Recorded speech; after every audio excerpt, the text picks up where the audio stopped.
Hello, hello, hello, and welcome back to some good old Pokemon over here. And hope everyone is having a good day so far. Hope everyone's had a good one.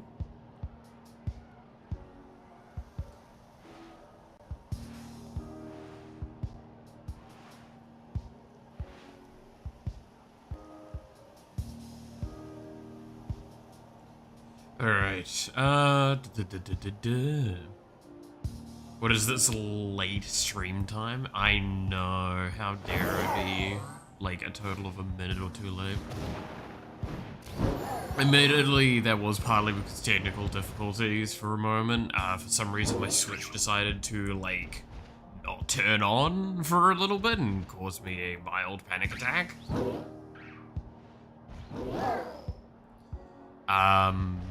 That was something.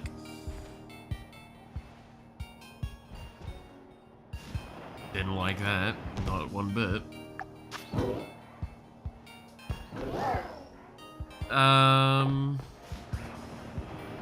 Alright.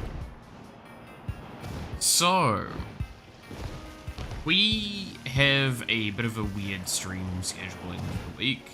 At this point in time, I'm just going to be using Pokemon as a filler for just playing something during that time.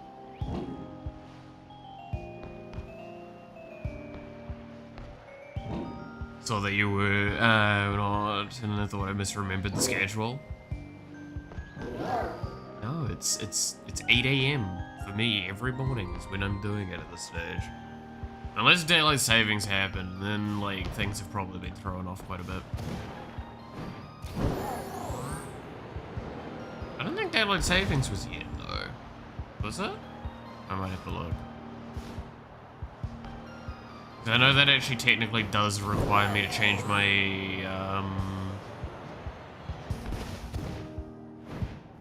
my schedule by 1 hour because of the way it is. The time zone that I use as a generalization tool. I know it's coming up though, I'm pretty sure. I wouldn't be surprised if it is now or not.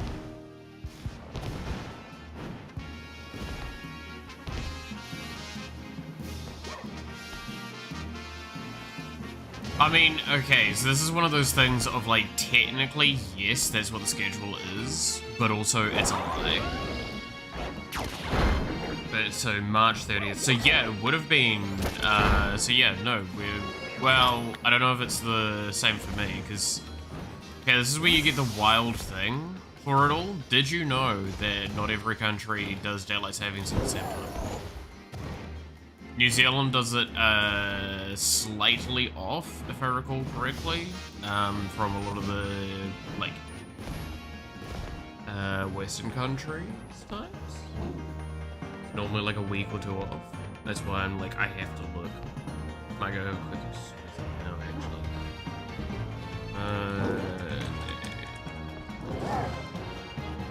Savings instead.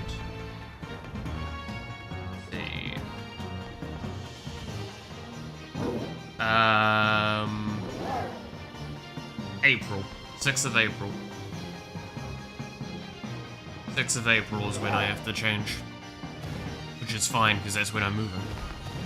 So when I come back, the times are going to be different. But not at the same time.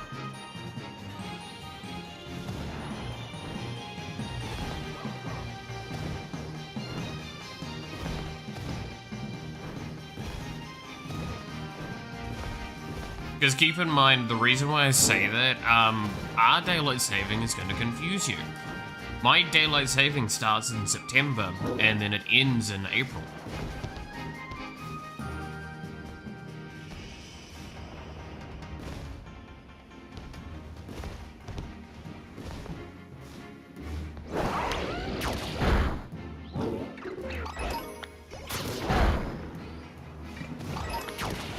Yeah.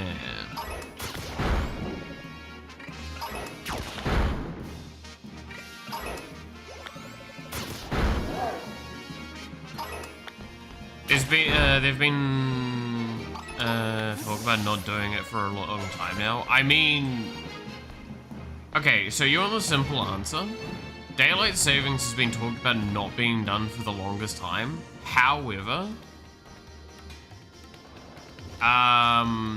it is not... Okay, so this is what I'm going to say now. It's not about the money that it saves or anything like that. Do you know what daylight savings benefits?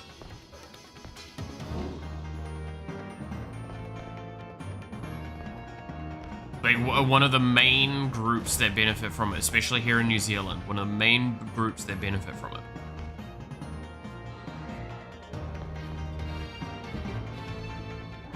Farmers. Agriculture.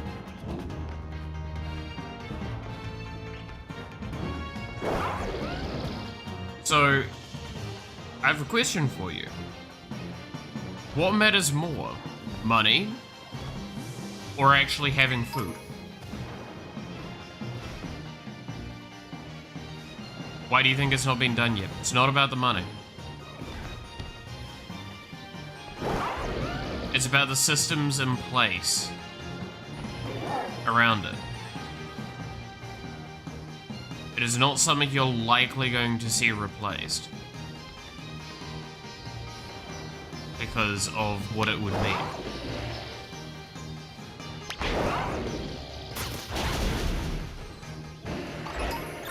Now, don't get me wrong, it is inconvenient and slightly annoying for people that aren't in the industries that benefit from it. However, it's one of those arguments of, is it slightly better to have something that is beneficial to essential services and slightly frustrating for non-essential services by comparison, and just have people get over it and get used to it?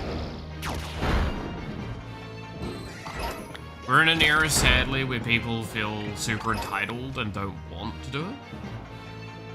But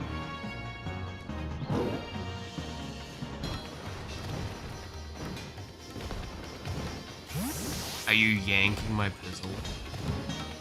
You want me to? Don't threaten me with a good time.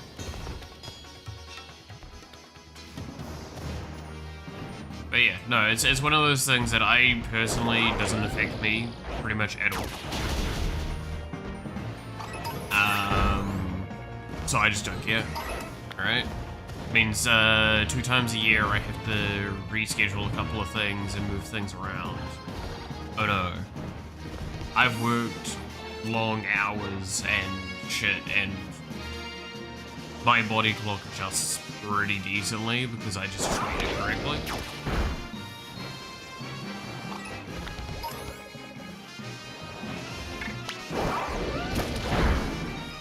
So it's an interesting situation for all, because again, like, it's one of those things that's just not explained anywhere, I don't think. It's kind of one of my issues with it a lot of the time, is like, no one talks about why we still use it and still have it. And because no one does, I feel like a lot of people sit there and go, well, why do we have it? Why bother having it? It's like, well, it's because it's useful.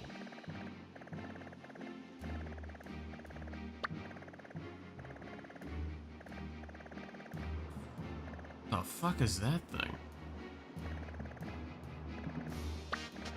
Ooh, I don't think I've got one of these yet.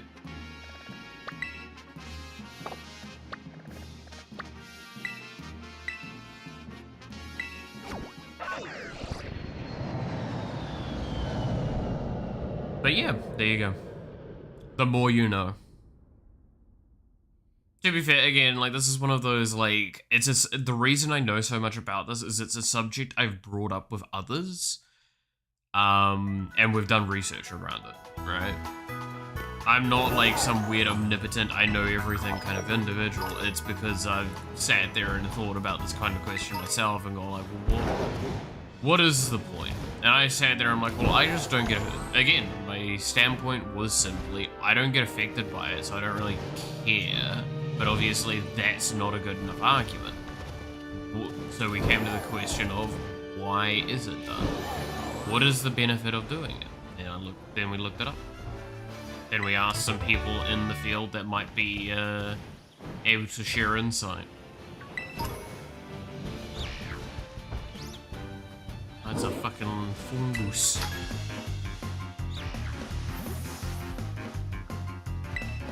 I feel like that's something, I don't know, maybe I'm being like a little harsh with it, but I feel like that's something a lot of people don't as much nowadays, is like ask those questions. It's like, why should I?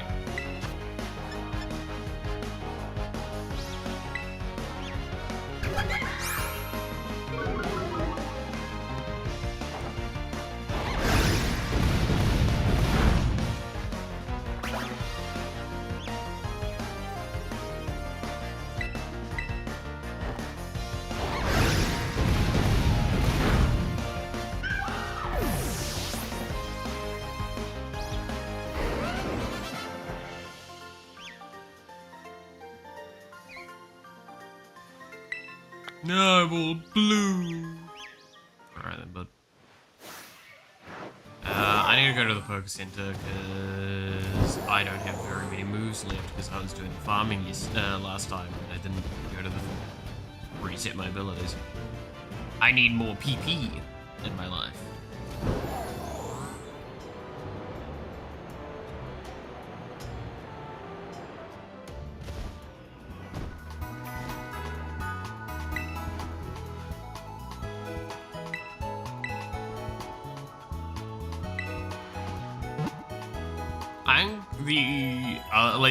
I'm trying to remember other things like that. One of the discussions I remember having at school, at uni, sorry, that like was probably the moment I really understood debating. Because like I feel like I didn't know debating as well as I had until this point, because someone came in and had to mitigate for, had to mediate, sorry, between me and another person because it was just getting that heated. I was supposed to catch that. Don't mind me. My brain's not working yet. Alright,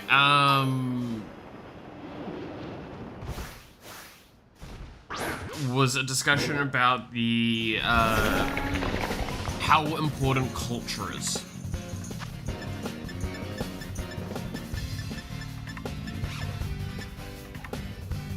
Right? So this was, a student that was in the humanities, but he was very much a kind of like business student minded, was the problem. And it became this discussion point of how, and I'll say this in the most positive way.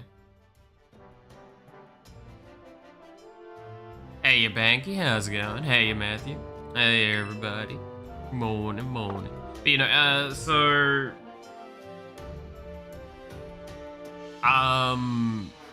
what he argued was, us spending time and resources on culture-related expenses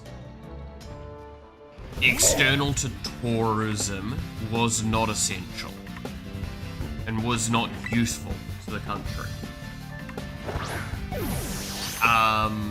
This was a very big topic at the time because this was back in like 2019 or so. So it's become still a topic nowadays, it's talked about quite a bit, but in New Zealand, it became quite a big deal for how stuff with like Māori was handled. So, got a question about the stream schedule for this week? Go for it.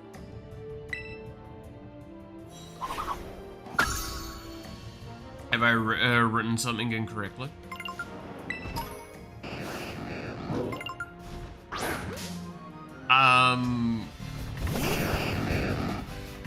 Now, my argument was that culture is as important as the economy, governance, and education.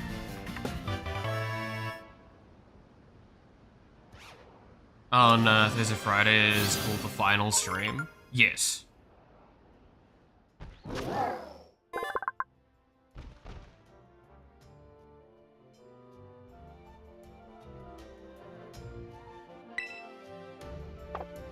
The Friday stream is the last stream at this point. I'm graduating on Friday, exactly.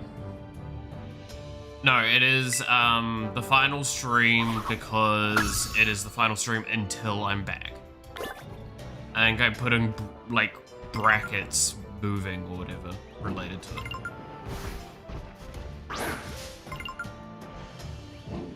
So it's just... Yeah, no, it's literally, it's the final stream before I move, and I don't know quite exactly when I will be back. I am not stopping streaming, I'm not anything like that, I'm not graduating. God, no.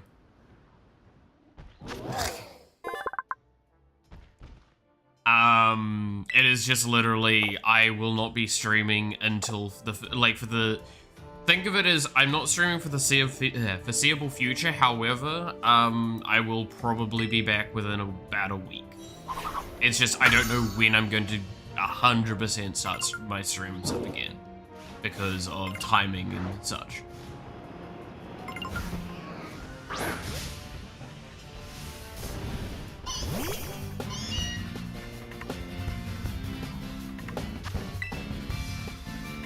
Like, it pure and simply, it's just the stream before I move, and then I will be back in a week, so.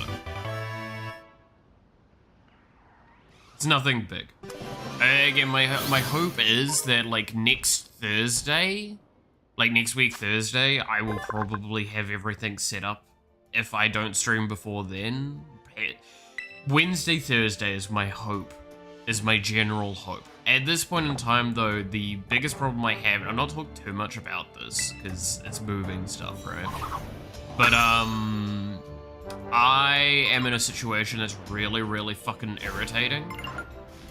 Because I don't have a way of moving big things myself, because I just don't have a car and, all that. So currently I'm in this really awkward spot of, I can probably have everything of my life move within, like,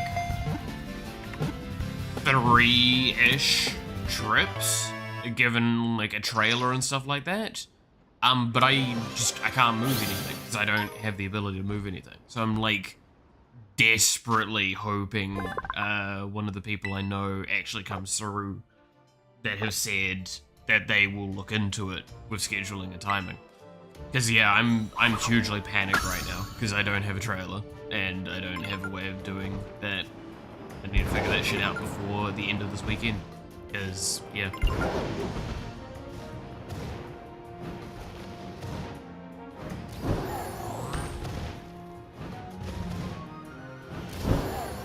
So I'm, like, in a super panic state with that at the moment. But no, I'll still be probably, like, posting random things here and there. My hope is, I'm still working on it at the moment, is to have a bunch of YouTube shorts edited for between now and then as well. So you'll have something to look at with that on. Admittedly, I haven't gotten as much of that done as I would have liked. I would have liked to have started having a nice buffer already, but I've been so fucking... I've got so many things I need to get done, and then so many other things that I want to try and keep up with. Like, I chatted with some friends yesterday for a good bit, and that would have been the time I would have used to do some editing, for example. But, like, I also have been doing the planning for VTuber Unite, been doing, like, a lot of the prerequisite architectural planning to do the rewrite for that, which is not fun. If anyone knows how that sort of stuff goes typically, you'll understand I am suffering miserably while trying to prep for that.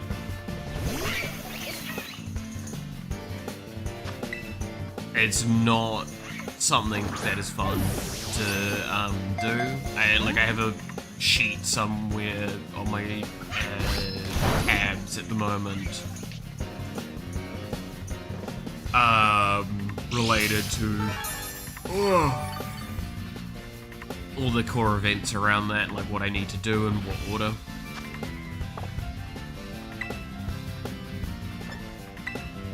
I mean, this thing's gonna die because it's gonna die to rough skin, isn't it? Yeah, dies to rough skin.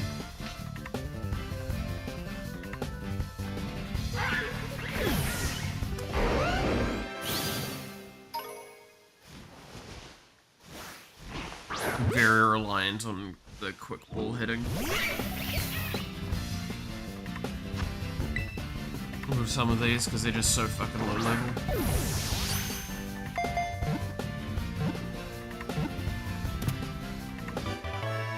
But yeah, that's why like this week's streams are mainly just gonna be Pokemon, because it's something I can play kind of in the background while talking, because we'll just do like Pokemon catching like we're doing right now, and I can just talk on random subjects. Toxic monkey Pokemon, like any good League of Legends player.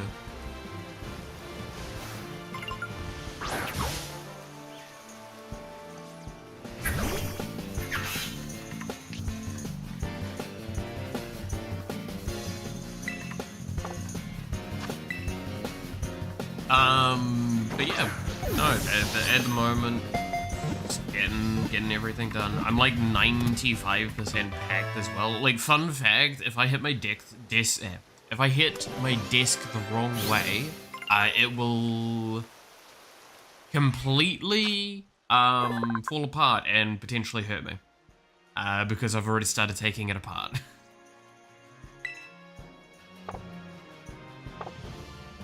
So, you know, that's a fun time.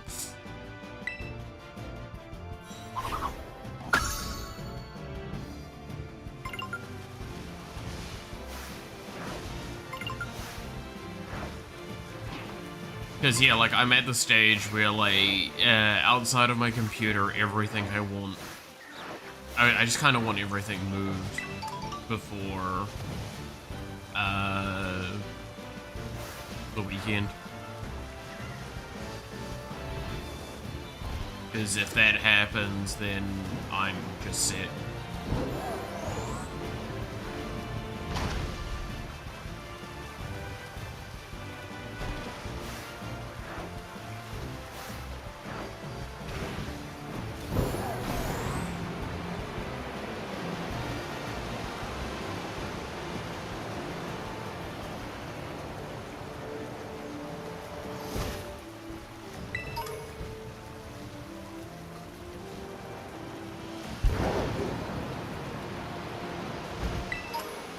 A monkey have a booger finger? Let's see. Cut that. But yeah, I'll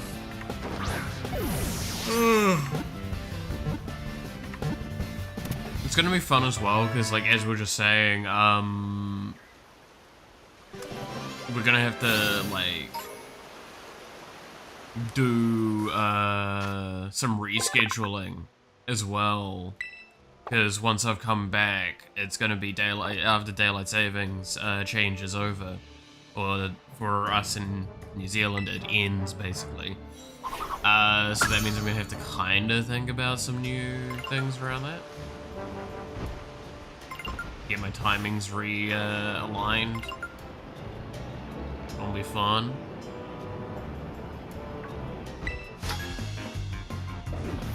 Oh! One thing I do want to bring up, right?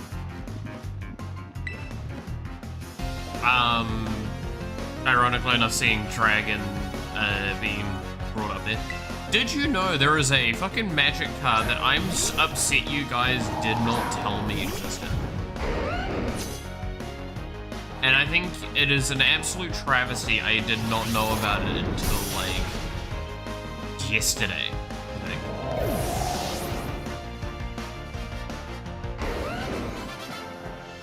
Like, it's one of those things that I'm mildly sad that I wasn't told that it existed. Because I'm gonna be honest with you, Chief. I will 100% make a deck around it.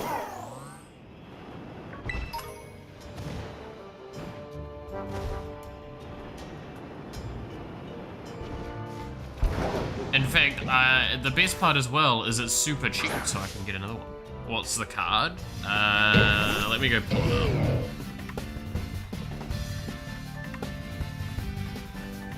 It's mainly because of the tokens that it produces, I'm gonna be honest, but it's the card itself as well.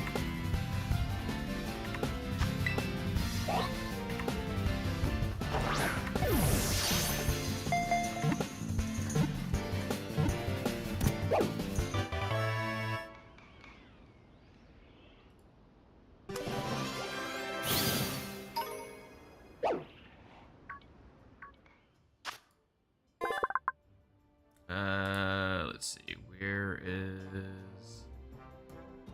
Tell us the card. No, you'll see this card and you'll understand why, like, I'm a little disappointed y'all didn't fucking show it to me earlier.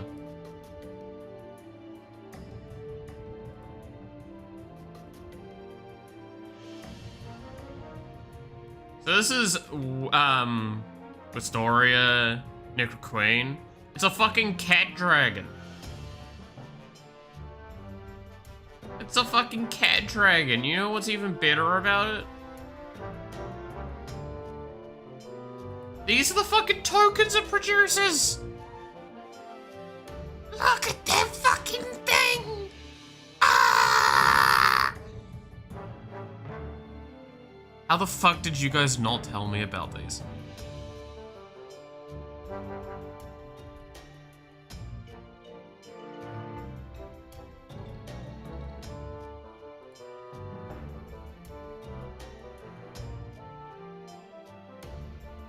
How did you not, like, tell me?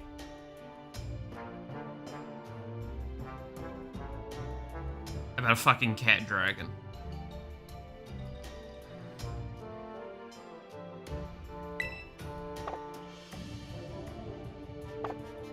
I love dragons and I love cats. How did this not come up earlier?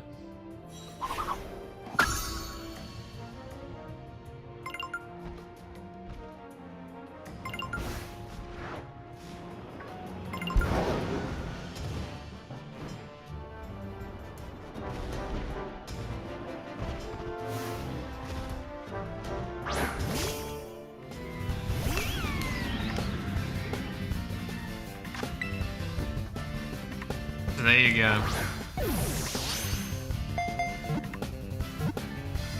I now have like a true goal of a fucking thing to build around.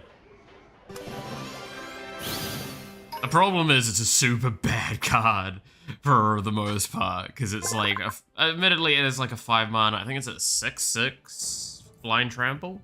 No, 5/4. It is a 5 mana 5/4 flying trample.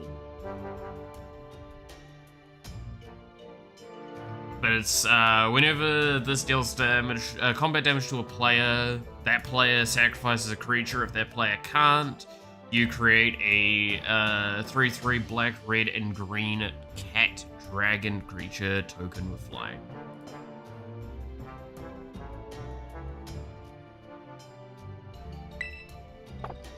It is not good. It is not. But it is a cat dragon, and I don't care. I will make a deck around it, and I will make that one of my best decks if I must.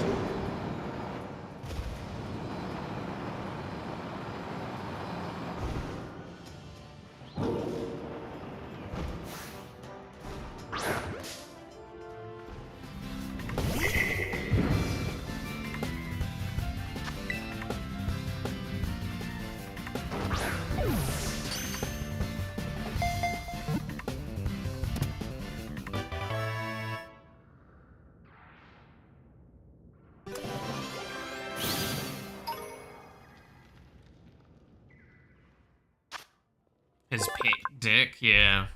I mean, the best part is like I was looking at the way to build it, right? And I was like thinking it through.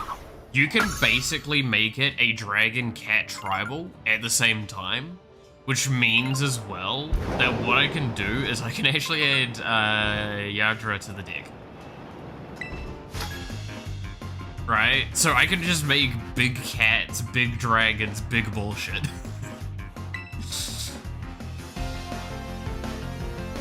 Because it's all about like creating more of the dumb tokens for it. It sounds really funny. It's still not the only deck that I, like, this weekend I spent, like, a bunch of time making, like, 3 or 4 different decks, because I was just really, really desperate to make something interesting.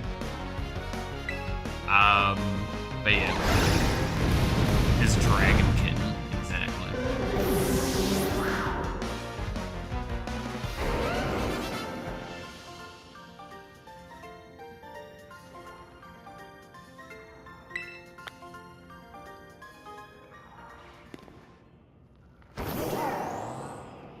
Oh shit, hello.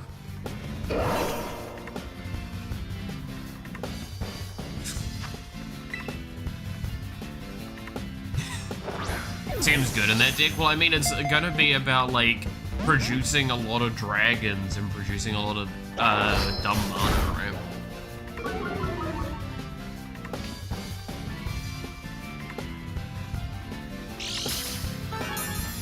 Like, the benefit as well is, like, it's a great deck, because what I thought, right? So, obviously, I was like, oh, well, have, like, Garruk's Uprising or something in it. It's like, no, have Elemental Bond in it. Because I don't give a shit if I hit you or not. I've got the things that have Trample already, like, I want to have Trample, already have Trample. Why not just fucking full send it with, having power 3 or greater? Because Elemental Bond is 3 or greater, draws a card. So it means that my cats always draw cards. And then have some really bullshit cards in there as well, like Old Norbo. In fact, one of the soft combos I have in the deck, if I recall correctly, which one is it? It's Hellkite Charger and Old Norbo. So, if anyone actually knows what that combo is, you'll immediately go, oh, you disgusting bastard. But, like, it means I can attack with the cat dragons.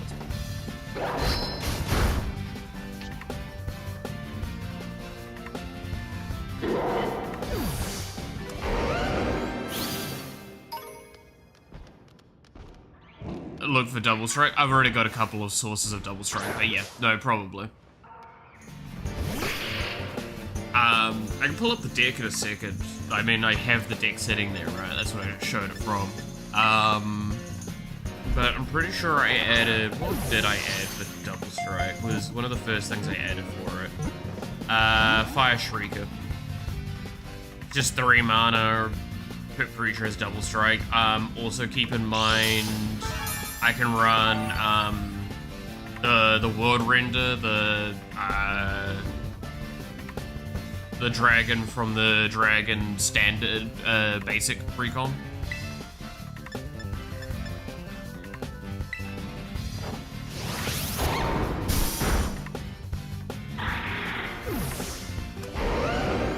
Which just gives your dragons double strike.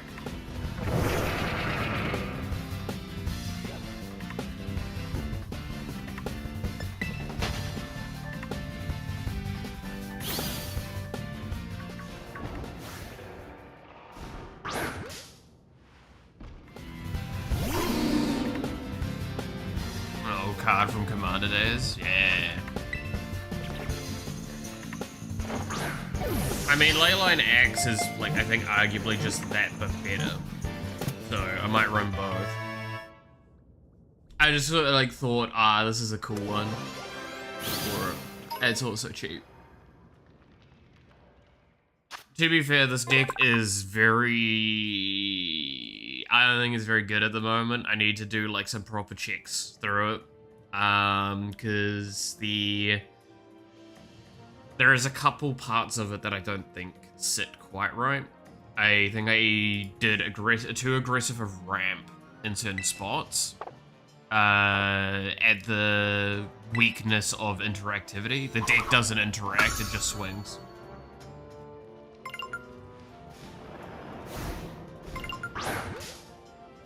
Now you can say that's better or worse, I don't know.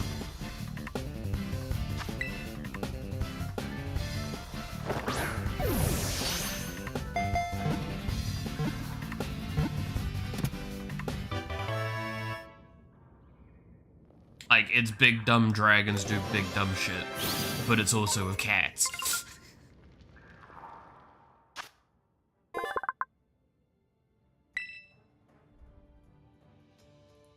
But yeah, like, the fact that it's, like, just sacrificing so much shit as well. Like, a lot of people were suggesting using, I can't remember the name of it, it's that equipment that duplicates the equipped creature, but it's not legendary. Basically running shit like that.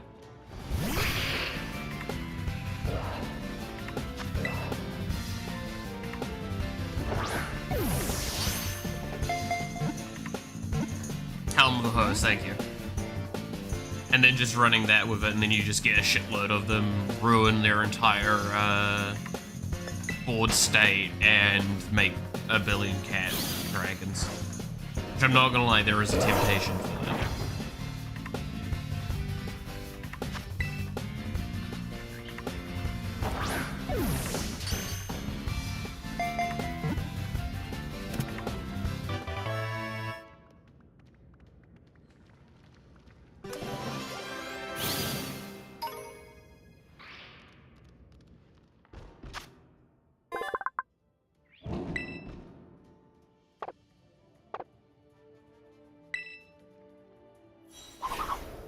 Right, like it's just fuck cat dragon, man.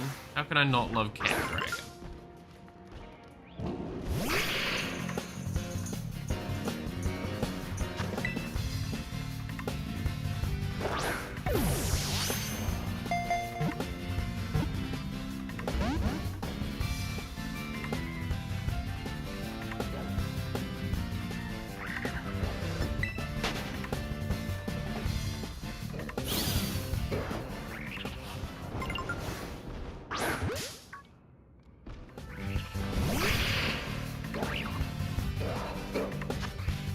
What was the other? There was a couple of other decks that I built that were like way more tryhardy by design. Oh, there was one that I did that was, I think, I'm trying to remember when I did it.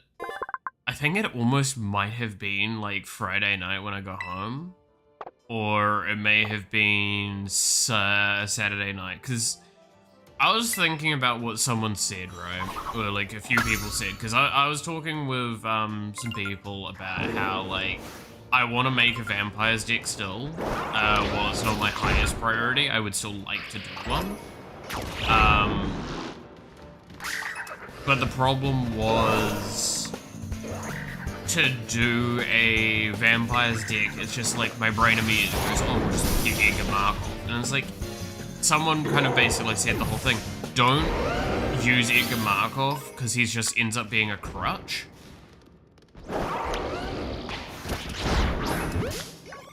And I agree with that.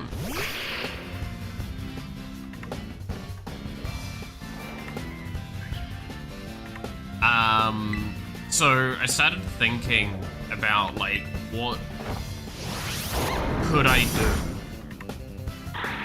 to make an interesting vampire deck that's a little bit more unique, but like unique in a way that I would enjoy.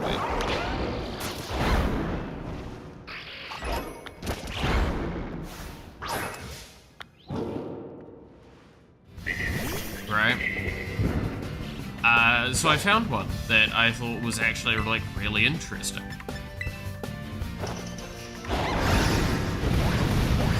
Wild Mage is good at legendary copying one? Yeah.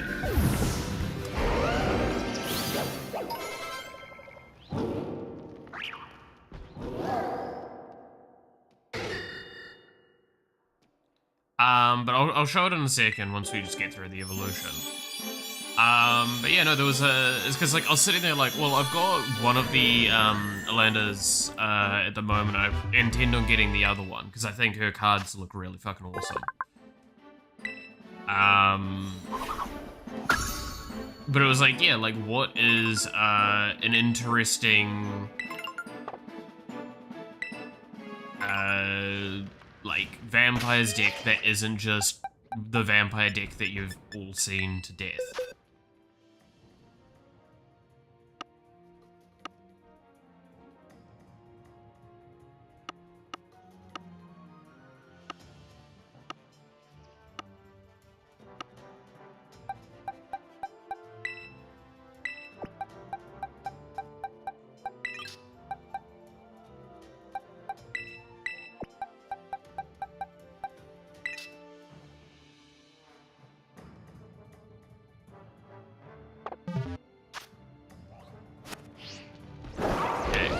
I'm gonna have to auto fight my way out of this fucking cave.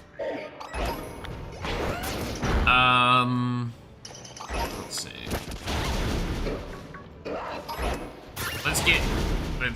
While this is happening.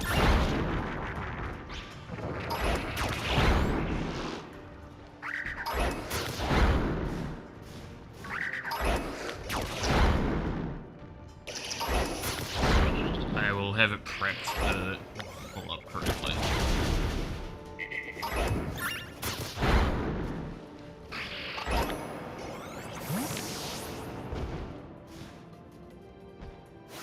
Oh, there's a glimmer in here. I haven't caught a basic diglet. But yeah, no, I'll, let's see. I will say it is a combo commander. So it's a commander that is a vampire, but it's also 2 characters and the other one's not a vampire.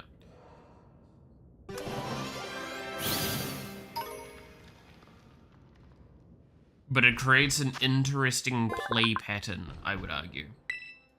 That's not like the generic vampire bullshit. To the same extent, it still uses some of like the aristocrat dumb shit that goes on. But it's not like that's the 100% game plan, which was the idea.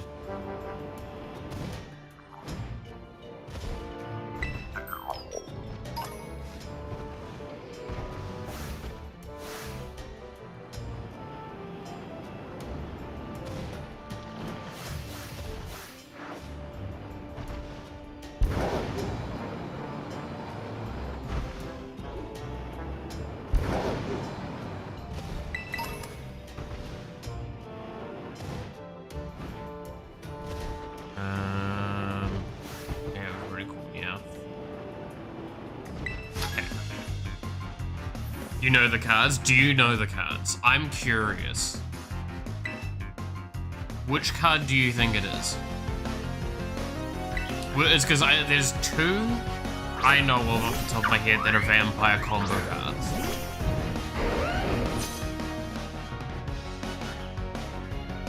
I'm curious to know if it's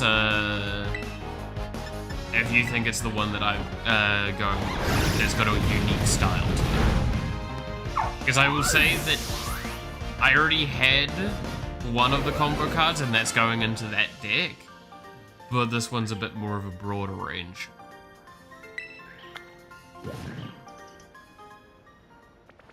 It does require me adding in a few cards that I do think are asshole cards, but they are to keep me alive.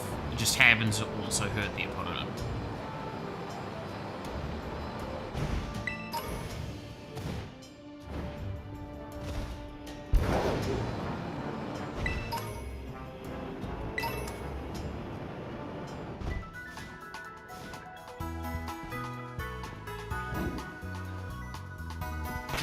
So, I will show it now.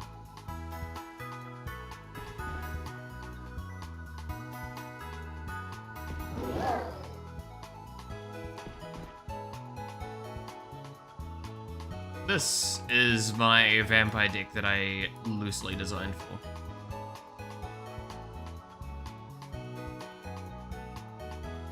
It's Elander and Azor, which is the Vampire Knight Sphinx card.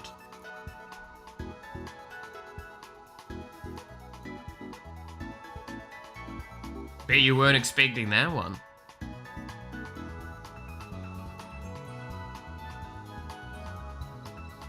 So, how it works is flying Ward 2. It's a 6/6 body for 6 mana. Whenever this attacks, you may pay X and white, blue, and black. If you do, draw X cards. At the beginning of each end step, you may pay 4 life. If you do, create a number of 1/1 black vampire knight creature tokens with lifelink equal to the number of cards you've drawn this turn.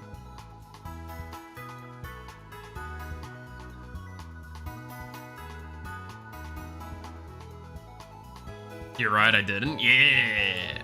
I thought this was interesting because this is not a deck that someone would normally consider. Like, it's not the immediate thing. It's also using some cards in it that probably won't get a lot of people going, oh yeah, I know about that card. Like this card here. Say hello to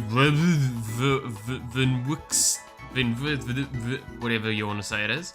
The verbose host, which is from Aether Drift. And I keep liking the idea of him.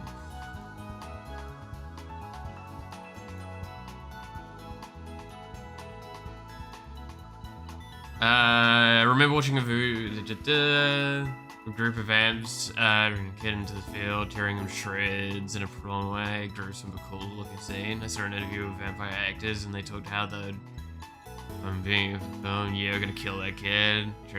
He was playing. So oh god.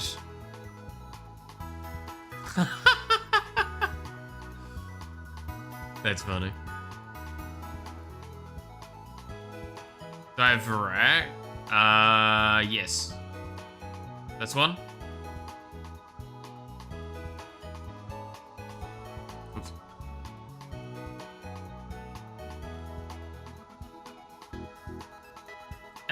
Yeah, no, as you can see, like, I actually thought this one through. Well, okay, let me correct. I thought this one through far enough to realize as well, I probably need to add something like a Laboratory Maniac in here because, dear god, there is a very good shout that I deck myself with this deck. Like, absolutely, there is a very good shout that I just die to myself in this. It's also why I added Midnight Clock in here, just as a little bit of soft assurance. Because I've got stuff like Pull from Tomorrow, and pretty much everything that draws you cards. Like, the thing is as well, like, Brainstorm's a great card because it's draw 3 and then put 2 cards back onto your thing. So it's like, you're just getting the bonus.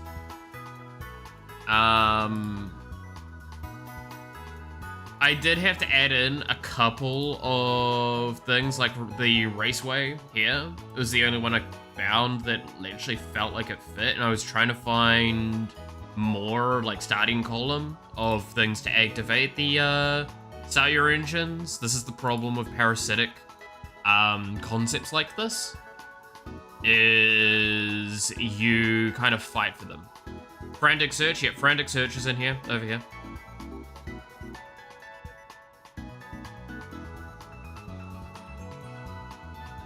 I think, like, one of the most expensive cards is a token doubler, which is this one. Just because, like, if I'm going to be producing such an excessive amount, and I thought this was a cool idea, the fact that I even decided to add a battle into this as well, in case you're wondering, this one is, it creates blue-white knights with vigilance for whatever X is, and then if you flip the card, you get a Teferi, which is draw 2 cards, then discard 2 cards unless you discard a creature card. And the -2 is your knights. It's an emblem with knights you control get +1 power and have ward 1.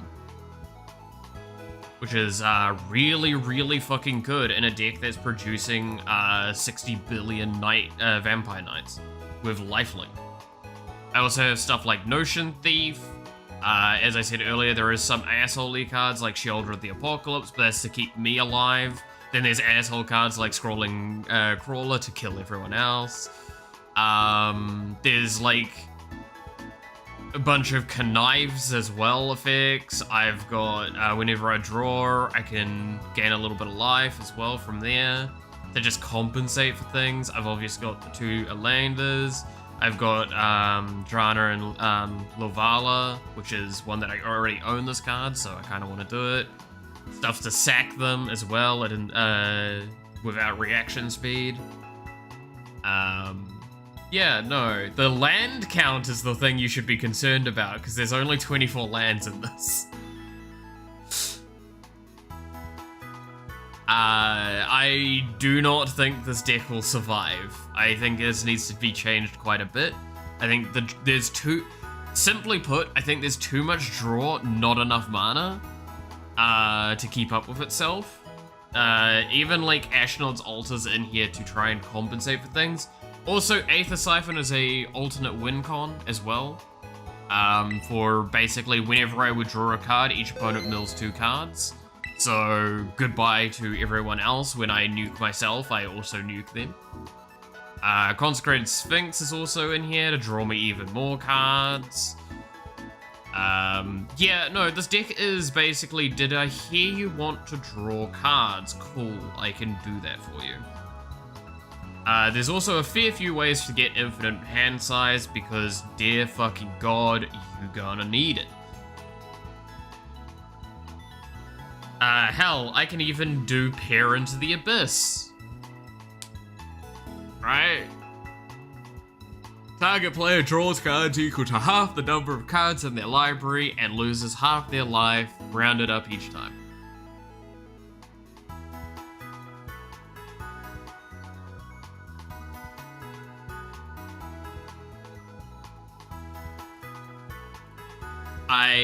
I have caused this deck to be a monster, is the simple put of it. There you go. So that was one of my little funny ideas I came up with. Foul the Profane and stuff like that? Yeah. No, I probably can, like, again, there's a lot of things I can do to that deck to bring it up to a more reasonable build. Like, realistically, I shouldn't be trying to run the verbose host and the random little bit of start your engine stuff. I just really want to play him. Because I feel like he's a cool card. He's visually quite interesting, stuff like that, and I just feel like it's kind of sad that he doesn't have a deck that he really goes into. Because he's just kind of shit. But I think he's cool.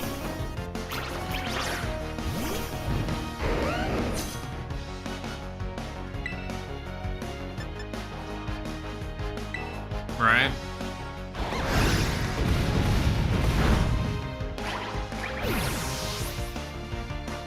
Especially if you've seen his, like, the special foil art for him. Like, I think that art looks fucking gorgeous.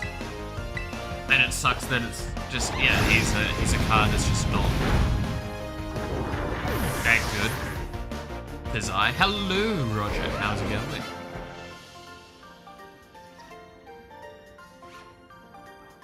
Conducting water check, you know, that's a good point.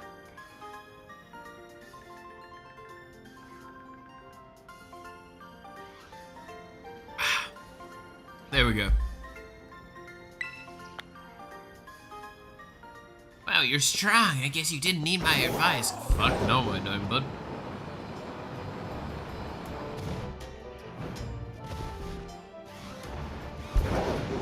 I'm literally the champion.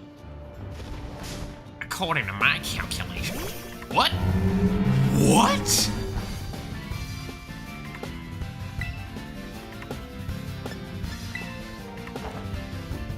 I'm sorry. What? Dude, space-time just bent something fierce with whatever the fuck just happened there.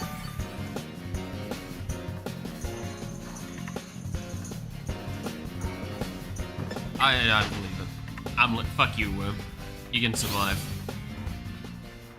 I land here, I press A, and I'm in a fight with the worm.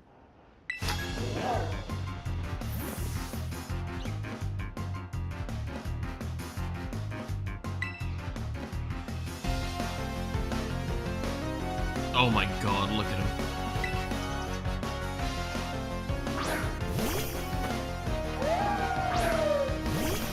What the fuck? He's a furry.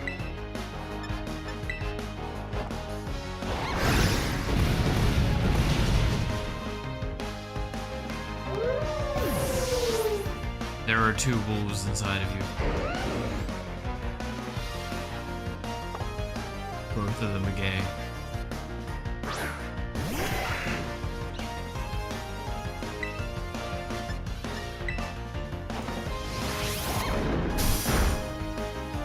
Close to Entei, not 100% sure. Yeah, I'm pretty sure Entei's around here somewhere.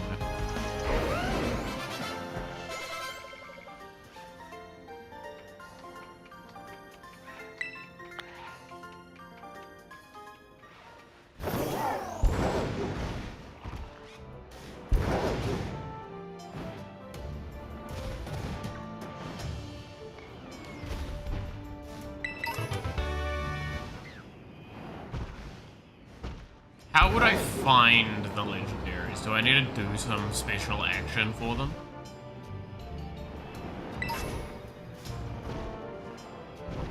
Sassy Mint. I agree, Mint is pretty sassy. Dude, I still love the other day, fucking, her graduation thing from back when she, graduated from being Mint to being someone else, to leaving, and then she came back and after reincarnating, all that stuff, right?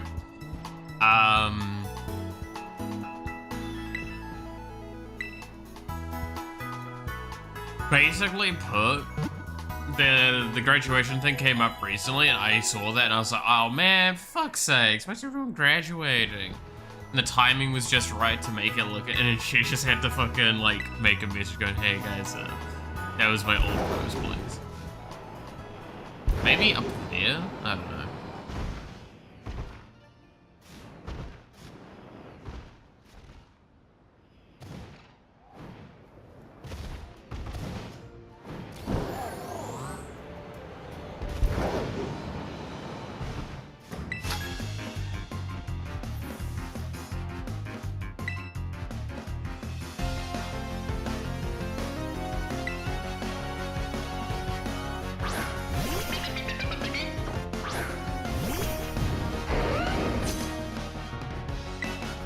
Dude, I love running around here with the Pokemon trainer battles. It's just literally Coughing Baby versus the thermonuclear bomb.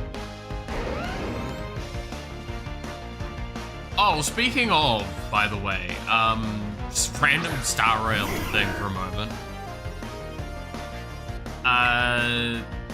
So Star Rail is doing a lot of cool stuff for their 2-year anniversary next month. One of the things they're doing is they're letting you choose one of 2 5-stars to pick from. And I love how many people are like making a joke about how it's like the thermonuclear bomb versus Coughing Baby towards it. Cause so it's Lorcha, which is it's a very, very good healer and had carried me through a lot of my early game. Lorcha and Ruan Mei, which Ruan Mei is arguably one of the best like buff characters in the game. Like, she is one of the best supports in the game. She does some of the best like team-wide buffs.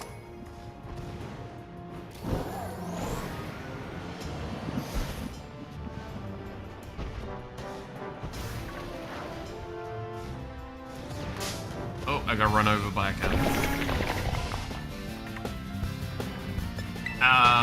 And everyone's making the joke of like, well, why would you put Lorcha instead of Ruan Mei? Except the thing is, Lorcha is going to become one of the best healers in the game with the next character, one of the next characters. In fact, I think literally the next character that is getting announced is actively just going to become, like, it's her best in slot.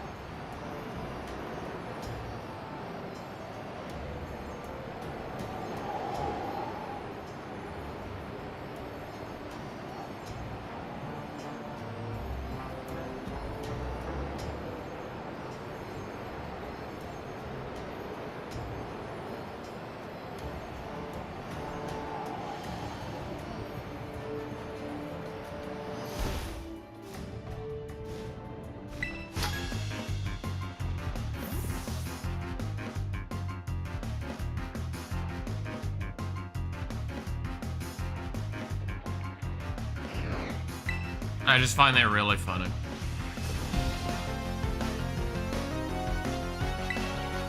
I don't know. If you're wondering, I own both. Because of course I do. I don't know how to chill. But like, Lordship was one of the first healers I got, was the first sustainers, and was like the sustainer I used for the longest time. Then I think the next main sustainer I got was Aventurine, and I have never stopped using Aventurine excessively as well. I still use Lordship in like my Jingle Air comp and shit, which apparently she's getting a buff soon, which is good, because she definitely needed it. I say that like slightly sarcastically.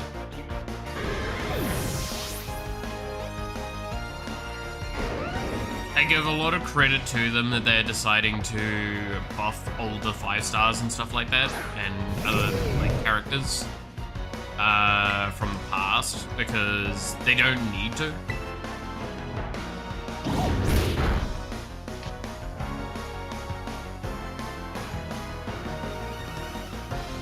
Oh, sorry.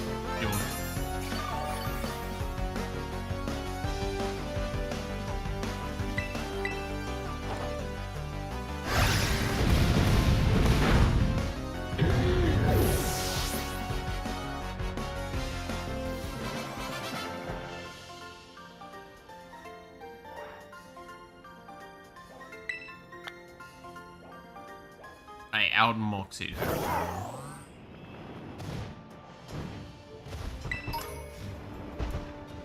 Alright.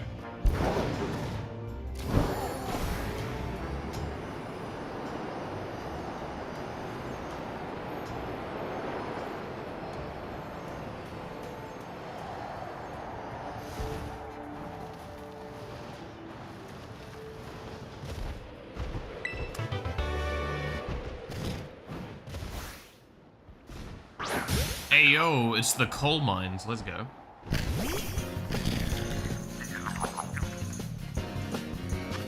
What an incredible angle for this battle.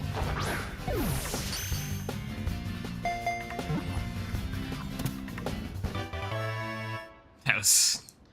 Sometimes it does not like the 3D terrain, does it?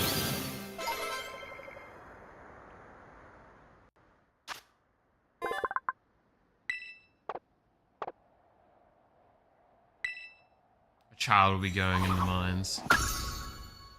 They yearn for the mines, after all.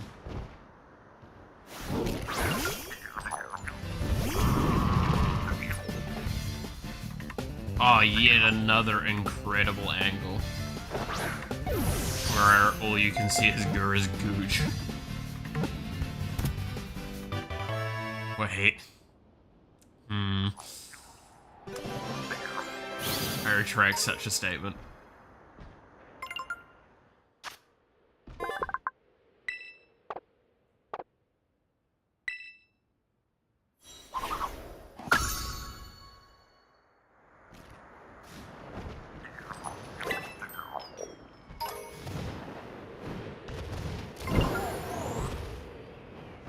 Alright. So where the fuck was Entei again?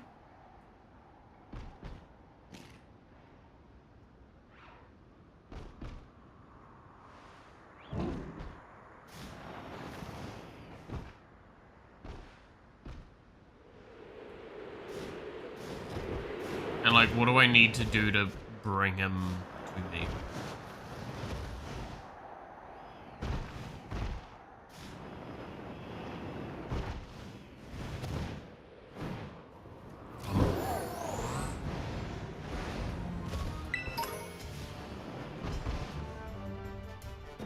is by the ocean in this area.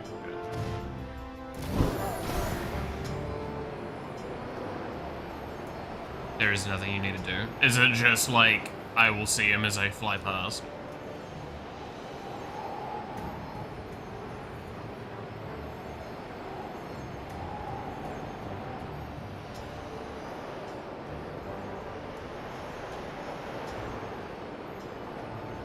Okay.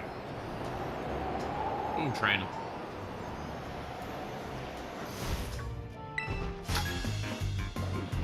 Always gotta keep fucking up trainers.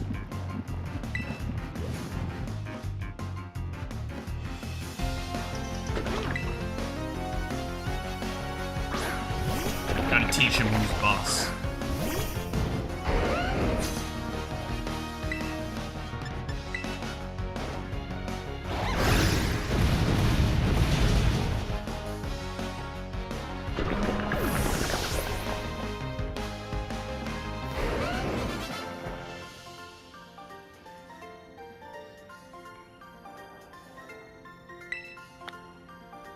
Get fucked.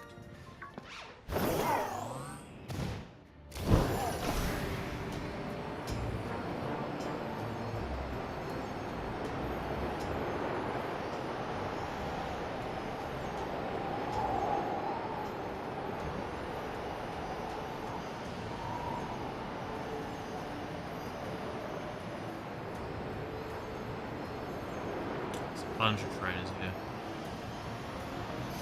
So about those mines.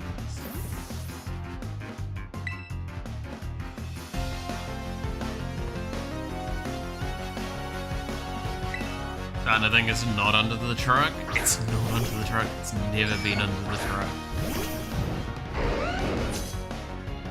Stop believing little Timmy's lies.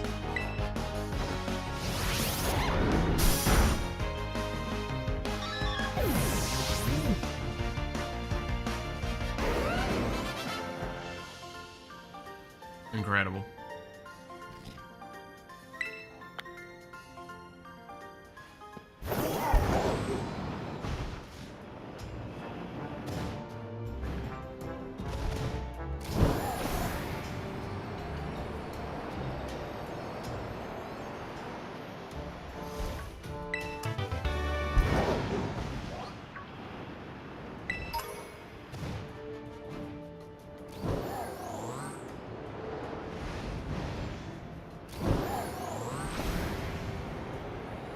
Well, I think I found him.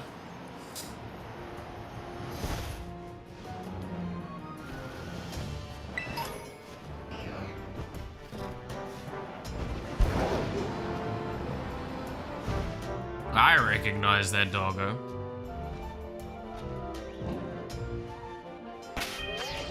Save, yeah, no, I was going to. Especially knowing Gura is concerning because of rough skin. But it's also one of my best ways of getting it low, initially.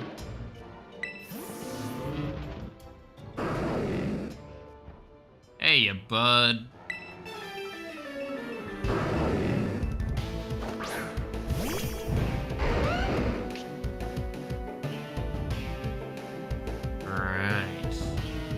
Obviously, we gotta do the first funny thing. Hey, how's it going? What's good? I mean, I'm about to catch a legendary. Nah, damn. That's so fucking funny. Ooh, I don't like that. I don't like that much. Alright, full swipes. Am I holding up? I'm alive.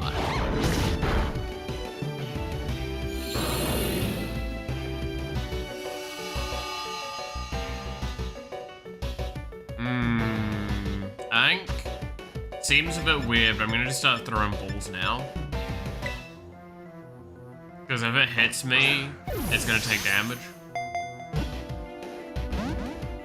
And then after 1 or 2 hits, I'm gonna hit the It's not a rough skin proc. That's at least something.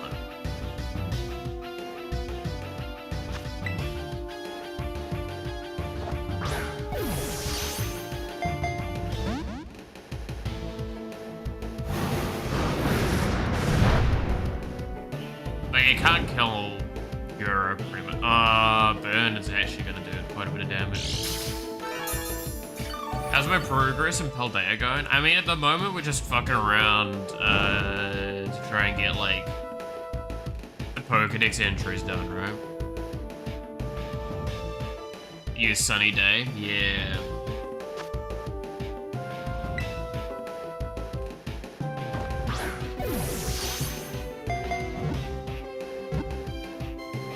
Oh. Now it's not smart because it used Sunny Day when it didn't need to. But yeah, no, we've finished all stories of the games, the DLCs and everything.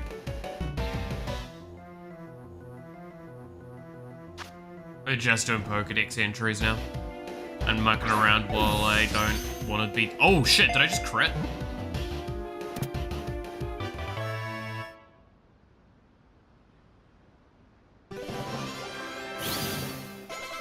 Don't mind if I diddly do. Oh, yay! It's this thing's evolving.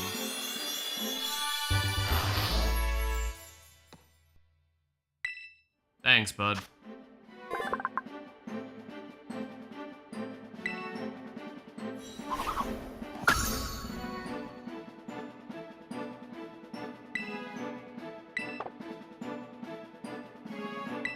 Some nice mochi luster. Oh, for God's sakes.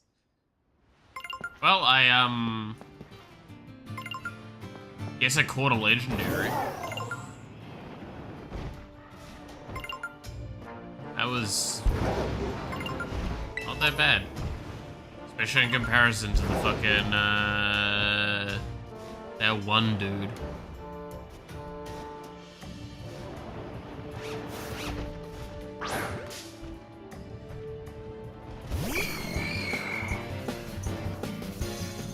Oh yeah, this is still Bird.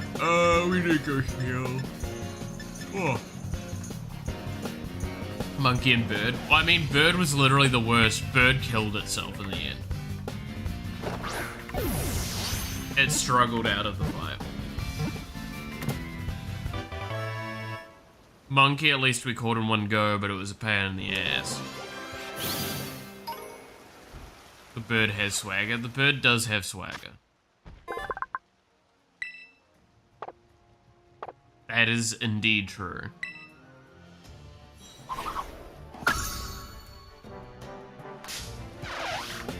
I'm sorry, excuse you?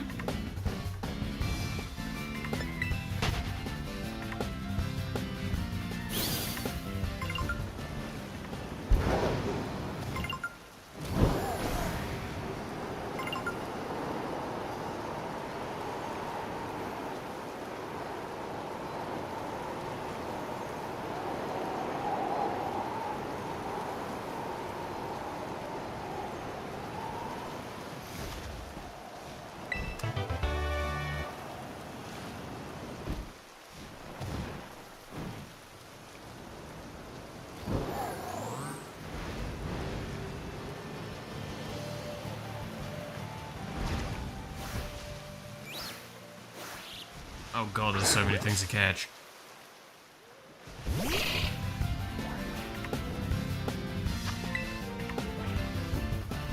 Dude, it's raining. How am I not putting out the burn? Like, goddamn. You'd think that with it raining like this, it would put out the fire, for sure.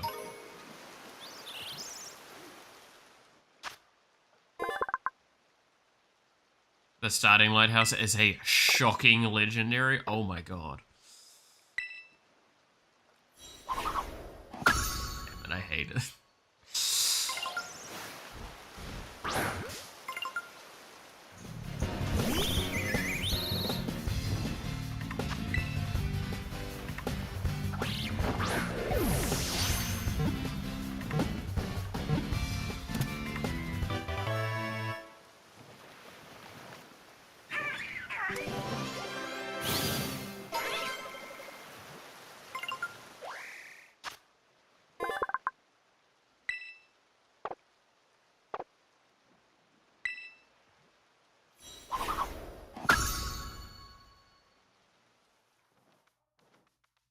Oh, this little dude's evolving now. I know what the pun means, yes. I'm not... I wouldn't know, and I'm not that fucking dumb. Alright, there we go, we got Axorus. Now we can get rid of this Pokemon out of our team, because we've now got that evolution line done.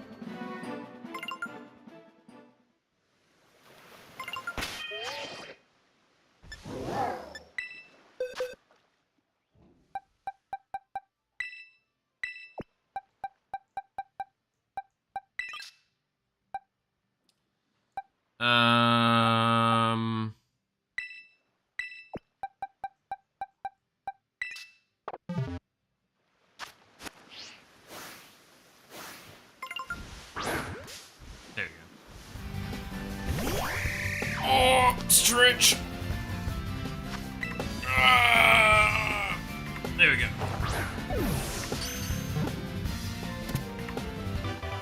Dude, my desk is a fucking mess at the moment, I just realized.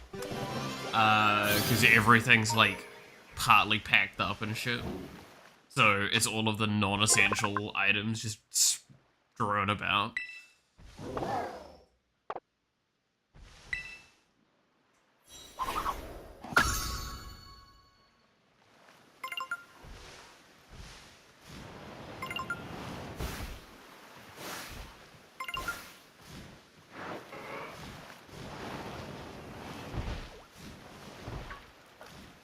Do I have a normal one of these? I do not. I don't even know what this is, apparently. Get on me. Hello, Grimer.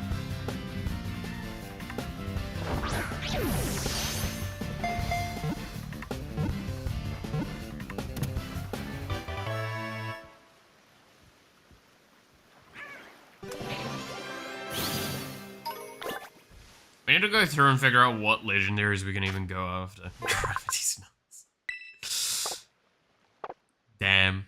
You got me there. Isn't there actually a legendary as well, like, right in the city or something?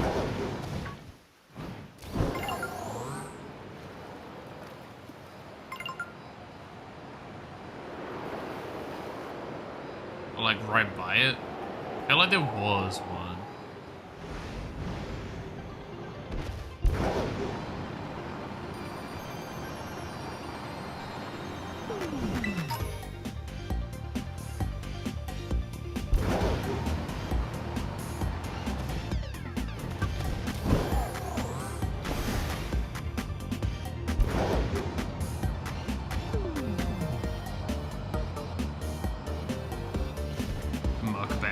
Exactly.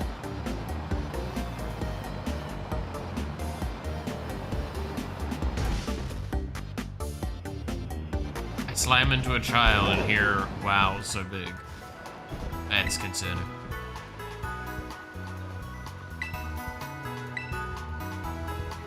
Champion Miku, that's right. Refer to me as my full name. My favorite gym.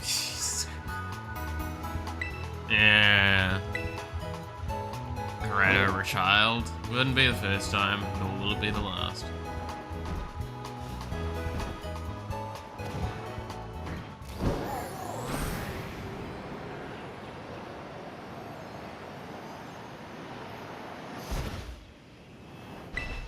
Oh, yo! It's another voice critical.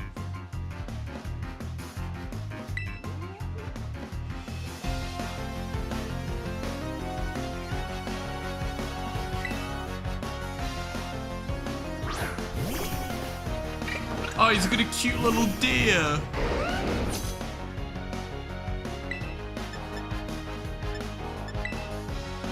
It's a level 22.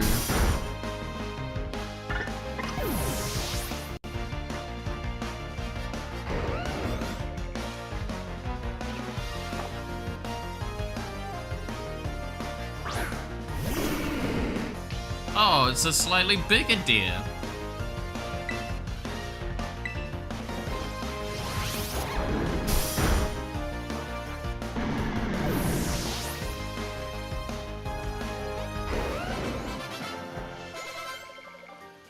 Yeah. Why are the winds of fate always blowing against you? Well... Yo, it's Wiglet!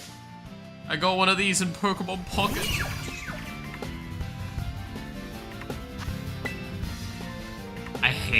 I hate everything about Wiglet, by the way.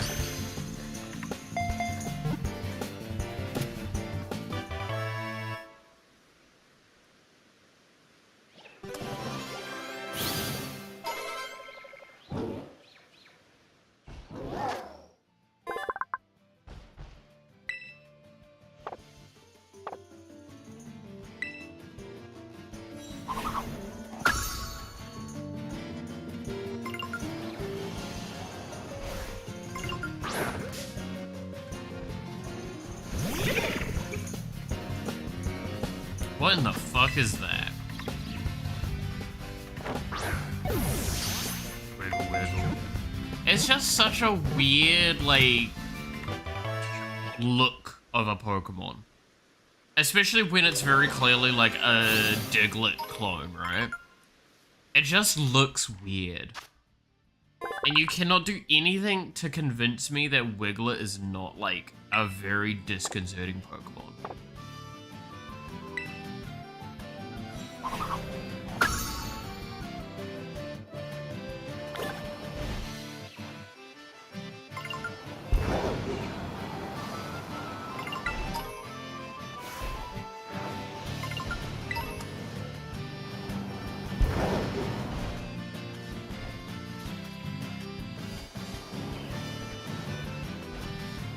It's a Magikarp.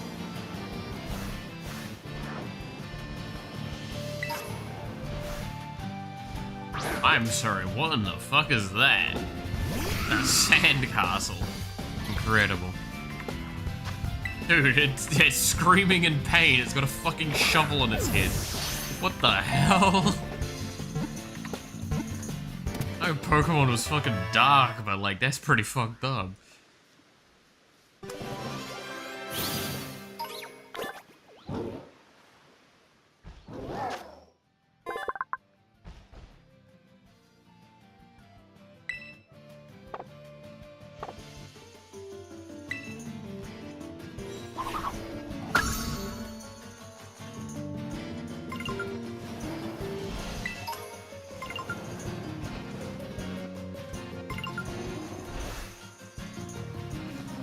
I want to be #1.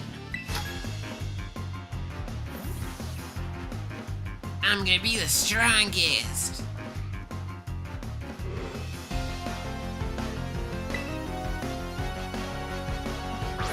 I want it known that what I'm about to do to this kid is what I'm going to do to my children when I play Pokemon with them, when the day comes.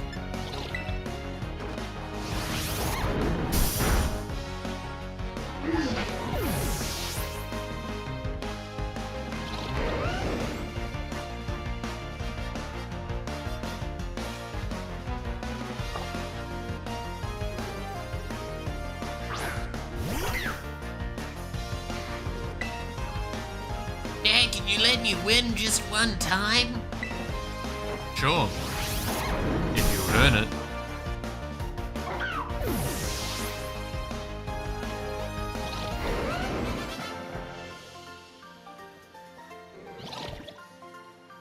I guess maybe we can share being #1. Nah. Yeah, shit. Catch you later, bud.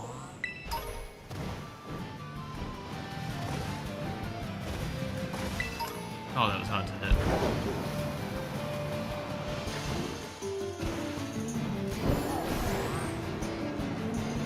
Yo, is this the beach from fucking... whatchamacallit? SpongeBob? The island from SpongeBob. You know, that hit Magic the Gathering card?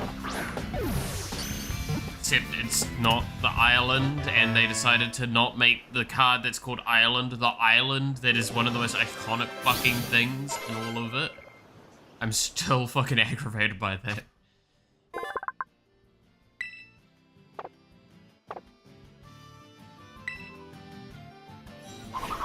Like, why?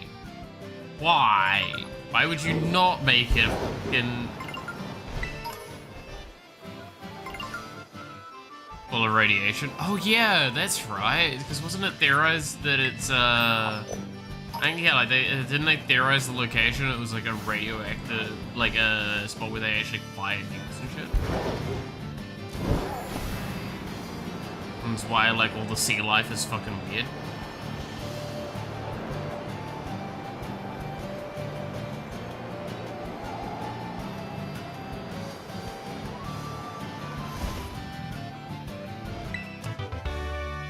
Ayo, I'm not gonna show it because it's behind me, but on the mini-map, this island looked like Booba. Just so you know. Also, incredible angle yet again. That's it.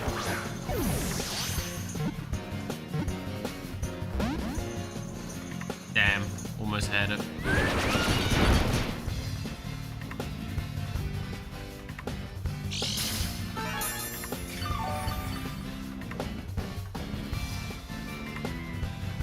Also, did you know Iono became a card in the new Pokemon update as well?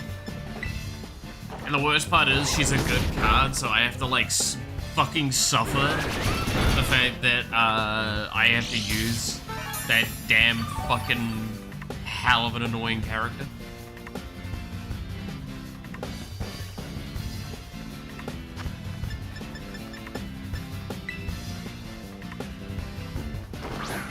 Like, it's a genuinely good card, because it shuffles you and your opponent's hands into your deck, and you draw that many cards. Or you draw how many cards you shuffle. It's great in combo decks. And it means that you can, like, play to having less Pokemon now.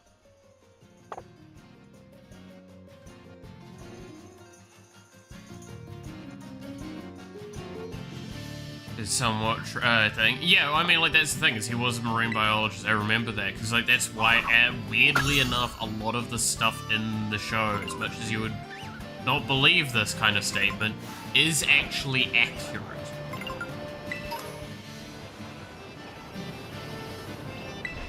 The fuck are you doing out here, my dude?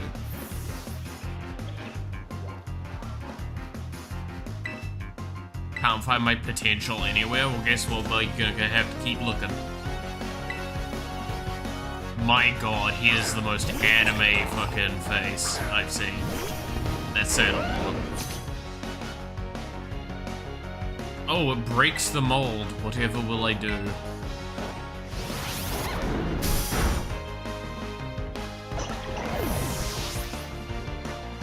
Yep, break this mold, bitch.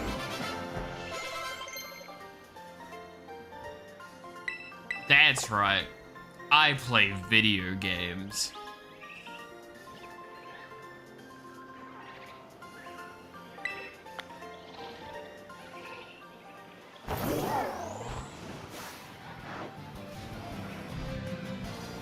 I don't know why I came to this island.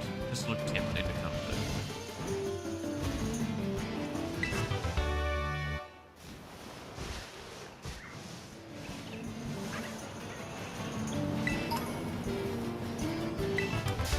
Sorry, what?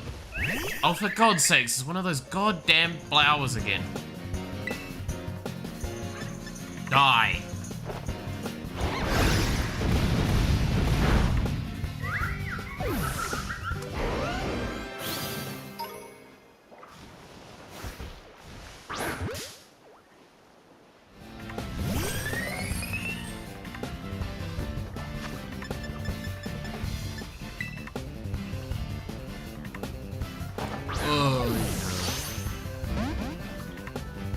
Rude.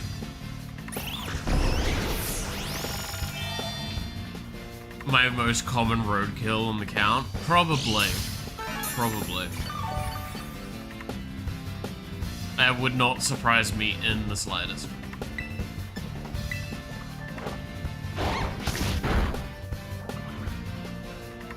Cool, it killed itself.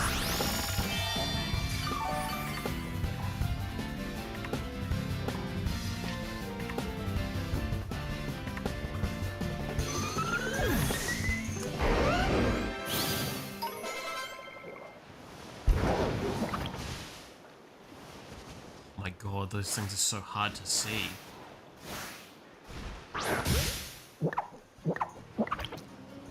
What was that noise? It sounded like fucking something throwing up.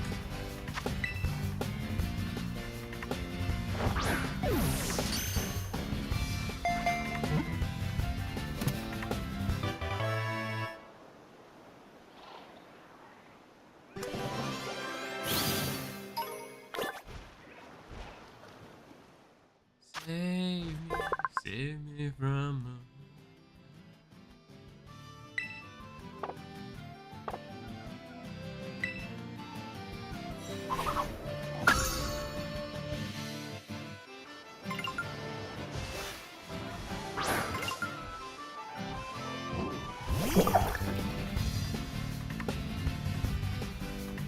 Alright, well, we're here to catch Pokemon. That's what we're doing.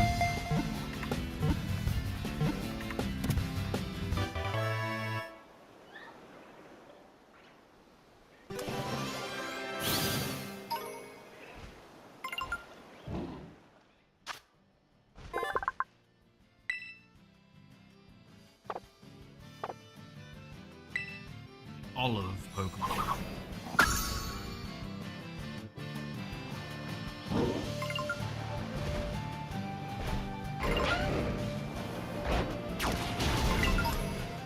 Oh my god, there's some vinegar here?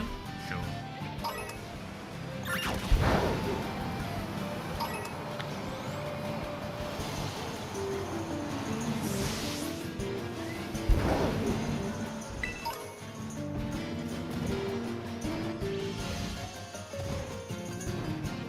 So outside of just rent... What?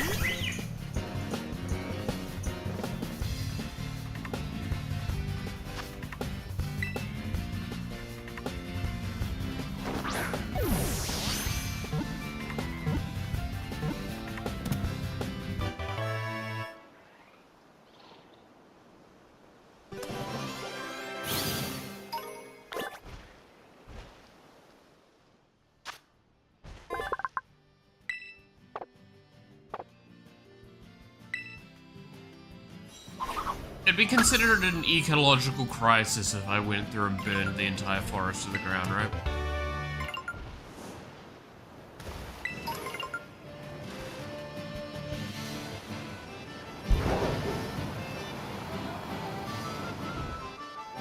Probably wouldn't be considered a good thing.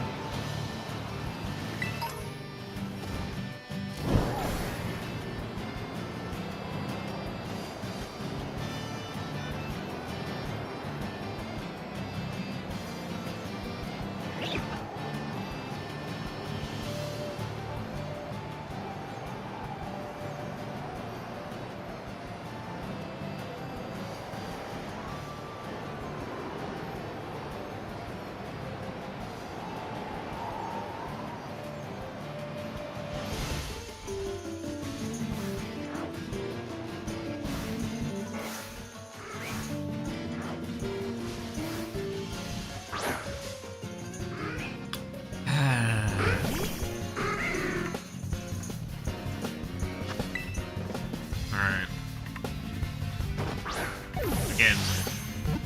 We're getting there. I swear to God.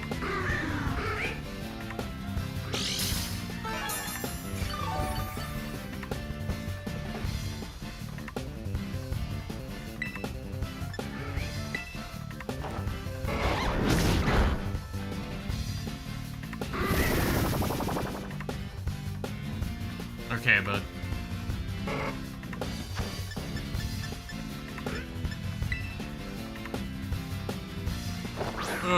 Get the ball. Oh my god, you are serious.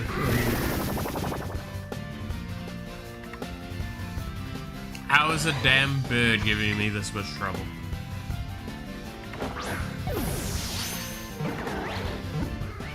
And the fucking ball.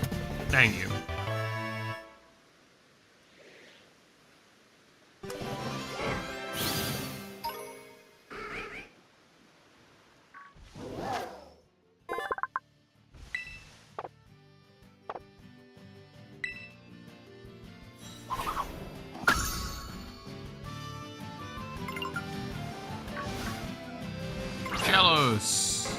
remember seeing you at one point. You're cute as fuck.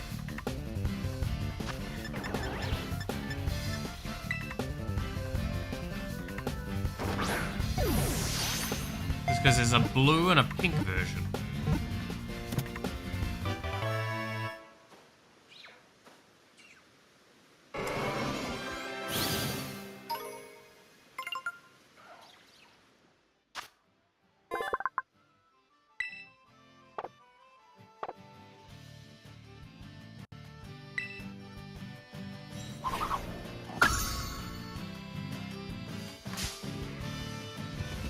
Alright, well, this Taurus really wanted to have a fight.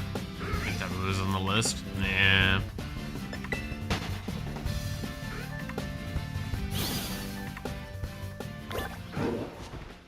That would be nice. Wouldn't it be?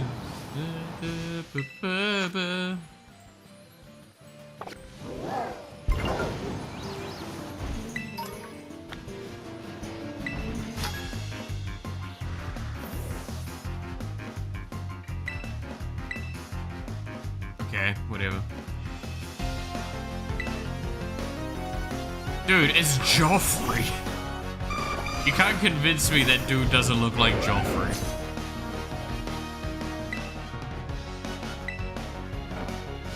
Is that the Joffrey from Game of Thrones? Oh my god.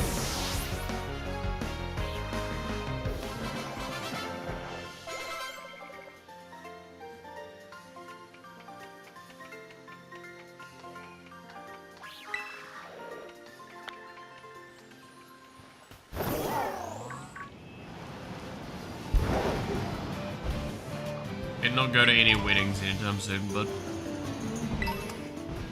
Actually, no, if you are the real Joffrey, go to weddings, please. More of them.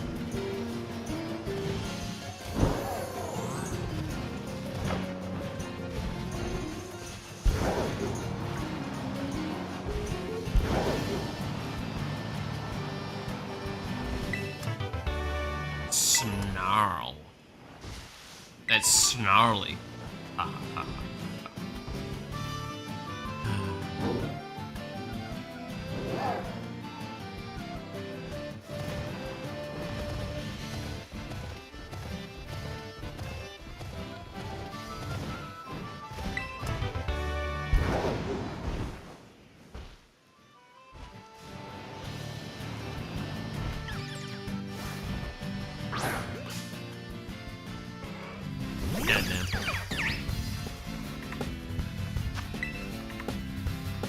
We're getting there.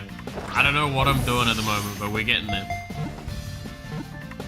I'm just vibing with the Pokemon stuff. This is gonna be what the next few days are gonna be. A lot of just kind of chilling out, talking about shit.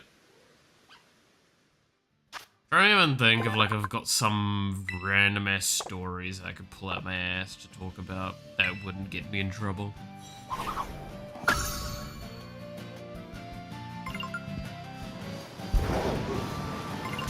Oh, I ran over a bit.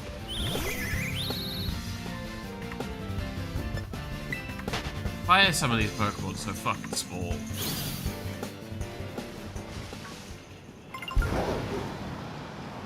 And hard to see.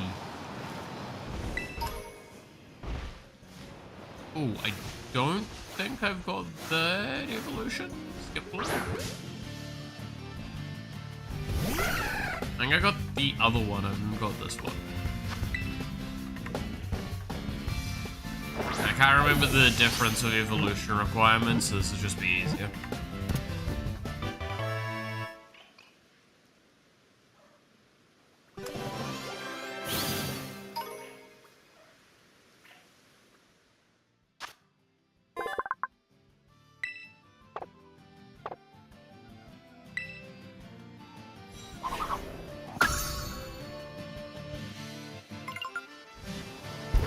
I think like one of them's day and one of them's night, potentially. Probably just quite as easy as that. Because I think that was like Gen 2 or something like those ones got added. Which would be about the time where they started adding a lot more of that sort of like day-night cycle and old alternative requirement shit. The mixed feelings on that. Oh my god, it's Pikachu!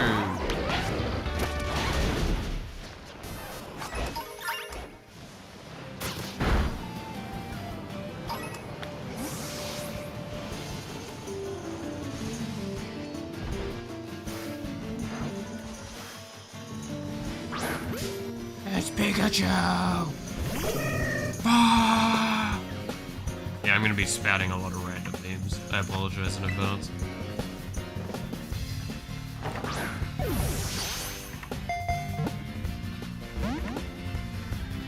Is what it is.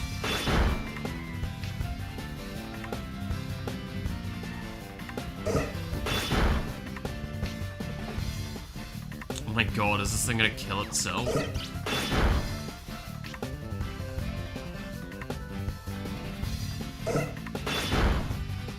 This is taking so long.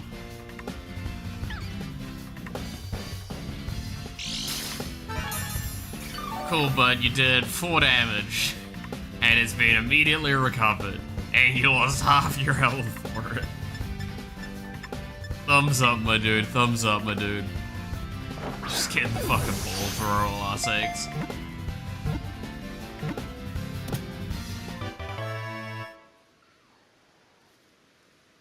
It's like, slap, ow, slap, ow, slap, ow, slap, ow.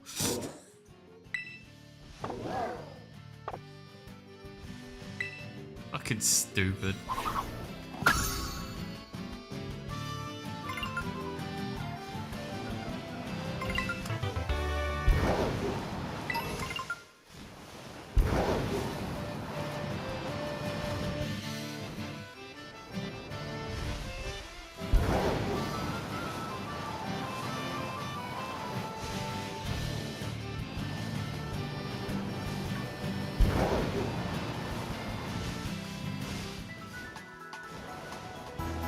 The trope? Yeah, it's literally the trope. The problem was he just did it and then he's like, ow, right after every single time.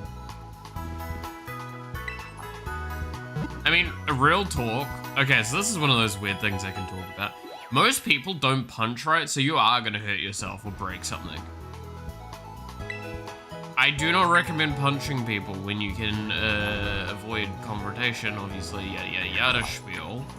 But like, real talk, most people don't punch correctly, so you're gonna more likely break your part of your hand.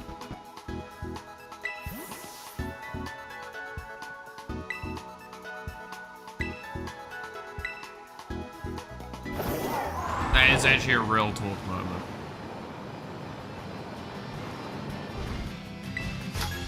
Oh,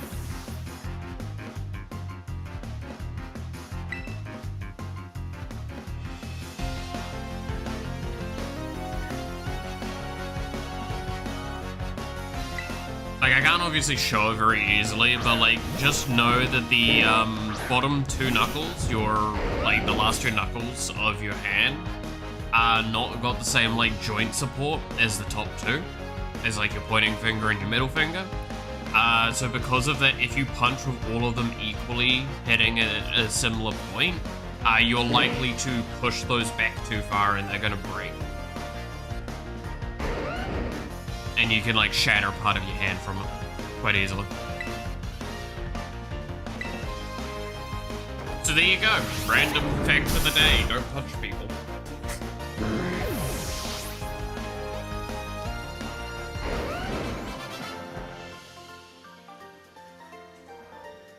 It's why, like, TV and movies, they'll, like, show very visually all of the fists colliding all at once, where that's actually not what you're supposed to do.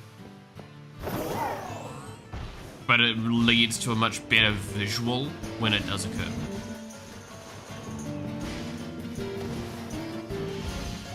So, that's kind of the problem. And then the other problem is that everyone takes their ideas from TV and movies, so they think that's the correct thing to do. Which is why I will always stand by TV and movie need to take some responsibility for that shit. The amount of times, like, medical stuff is shown on TV shows and movies, and it's, like, actually just inaccurate to a point that it could lead to bad things.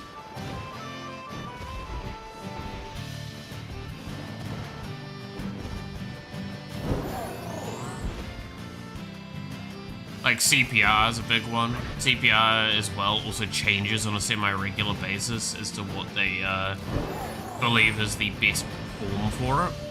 So, even in the time I've trained for first aid, it's changed, I think, twice.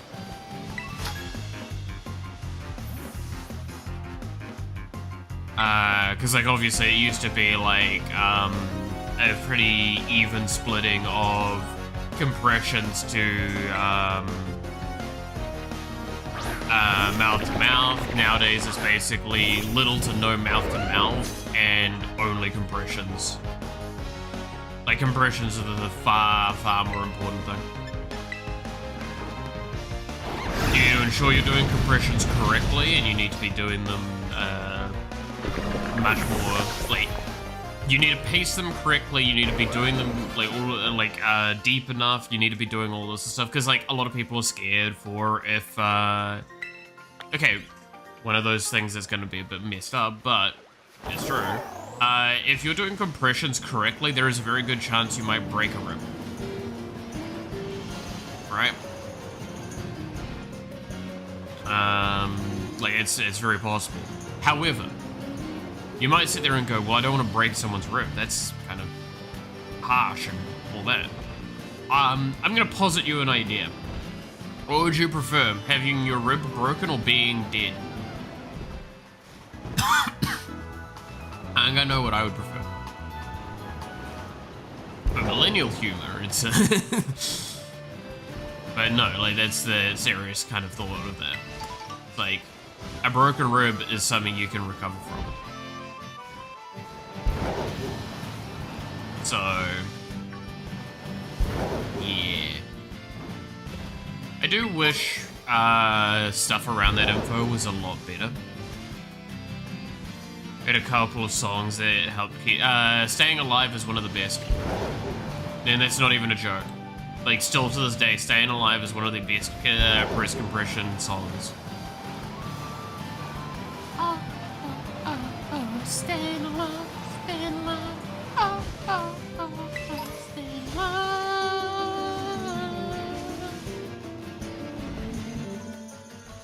But yeah, that's genuinely the case.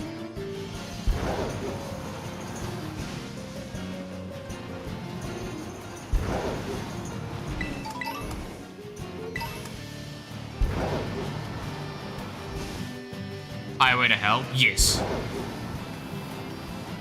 A lot of those tend to be quite good. I think Staying Alive is just a charming one to do as well. It's because of how, obviously, on point that is. But also Highway to Hell is a great one. But yeah, no, it's fine. Finding the right songs for chest compressions is always an important one as well. This is a student?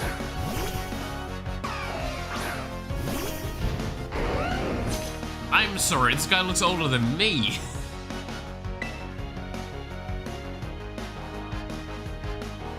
I don't mean to be rude, but like... Oh man.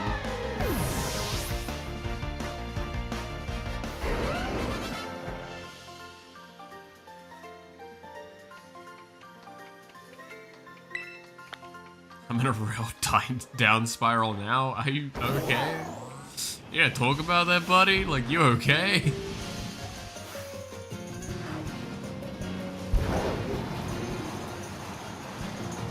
You!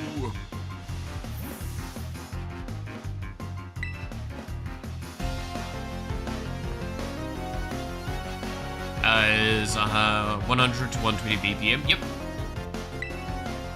Which, a lot of songs sit in that category anyway, so you're fine.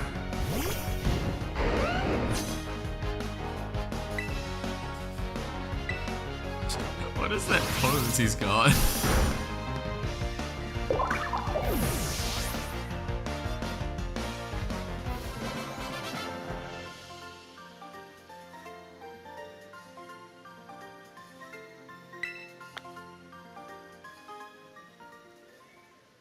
Forgot to graduate. Oh yes, they've been around since I was a kid.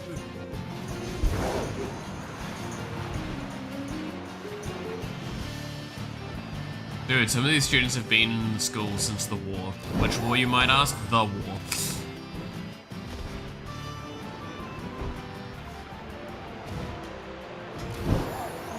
We've somehow managed to wind up back here again. So, of course, why the fuck not?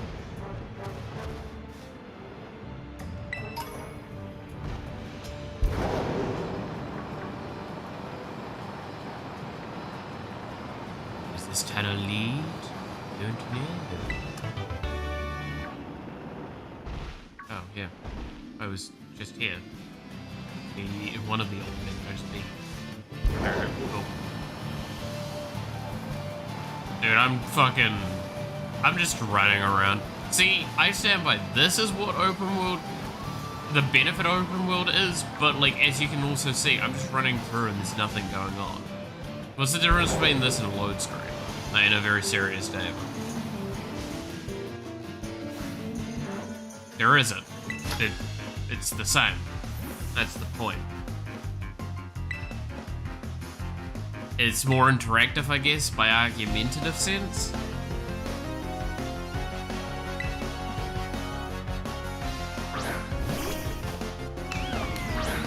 That's why I don't like open world.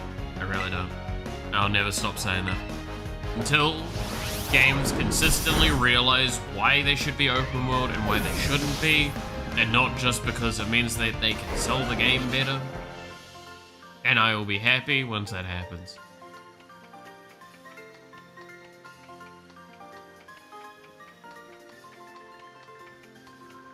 You'll go in a circle. That is correct. That is not actually a joke. That is true. Everyone has a dominant sort of thing. Well, like, the vast majority of people have a dominant, like, extremities and stuff like that. Sometimes your arms and legs line up. So a lot of the time they don't, from experience. They tend to be opposite. From just the amount of times I've interacted with people about that. But I could be very wrong. I haven't done a study, so I don't have good empirical evidence to back that statement up. But it's an interesting thought, yeah. So if you did just kind of like wander in what you conceive as a straight line, you will eventually veer off in a direction. Or you'll inevitably veer off in a direction.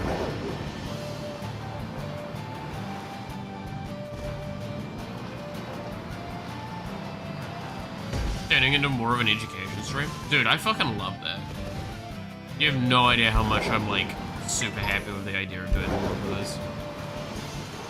It's what I did in the past somewhat, is like, there was a couple of streams I did where I just sat down and I'm like, I'm not gonna do anything on stream other than talk, and I will talk to subjects. And I'll try and stay primarily to those subjects, which some people didn't like, because it meant that they couldn't like disrupt it and talk about what they wanted to talk about, which sometimes obviously some people want to do that, and I try and allow for that the vast majority of the time. But it was nice to have like a basically podcast where I talked specifically to a subject. It was quite nice. I did talk about like game industry stuff, like advertisement and discussions between like what the problems kind of stand by with the interactions between developers and like players, because that's a huge issue that it still occurs. I still have mixed feelings on that, because like it's a difficult one, but like I do think this is one of those times where like both sides need to step up and pull their shit together, because like developers are too scared of players, which to be fair makes sense, but players also need to stop being an entitled bunch of little shitheads. Because like so one of the biggest problems that still exists, and this will be a problem probably till the end of days for video games, is the fact that, how do I just phrase this best? Not every game is for you.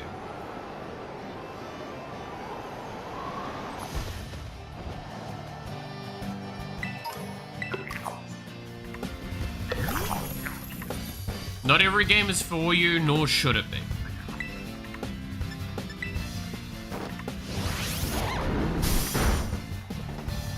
Even within the genres that you like for me, strategy games, right? Not every strategy game is a game I'm going to enjoy. I acknowledge this. I enjoy a lot of strategy games, but not every strategy game is a game I'm like, fuck yeah, I want to play that.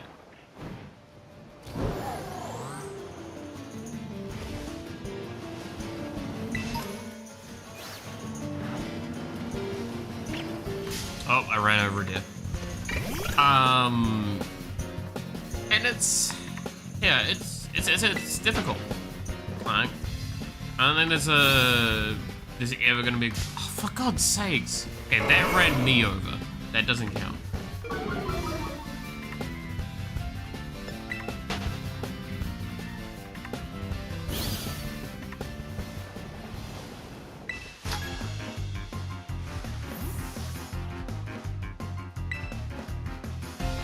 I heard people complain that Dark Souls and Elden Ring are hard. Yeah, like, that is probably some of the best examples, because the problem was Elden Ring was hugely advertised for and, like, widely talked about and expected for and all that sort of stuff. It was a very large-scale casual games push. The problem was, it's not a game for casual players. And I mean that with the utmost, like, knowing of what those games are. That game was not designed with a casual player in mind, nor will it ever be. Which is why you immediately got so many people in the community. It's like, oh, using X or Y is cheating, right? Like, oh, using summons is cheating. Using the fucking whatchamacallit so you can spawn right at the boss room, that's cheating. Like, all that shit. As because of what the audience is. And I'm gonna be honest, you've got that community base, you're kind of fucked. Because, like, you're not getting away from it.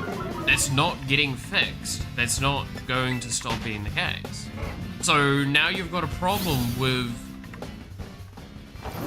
people in that community are actively, like, un-advertising your game. It's like advertising your game is such a fucking awful time.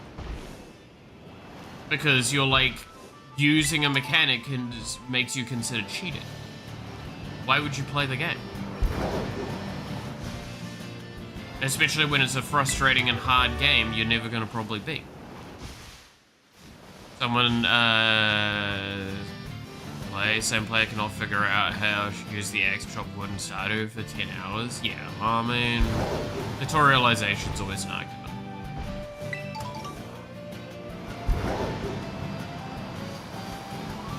Alright.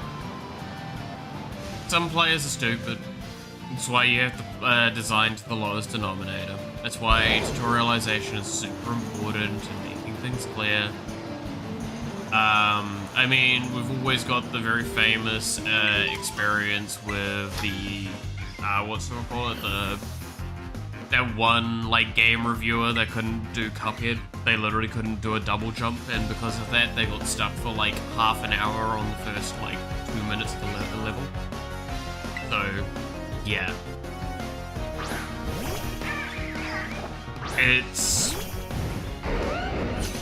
there is a certain point in time where you have to accept you can't apply to the lowest denominator. There's still an effort that needs to be made. If you didn't make an effort to tutorialize, you can't really pull them out on it. You have to pull yourself out. Hey, Inya, how's it going? I'm alive. That is about how it's going.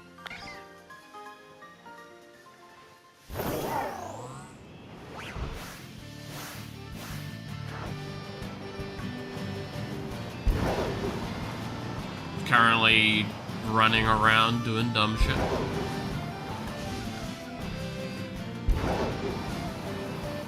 Catching Pokemon, doing other stuff.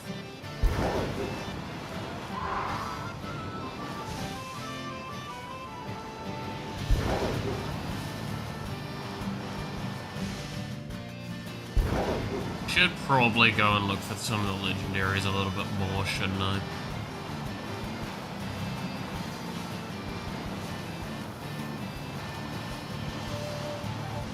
You going for the digs? I am going for the digs.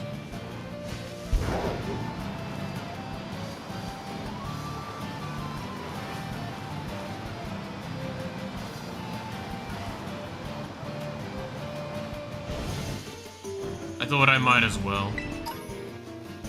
Well, we've got like 3 days worth of streams to do.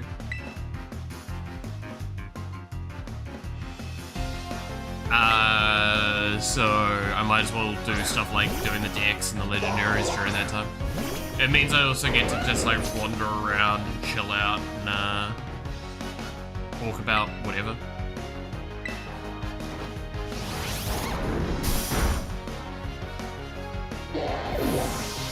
That pigeon can do the thing. Oh, dude, I still love how, what is it? Was it Point Cruise Goldfish? Beat Melania? Faster than, what's his name? Case Setai or whatever his name was again. Can't remember.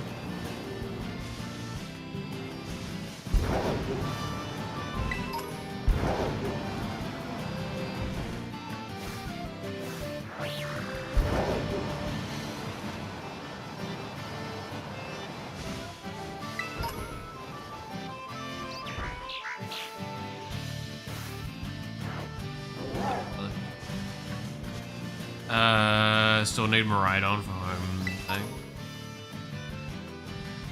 I mean, yeah, I can trade.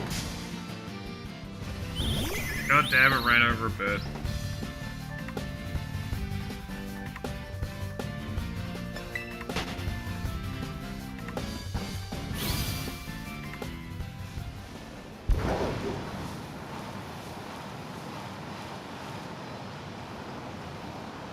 Just let me know what I would need to do for the trade, so I don't mess it up. I ran over another bird.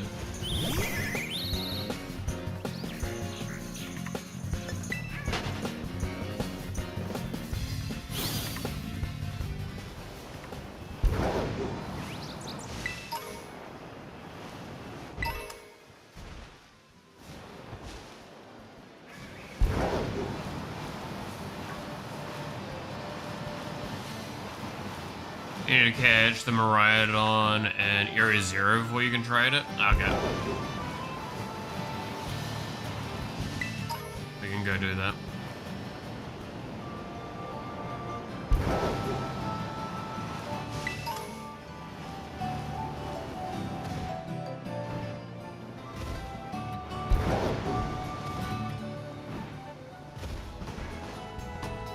Just need to go to Area 0, I'm assuming it's somewhere like fancy looking.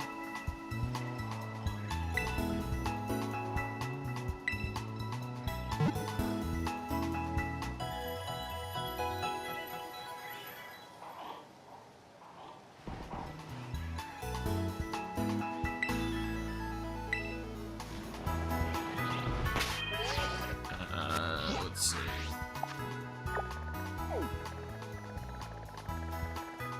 There is the 0 game. Probably just go through here, I assume, to get back to Area 0.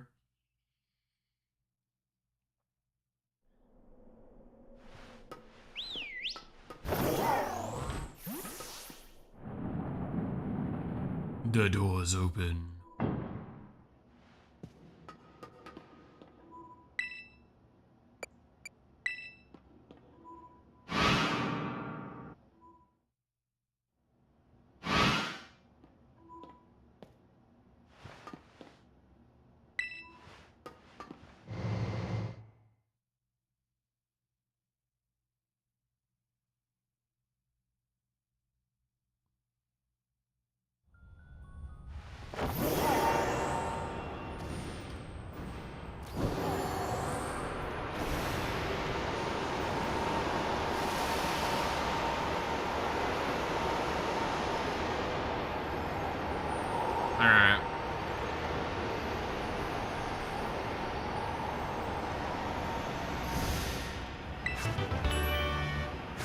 Retro.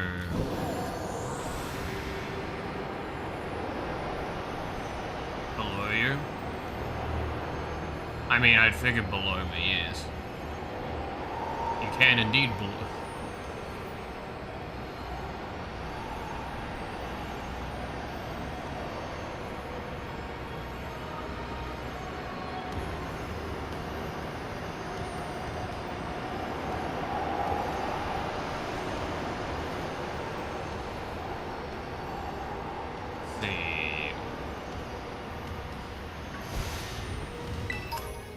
I've already got one of you. No, I haven't got one of this. Just flew past it. Ah, it's fine. I'll get to it in a sec.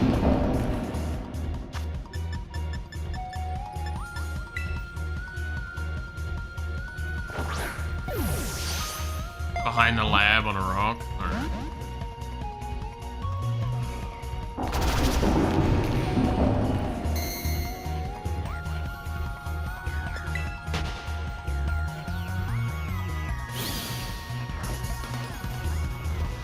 I'm sorry, mate. Do you mind? It's a soul golem from Minecraft. Dude, I'm so excited for Minecraft stuff.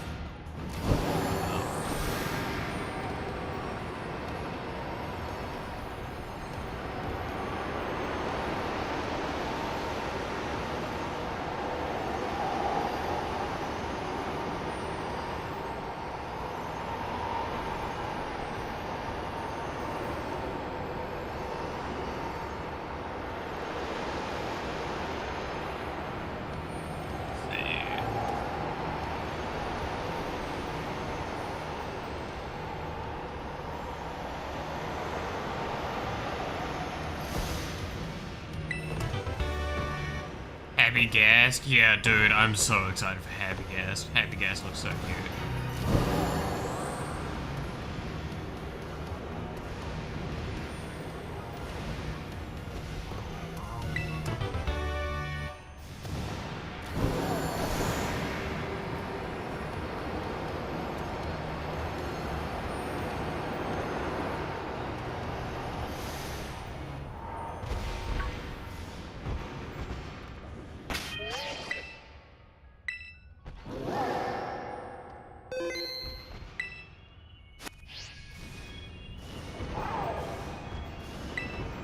Hey, buddy.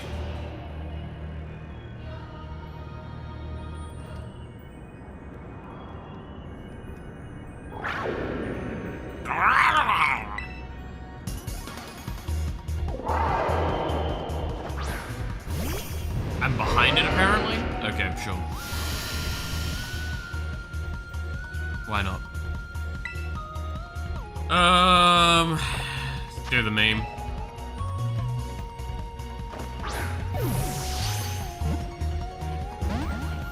Would have been funny.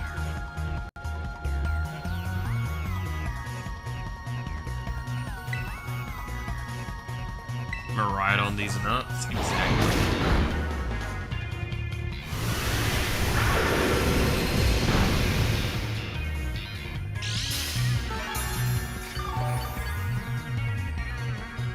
I have tickets for the next one. Dude, I want to actually go watch the Minecraft movie, unironically. Me who is determined to go for the pictures.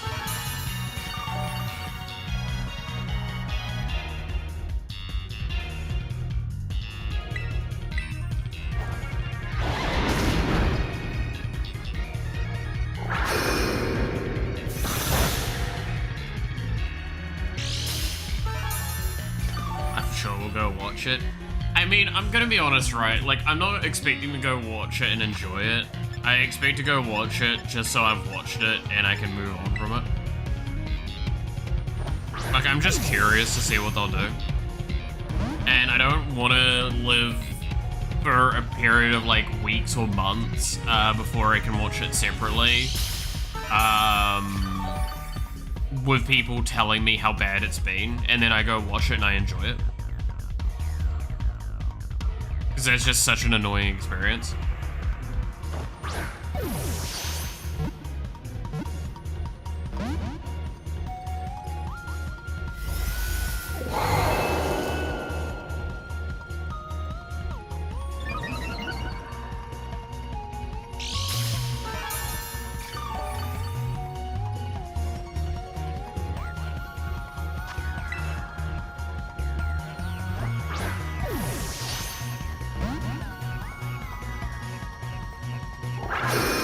look like it's got any contact hits, so I think I can do one more false swipe without it being, like, damning.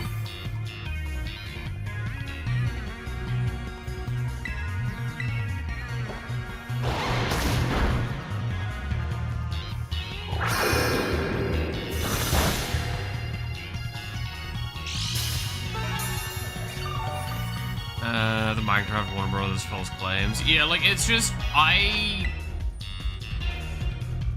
So, one of the things I dislike is listening to other people's opinions of movies sometimes, especially when it's not when it's general audience opinions, because the amount of times general audience opinions are just fueled by one person or two people saying something's bad and people going like, you know what, I agree it's bad, instead of thinking for themselves.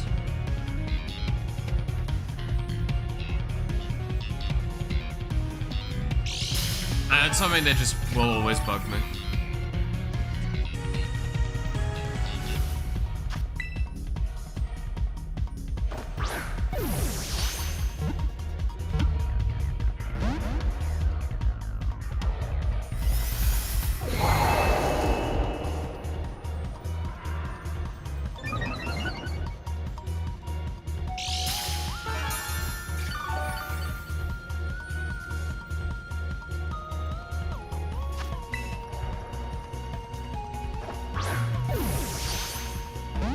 Brother, get in the ball.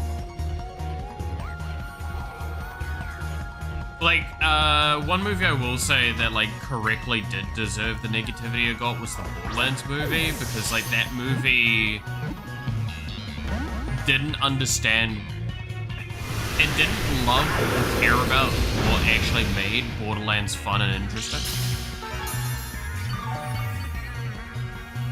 And there was one scene in it that was only about half of its full scene that actually felt like it did do Borderlands justice, and that was like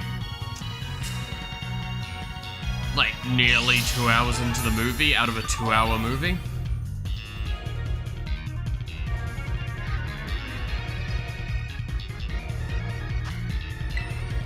Which, yeah. I still feel like I had to watch it. Like, do you remember the scene, since you've watched it, Devil, I'm gonna spoil this for anyone, I apologize if you care for shit, I honestly don't know why you would, but, do you remember the scene where they're all, like, basically, pinned off against each other in, like, that canyon spot when they're about to go, like, unlock the door? And shit. That was probably the most Borderlands sequencey shit, because it was just chaos. It was a chaotic gunfight with everything going everywhere.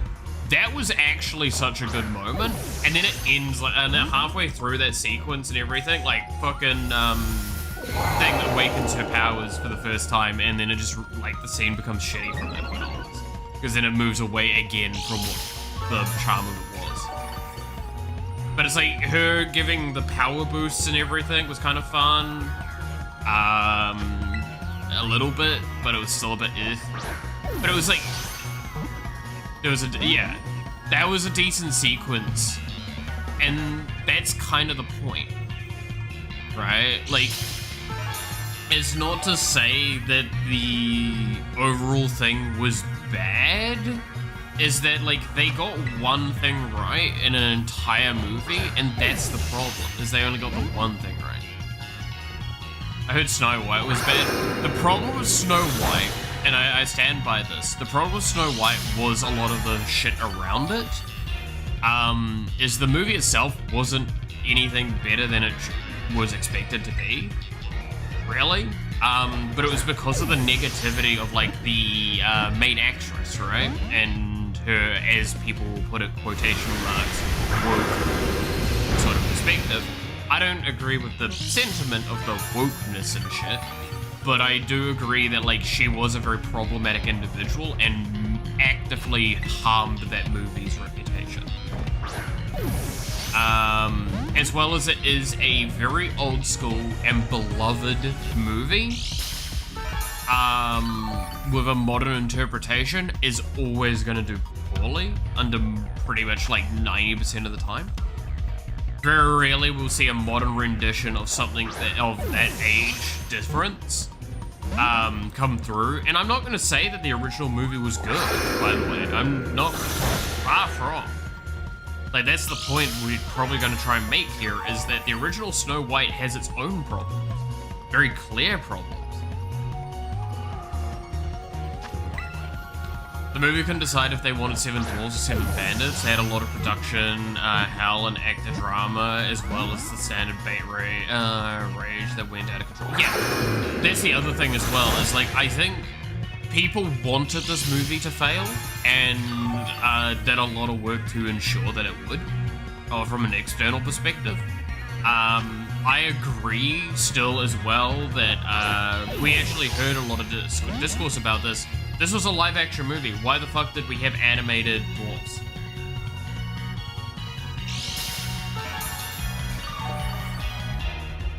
Like, if you were going to commit to the live action, you should have committed fully and got, and hired people of such size.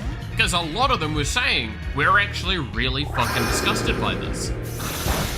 Because they work really hard to get into the fucking industry, and there's only limited roles they can get normally because of, obviously, size. And now they're trying to take them away by fucking computer generation stuff. I can understand the fucking frustration with it.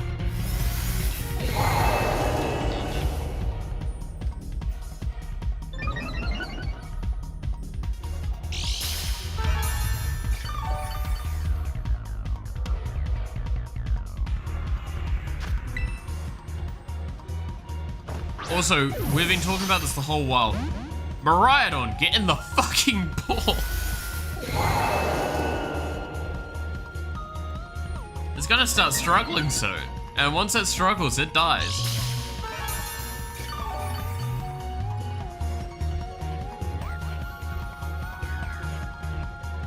They're just unnamed magic creatures. Yeah. And like, I'm not even gonna comment towards like the CGI or anything, like what they used it for visually, style, what it looks like. It's the problem that doing this isn't good. Like this is where I stand by, like, computer generating something like that.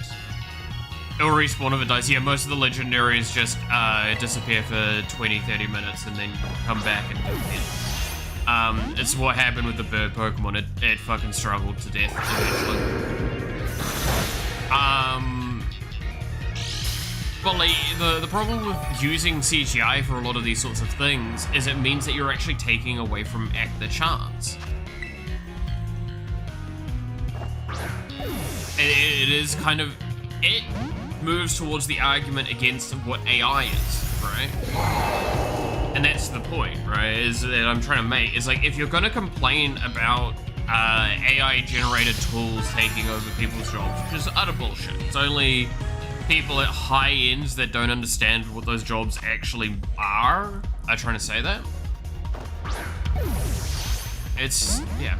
I think Disney should give up on live-action remakes. I agree. I genuinely, I don't think I have a problem with them doing remakes. I don't have a problem with them doing anything like that. My problem is that they keep trying to move into live action, which costs them so much fucking money and has almost consistently been, like, not liked all the way through.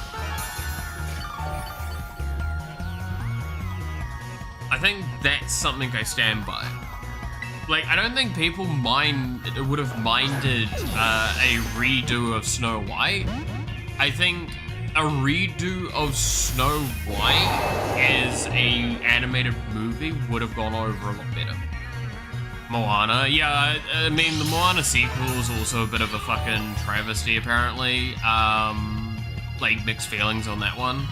I think that they didn't quite capture the charm that the original movie was trying to actually convey. And I don't know whose decision it was that led to those things, but hey. Let's vibe the shit out of the jobs, yeah. the state of Disney. Yeah, Disney cinematography stuff. I stand by. I just have a problem with how desperate Hollywood is on making live action movies nowadays. Where like we're seeing very clearly, especially in like the video game sphere, the technology of making digital and animated content has drastically increased, and the like for a lot of these things has also increased. But you know, I do know about them making a live action for the Moana movie. Yes, I do know about that. That's I breezed past that as what I was kind of pointing at. Timer balls are more effective, FYI. Yeah, I'll switch over to timer balls.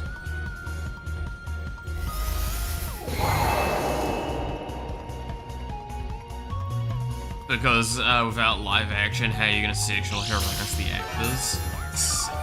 Yeah. I just don't understand it. I do not understand why certain things are looked at the way they are. Like, these are executives, they clearly know better than I on certain things. Like, they have access to information that we don't. Keep this in mind. Like, that is a very realistic point to be made.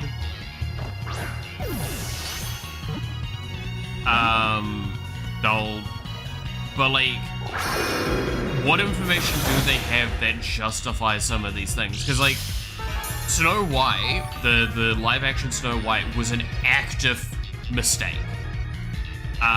The box office opening didn't even make, I think it made nearly 10% of the movie budget.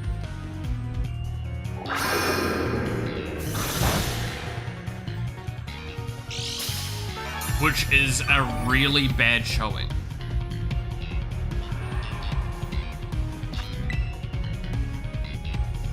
Disney looked at Blizzard and went, we should be like that. Ugh. No. I mean, like, there's already still the strike for VAs with Hoyo.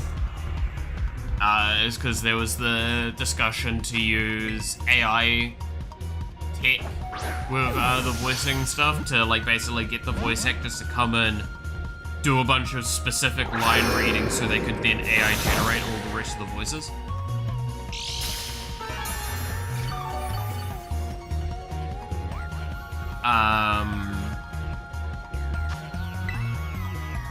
So, like, a lot of VAs have been on strike for that for a long time. Star Rail has actually suffered a little bit from that. They did not count the cost of the reshoots and the profits and costs of Snow White. Oh god, so it's even worse. You can always just farm Master Balls. I have one, I have not gotten any others, and I did actually go through quite a few. Or I could just catch it.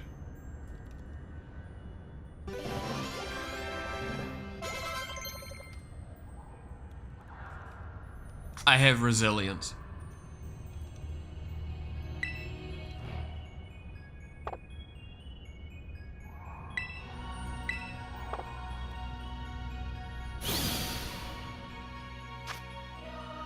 Right on, heard. Hey, yo, you about to go catch me with a Master Ball? Nah, fuck that shit. I'll stay in the timer ball.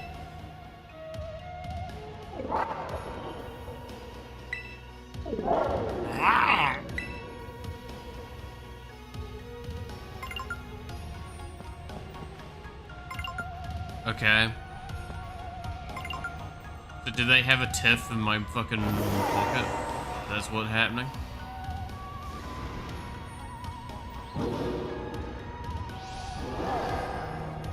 Couldn't have been better time. That was pretty good. There you go, I caught Mariah. And another one.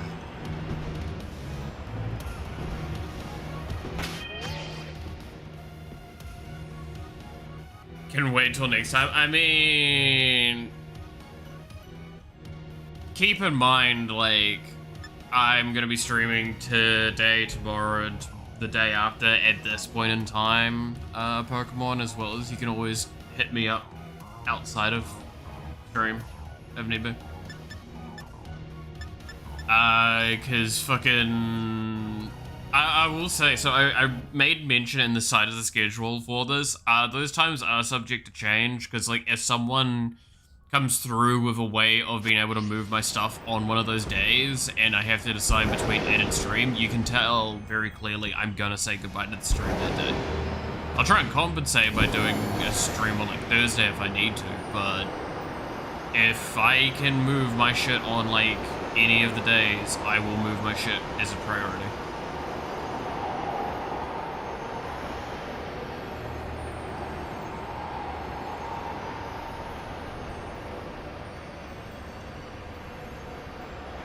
I should explore around, because there's like still a bunch of special Pokemon that I kind of want to get from the stuff. For example, is one of these dudes I want to try and get. Not special, but you know what I mean. Let your Switch charge overnight. Dude, I don't understand not having your Switch charge. Also, that was the last time I wore, by the way. As well. That was the funny part. Like, my Switch is permanently on charge when it's not, like, being run around places.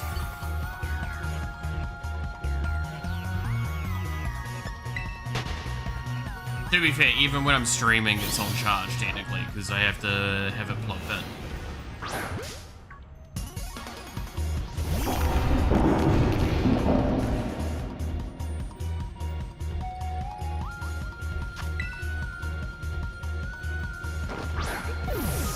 But no, don't worry too much about it. Yeah, you can. It's something that can wait. It's fine. Why are these things not getting the fucking balls?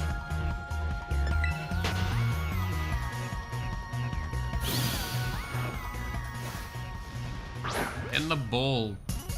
Are you guys okay with throwing questions about D&D in the Discord? Like asking for help with planning game parts and crap? Or should I not do that? Go right ahead.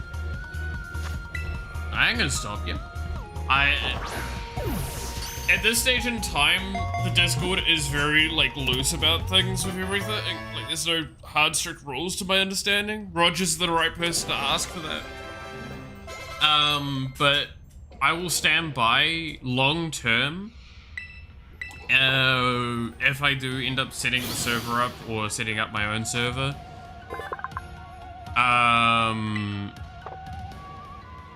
what I will do is I will ensure that there is an area and space to ask questions for whatever you want. Like, again, I still think Pirate Software has got a great example of what I believe should be where it goes, where information is always accessible. One of the things I hated about university is how much of the information was actually locked behind prerequisites and pay and all that sort of stuff. It shouldn't be. Information should not be restricted. Information should never be restricted. Because you can't make an informed choice without information, and we're in an era where informed choices matter a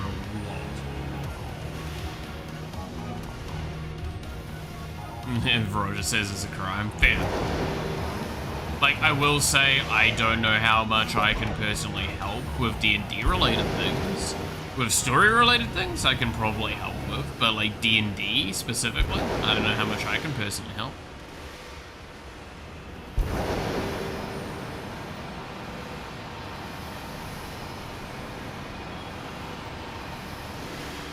Let me get to the home and I'll be ready. Alright, I probably should then turn my internet on. Because I just left that off. Because I had to boot up fully for today. There we go. I am now connected to the internet.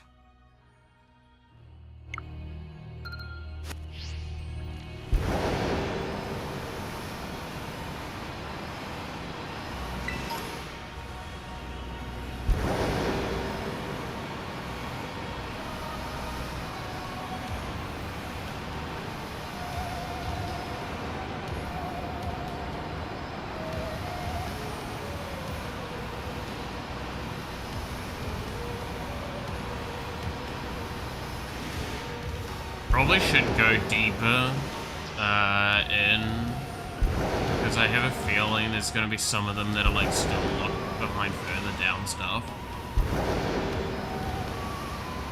I don't know, where's like the best way to see some of the ones that I need? I know like there's the Tyranitar, whatever the fuck it is.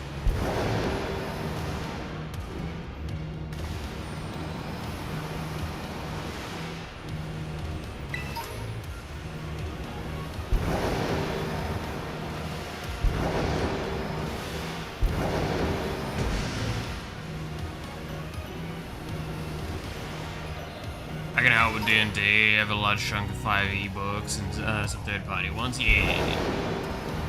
Actually, there is also another thing. So this will probably get me in a lot of like trouble with like Wizards of the Coast if I ever end up being in a situation. It's probably me saying this now is going to basically cut off my chance of ever working with them as myself and not in another situation.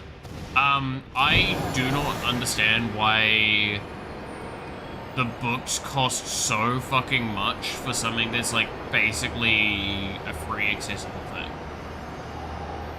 Like, I would understand more if they charged a fair bit for like additional things that came with it, like, I don't know, playmats or all that, but the books themselves costing an extreme amount, I kind of get it, kind of don't. Mixed feelings on it is probably what I should put it down as.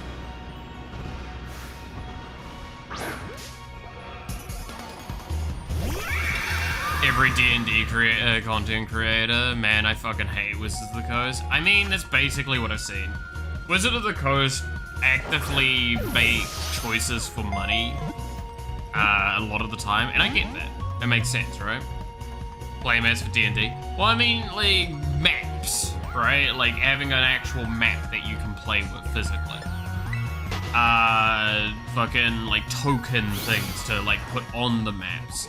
Like, things like that. That makes sense to me.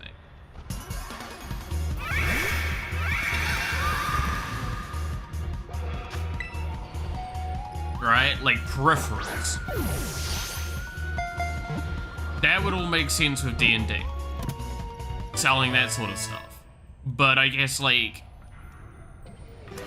as an example still, I'm gonna be honest, the fact that they do maps in some of the books, yeah, like, that makes a little bit more sense, but, like, I feel more should come with those books to justify the costs, personally.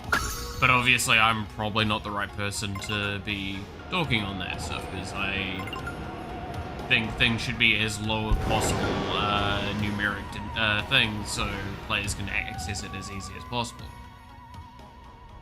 Pathfinder has a full set of rules available online. Yeah, I mean, like, D&D does, but not legally, right? If I recall correctly, D&D's rule set is technically restricted. But, like, everyone has the rules everywhere. You can find all of D&D's rules more than easily on wikis and shit. Even up to date. Oops, that's not the button I want to press.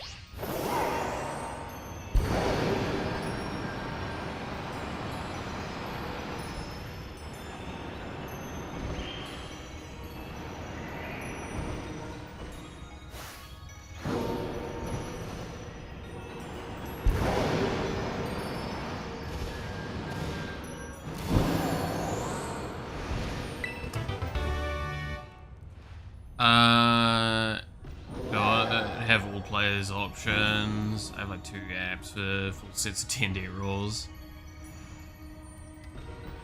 Set up for the trade. Alright, give me a second.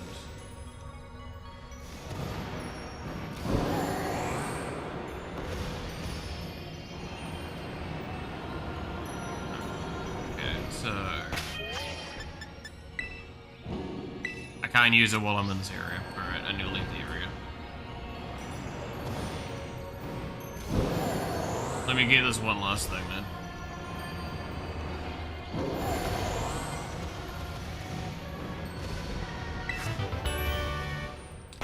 I can't remember if I can just actively use. Yes, I can.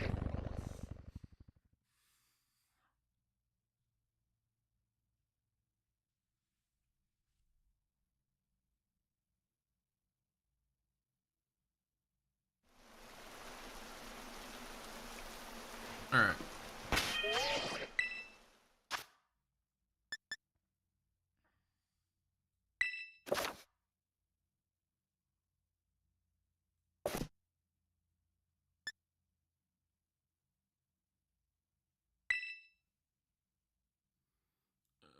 What was it? It's 6, 7, 6, 9,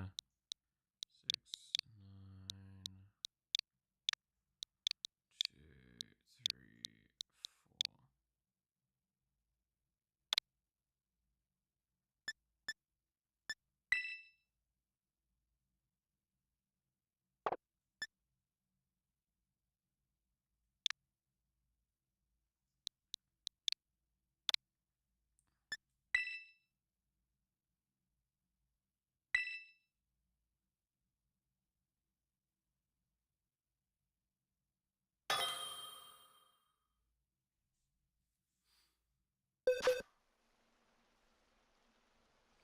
There you go. Alright, there's your Miraidon.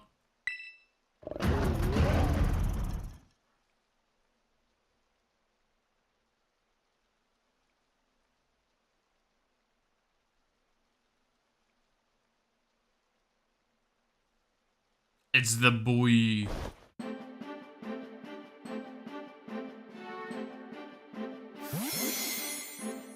Should have named it before I sent it. Oh well.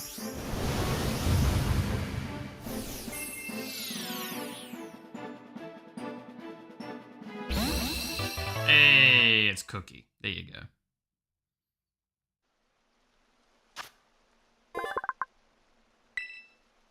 And you can have it back if you want. I don't think it changes anything for me, right? If I have it or not. Because I've technically got the basic one. Name it D's nuts.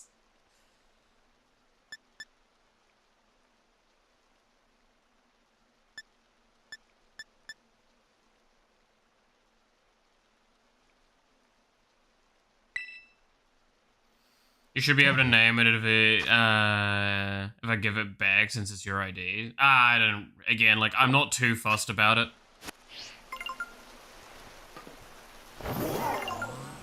Like I'll stand by that. I have both in the game's decks, yeah. So like because I've got this one which you can change it to being battle mode, so I can just use this one. That's why I'm not too fussed.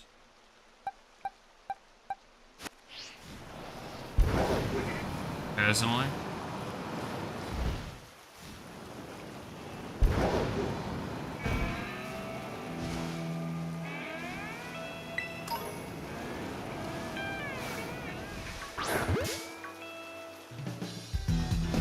Because all I want to do is just complete the decks. I don't need to own every Pokemon myself at the given time. I'm gonna start trading a bunch of mine away with like the surprise trades. Nobody get me. Yeah, fair. I mean, the other thing as well is like, if I wanted to have every single Pokemon, is there even enough space in the box? I don't think there is. Yeah, complete the decks on home. Sweet. Oh, I'm glad I could help.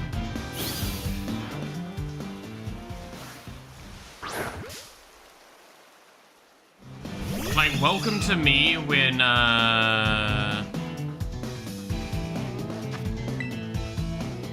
with Warframe. Warframe's a great example of how I play games. So I'll just, like, sit there and go, I don't give a flying fuck. Look, if this completes your thing, go ahead. If you feel like you need to send me something in response, go right ahead. The amount of times so one of the things that will give you an idea, right? So like, I have played with people and cracked items to try and get things for them that would probably be worth about $5–10 in real thing.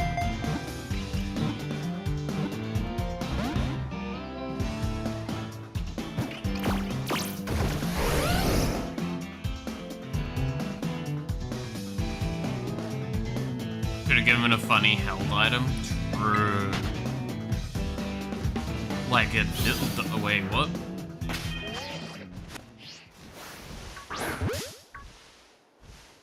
Stressed by the battery. Yeah, all good, man. It's all good. Don't worry about it.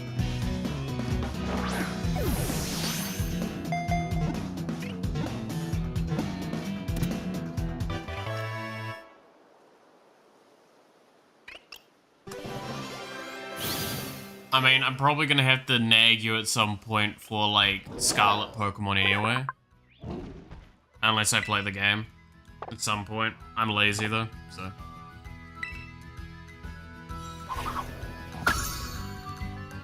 We'll see. One day I'll get there.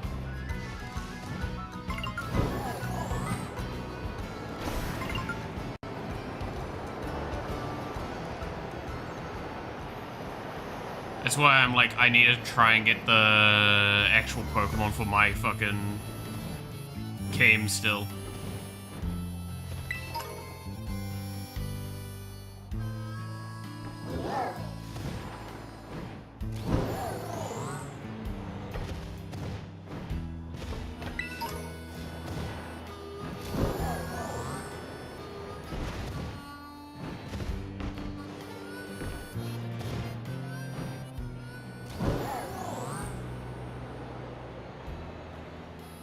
And 960 Pokemon. Okay, so you can probably have one of every Pokemon in the current game, which is insane. One living dig's going through for a second one with full shinies. Yikers. Hey, you're fucking keen, ain't you?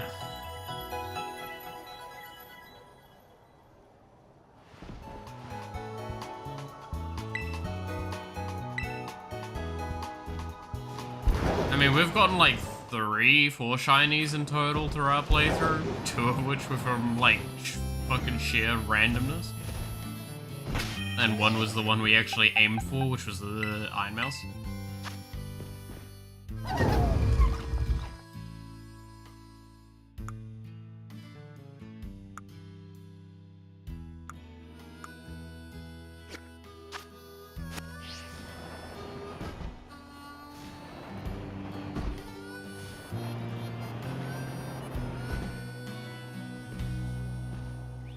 Helps the main yeah, that makes sense.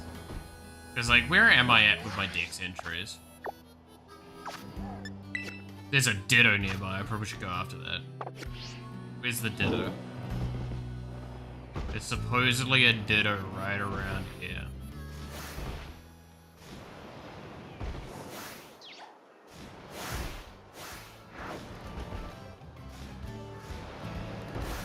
There you are.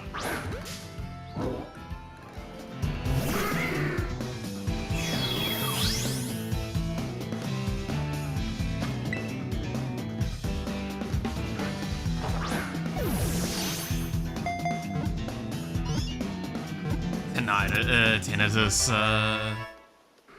Hammer, Iron Mouse, exactly.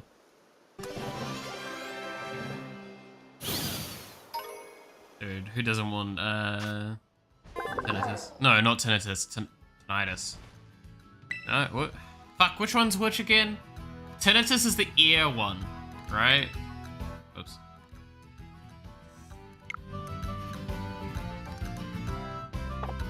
Tinnitus is the rusty nail run. It's a rusty sound. I mean...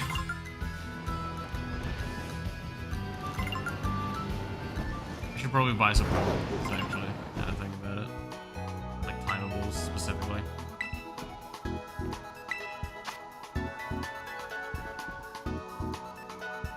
Let's go...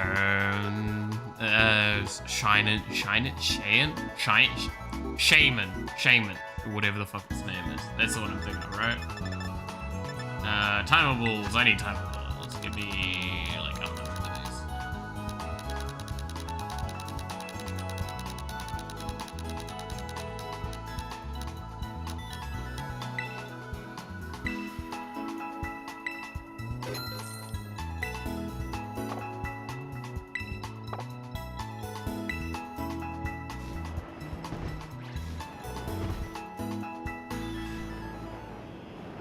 Okay, I was trying to look at the Pokedex entry until I saw that there was Dittos nearby.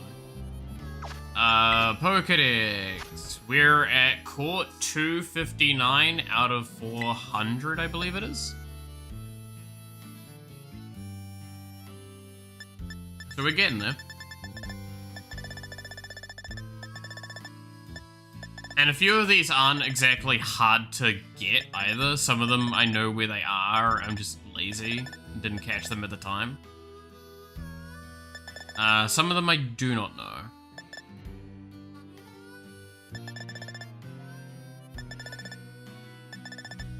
Some of them are just evolutions that I need to just get the evolutions done. Like here, for example. And I'm assuming here. And here, obviously, as well.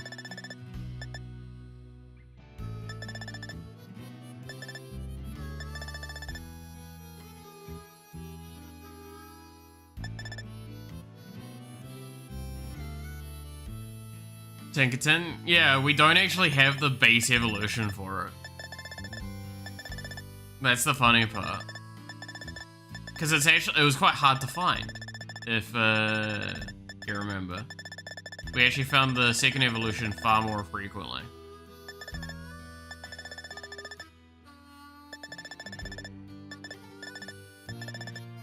And then obviously the starters. We're fucking nowhere with the starters.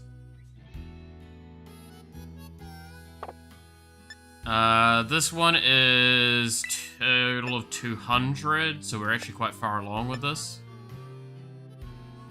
As well as some of them are carryover ones as well, so some of them are from the base game.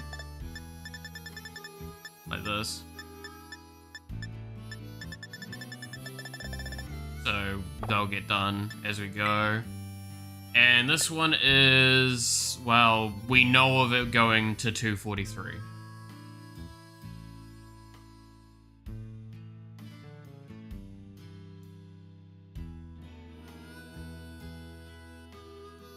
Get a few eggs. Yeah, I'm tempted as well. But like, yeah, you can see here Iron Leaves is a great example of I need to just go do things to get these. And I assume it's just Area 0, or is it raids, maybe, I need to do. But yeah, like getting the starters, getting all that unlocked and done, that's something I gotta do.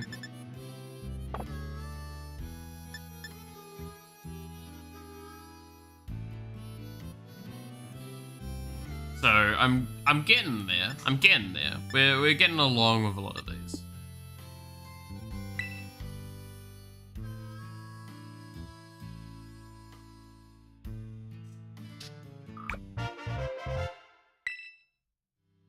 What rewards do I get? Oh, I get some fucking timables from there as well.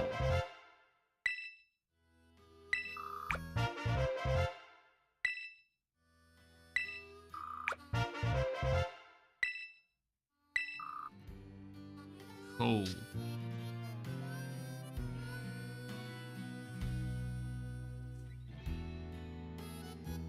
But yeah. Again, so just as a recollection thing, because we've talked about this before, I feel, and I think I got the answer then. The starters can only be obtained as starters, right? So there's no way to get these two without getting them from another player, basically.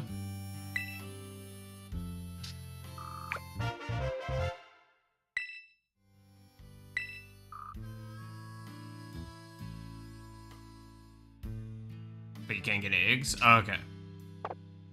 I mean, I wouldn't say no to some eggs. That's the case.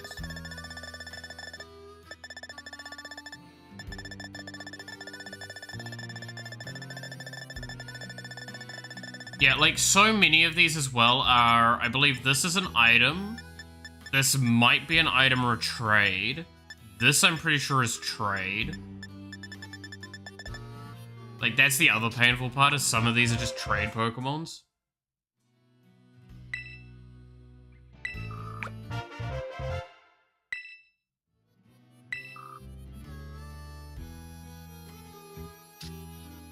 which just is frustrating.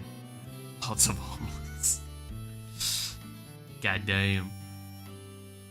But yeah, like the problem of trade Pokemon, man. I hate the concept of trade Pokemon.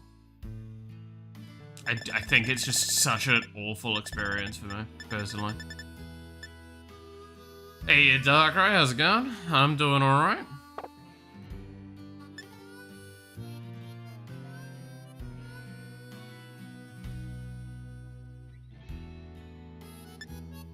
Can be acquired by doing raids, and for Scarlet exclusive 66 Paradox, you can also get in raids. Yeah. No, I do know kind of about that. Because there's, you just look at the public ones, especially, because they can just easily have random, Scarlet ones.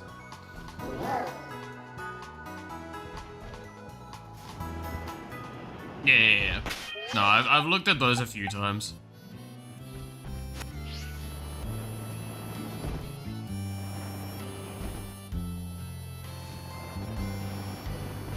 Eevee's nearby, apparently. I haven't caught one of these. No one go to sleep. Is he a legendary or is he a mythic? I actually can't remember the rules of what Darkrai is in terms of like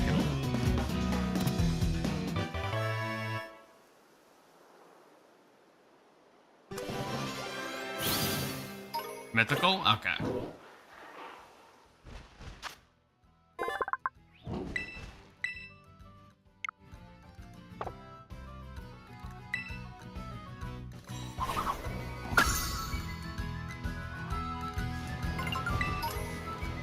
Because, yeah, like, I just having a solid moment of, like, not remembering. He was from generations I didn't play of Pokemon. It's simply the main thing towards that.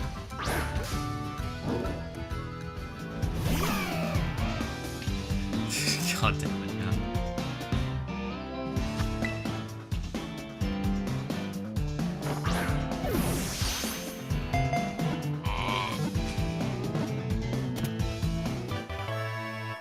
Like, don't get me wrong, I remember seeing him, like, a few different things, and he looks very cool. I never watched the movie for him, either. Apparently the movie was pretty good. Gen 4, yeah. So, the generation after after where I started, was went to, basically. Because I remember, again, I played to Gen 3, which is why, like, Pokemon games have changed so much for me. The movie was good, yeah. Ooh, I think I need to capture you. Banana Dragon.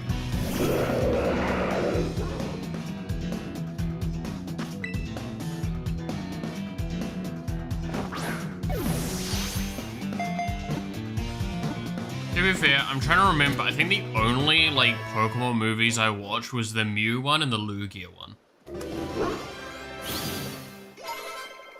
Which might, like, date me a little much.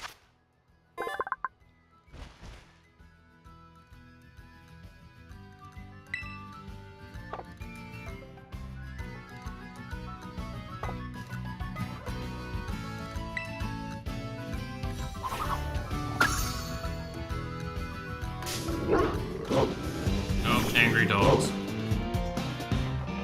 Going to do uni work, have fun with that. I love the Entei one as a kid. Did I watch the Entei one? I don't think I did. You serious?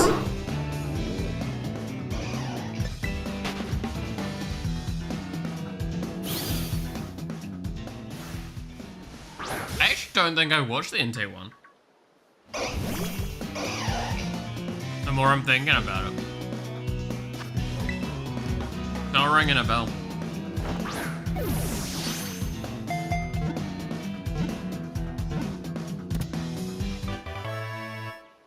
I remember the Mewtwo one. And I remember the Lugia one. The Lugia one I remember watching in cinemas.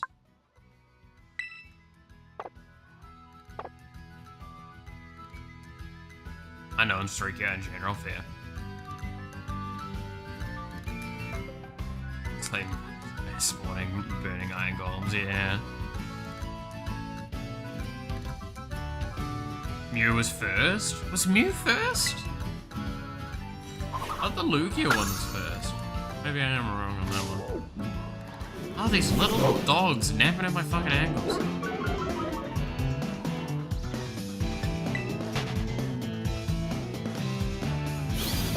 I don't remember the XY and move. Oh, yeah, that's beyond my era. That's where again, old man fucking moment comes in.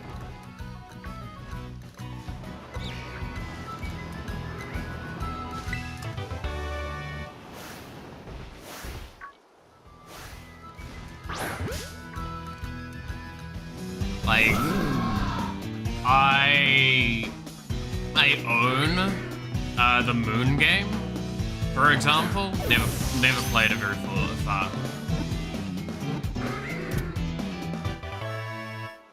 That and the one where the Pokemon who could turn into a Pokeball.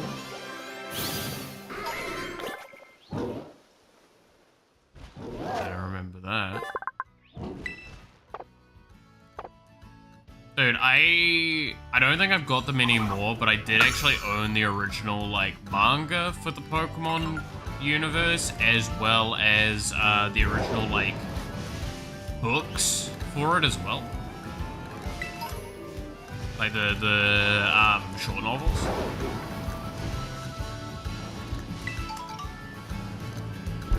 Which I think the short novels were based on the series. But the manga was the original stuff, right? Which, my god, the manga was fucking dark. If you did not ever read that manga, I don't know if I could recommend it.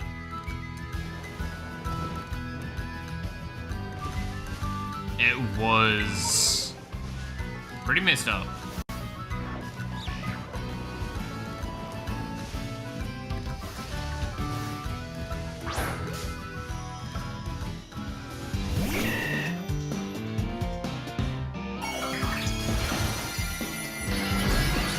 Which one?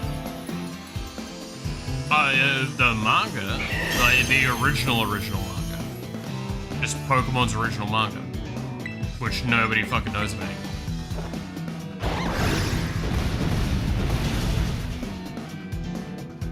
That was like before they did an anime of it and made it lighthearted. Like, this was the era where,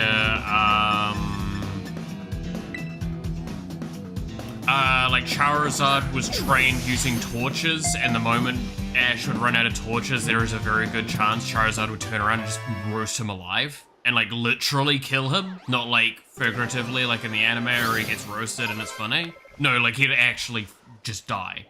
Like it was a murderous beast.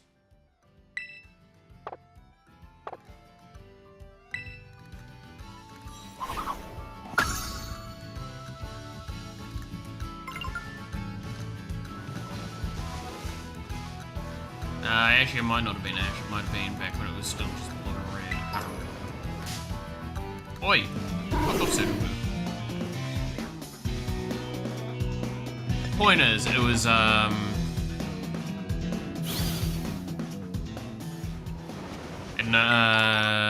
no bands and the one panels. That might be it then.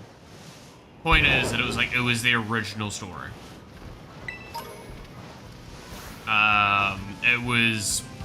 It was fucked up. It was great.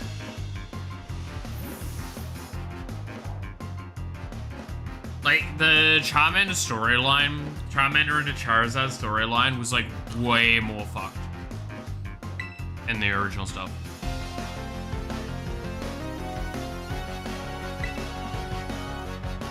Because I think in the anime, he still has the depressing thing of, like, he waited for his owner and his tail, like, almost went out, which would basically mean it's dead. They made, like, a much bigger point about that, and how much it felt betrayed was a big deal of it as well. Like, it just didn't trust anything. And because, like, training Pokemon was way scarier in the original content. Because, like, in Pokemon, the concept is you're training them to learn these moves to do certain actions. That's the idea. It's calling out the action, they'll repeat what they know to do. In a realistic situation, that's kind of dangerous when you're talking about creatures and monsters that can, like, split continents in half, potentially.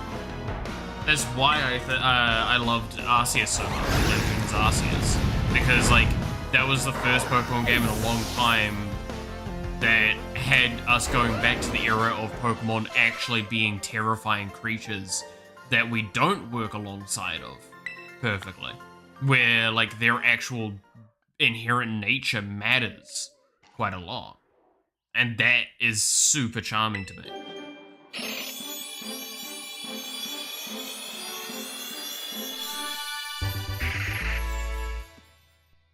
That's why I'm a little sad that, Legends ZA is moving a bit further forward in the history cycle. But I'm okay with it. The mechanics look really fun. So I'll forgive the fact that it's not doing the thing that I would have liked it to do more of.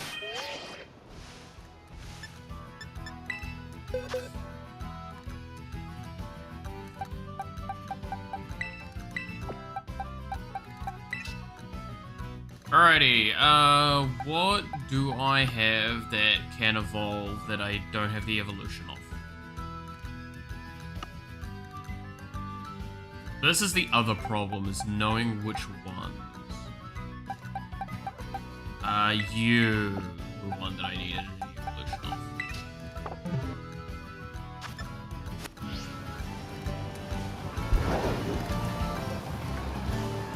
I didn't end up making the list that I said I might make. But someone suggested just like straight up actually making a list of the Pokemon I'm missing. So I can look it up on a regular basis.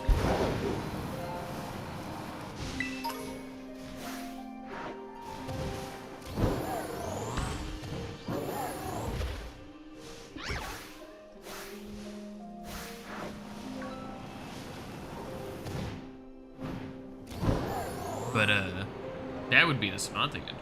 And I didn't have the time for smart things. Gumi!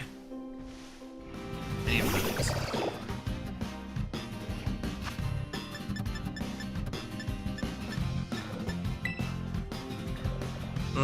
Time to do a spreadsheet. Yeah, it's basically that's the problem, is that, like, it would be going through writing down what I don't have, or like the numbers for what I don't have.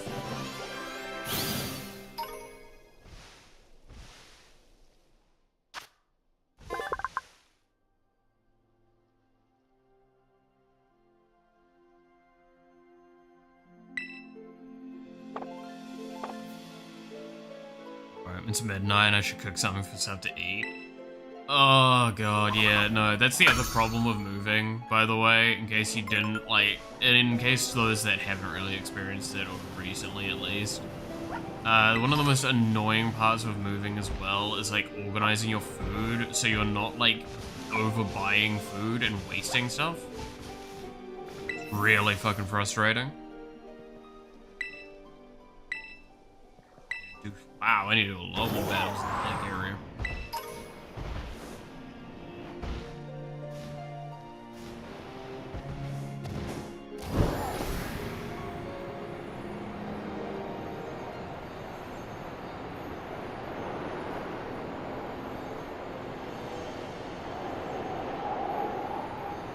It's... the piloting is so bad in this thing, I swear to God.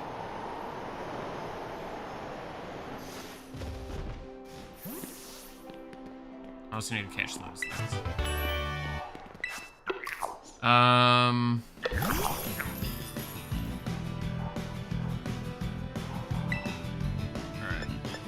This thing needs to die.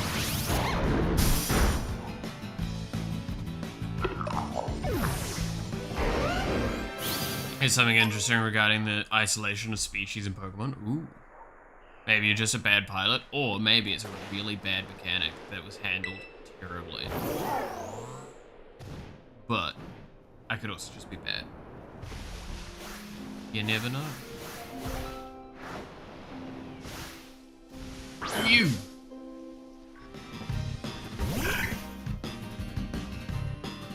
Superman 64 would be jealous. Ugh.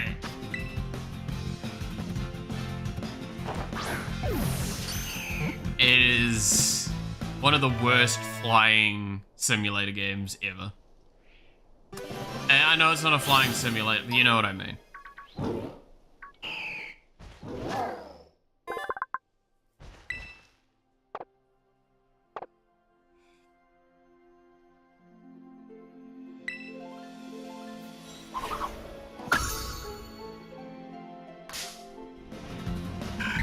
Do you mind? I want to capture your parent. That one.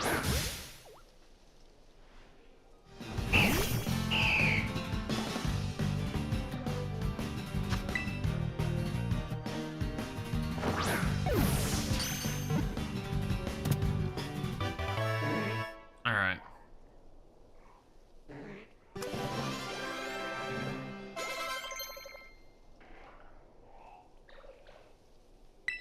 Once I learn nasty plug, good for them.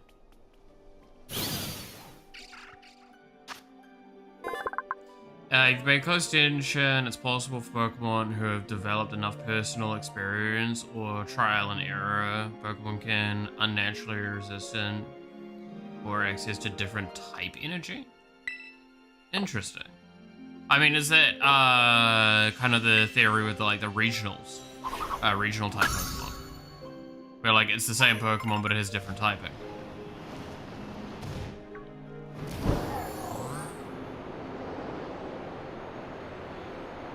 Rhyhorn, they can actually swim.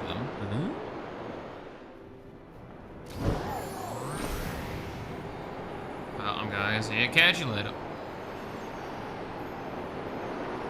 Can't wait to sneak up behind Mons and throw my balls. Yeah. It's involved with regional variants. Okay.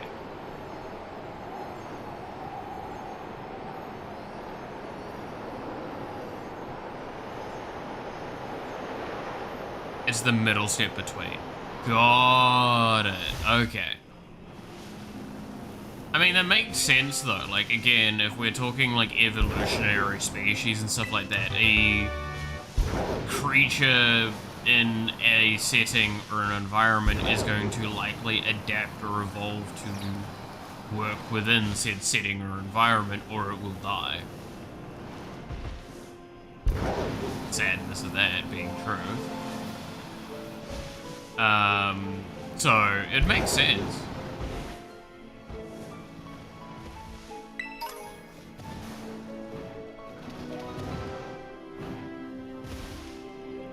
It's kind of interesting. The way of thinking about that stuff.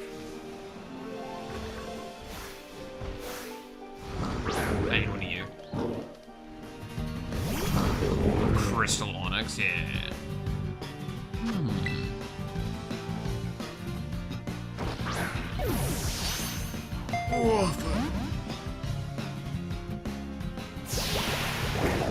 Liquidation, how rude.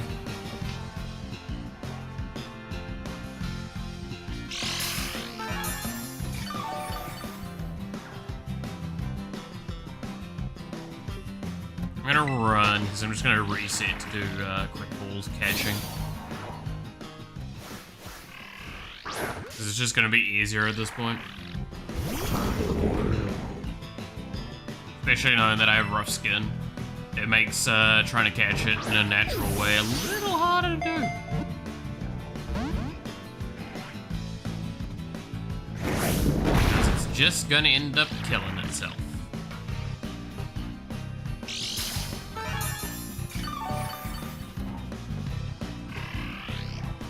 Pokemon can divert the evolutional energy they build up through their lives to make minor adjustments to their current forms to develop new resistances or move potential.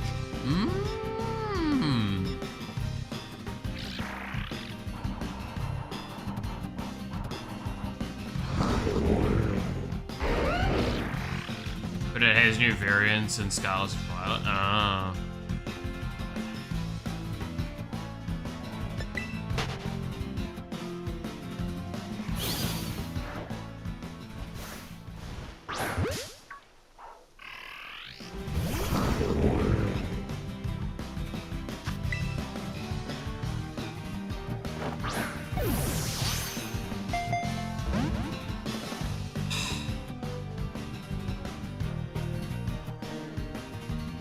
It does slow down how soon they can actually evolve, but over time it can be worth it. I mean, that would make, yeah, like 100% it would slow down the evolutionary process. That makes a lot of sense.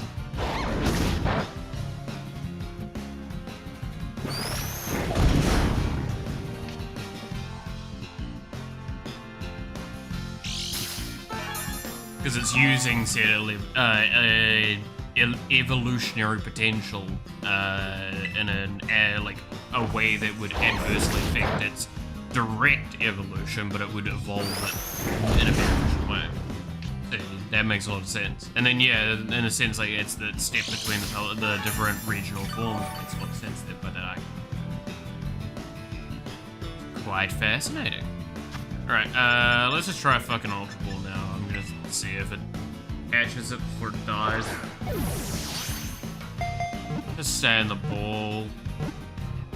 Thank you.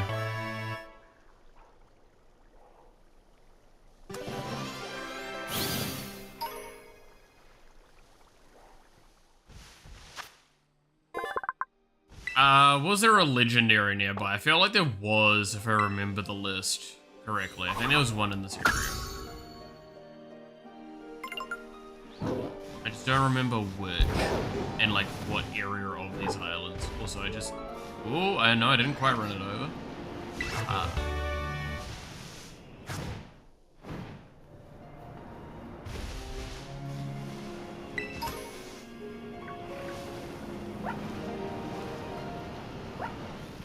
So many of those tiny fucking fish everywhere. Because that's the Titan's thing. So it won't be near there.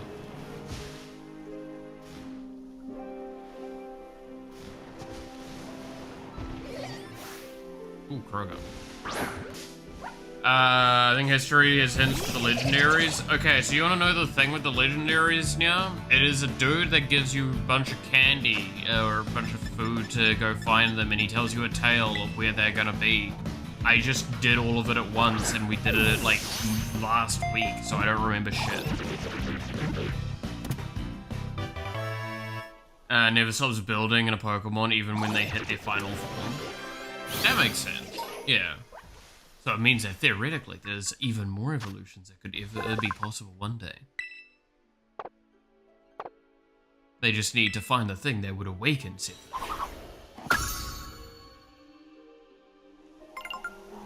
Where'd the Toxicroak go?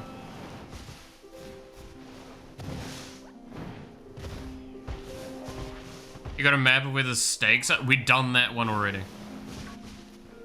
No, we're not talking about those legendaries now. We're talking about the special legendaries you get at the end of the DLC that you can now go find from the original games. Like Entei, how we got him earlier.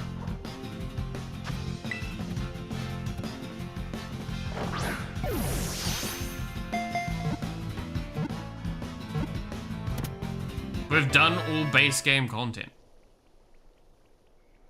That includes legendaries.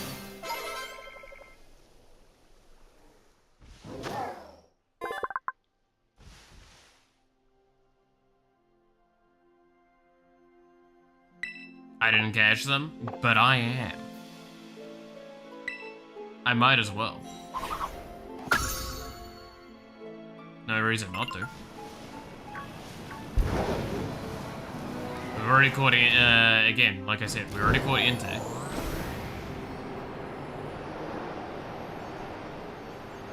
I know Lugia's around somewhere. I know a few of them are around. I know Zapdos is in the first lighthouse.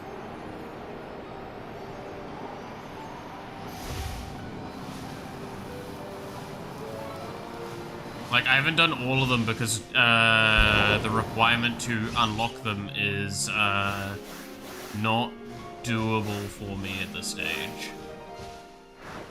Because it kind of requires me to be in multiplayer and do quests.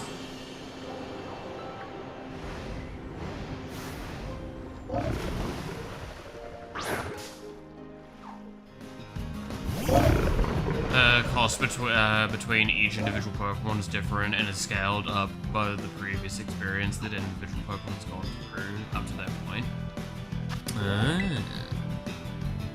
The shiny locking of the legendaries. I mean, yes, I agree. I always agree that I do not like the concept of shiny locking. I think shiny locking should never exist.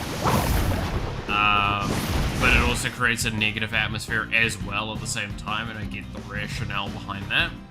But like, simply put, I just don't like a lot of the systems around that. I think there's better answers. But I can't complain about something that's the case, right? Can't change something if it's already the case. But I'm kind of saying.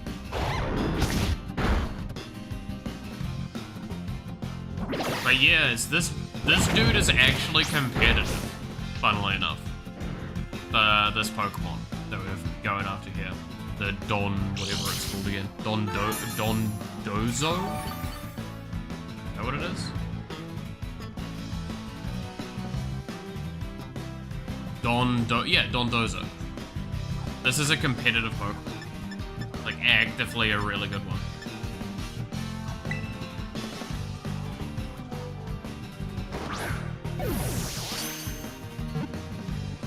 Not lock on the previous. They did poor interior management. People exploited it. Let's lock it again. Yeah, There's no correct answer is the short answer. Yeah. Because no matter what choice you do, someone's going to be upset by it. Like, up until the day where every Pokemon is a shiny, they'll complain that shinies are too difficult or shinies are too awful or whatever. And then the worst part as well is that then you can also point at the fact that then they'll complain that only everything's shinies. Let's say a stock Venusaur can evolve, let's say it is 55, but a red's unique would be a more extreme example of 75.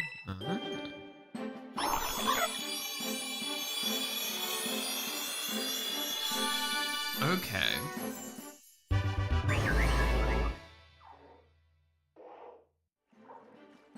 Cool. That one evolved fully now. We can get rid of this dude.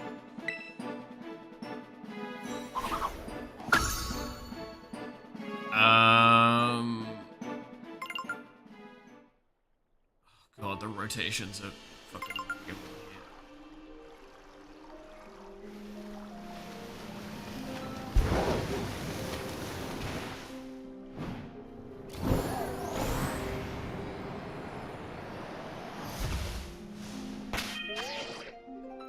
Boxes.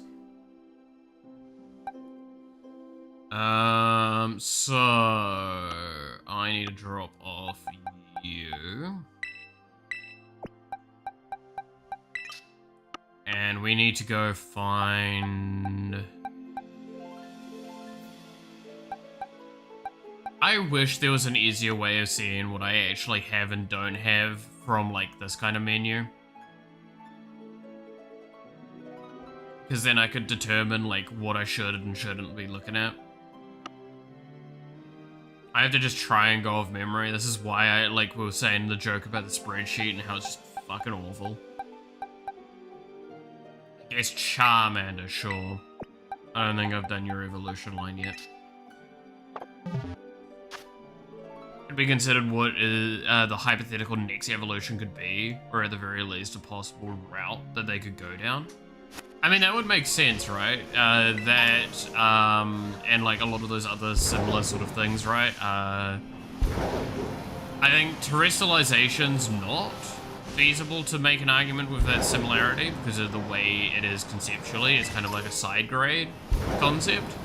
where it modifies the pre-existing concepts within that Pokemon. It seems to be via weird dimensional bullshittery. I'm not sure I understand the terrestrialization stuff well enough to probably make an actual comment. Probably.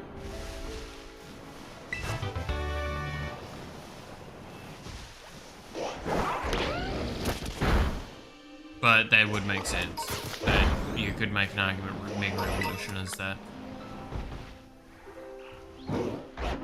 would gain full access. Yeah, like if it just was this other thing. That's why I say like it's probably better to look at it as more like alternate dimensional shite. Right.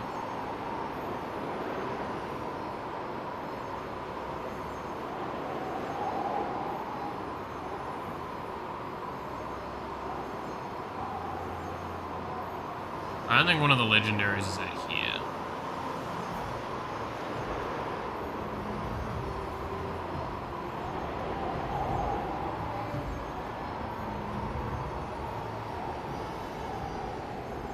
Oh, I don't think I've got one of you yet. Damn, I did love it. Wasn't able to turn around in time.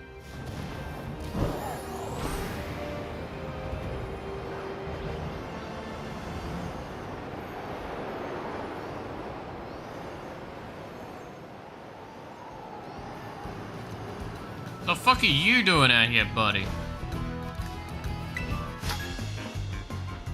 Turbogo's Legendary is in charge of defining and separating each type of Pokemon into their unique categories. Oh, okay. I did not know about that.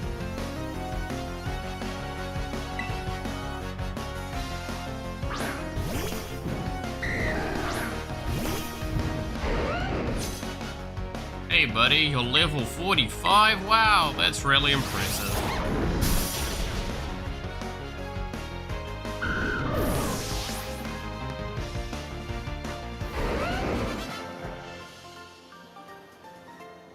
Good job.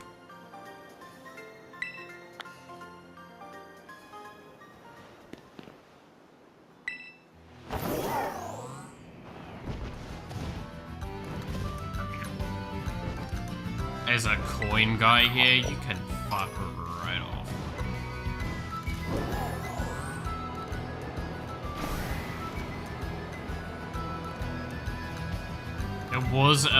There are a couple of golden, so I should grab.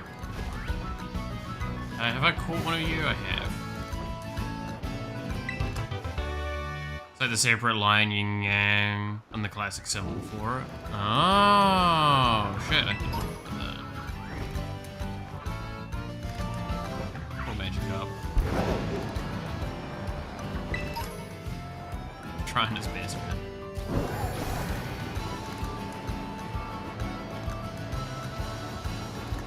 There's a golden one around. Yeah. Could be a move I don't have. It is the air slash I already have. Good. Thanks, kid.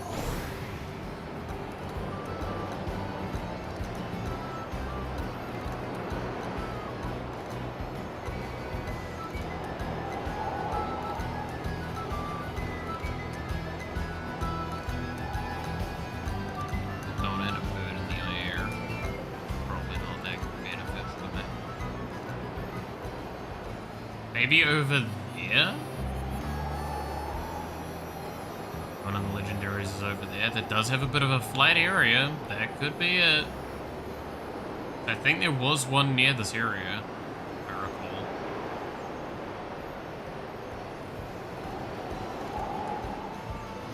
No, it is a treasure chest, you bitch.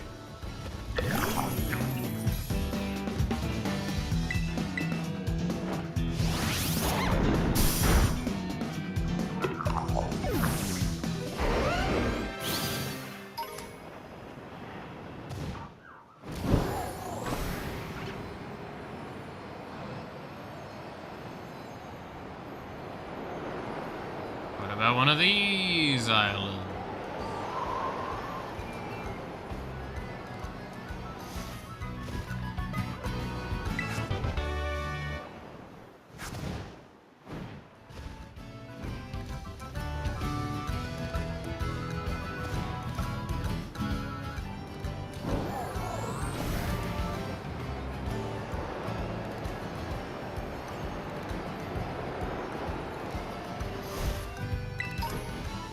bottle cap. Nice. I still don't know what those are used for. Other than being a currency in Fallout, I believe.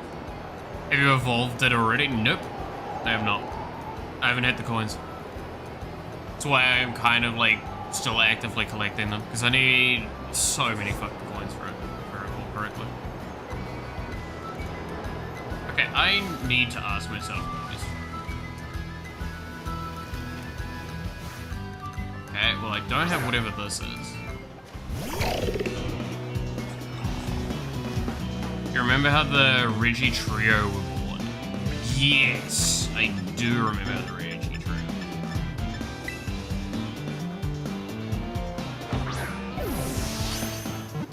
To artificially max Pokemon's IVs? Okay. Sword dance, yikes.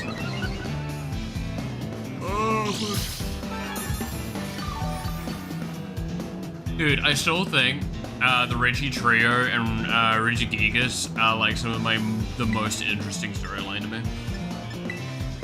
I don't think anyone can convince me otherwise, that I still love this day.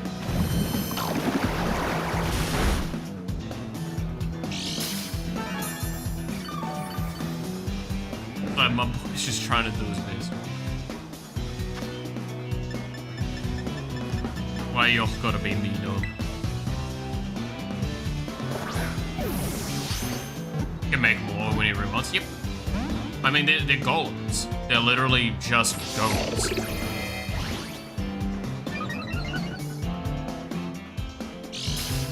They're nothing, like, obscenely special, really. Technically. But they are. It's weird.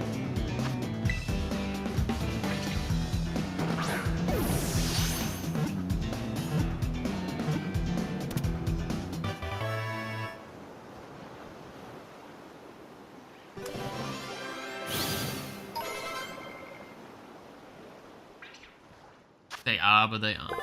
That's the thing.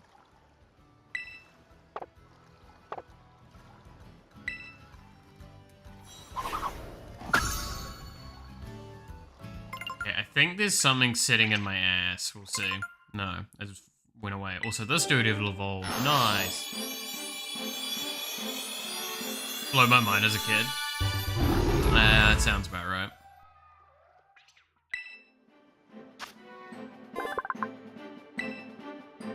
God, now I'm trying to think, how old was I when I played Gen 3? I'm still in school, I think.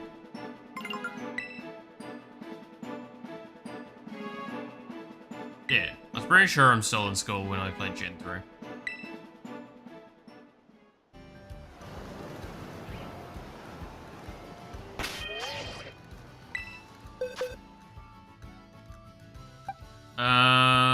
Alright, what is some more evolutions I have not finished that I can, because that's the other point, is I can't finish every evolution line because we gotta lock some behind trades. Wow! Because that's funny and cool.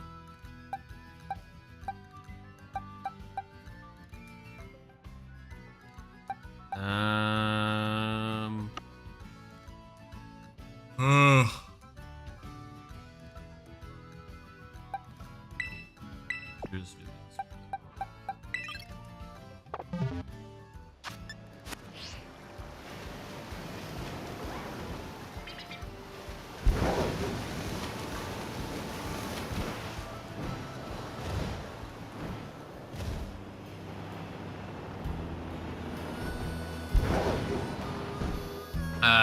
Each of the Regi have a hive mind of their specific type.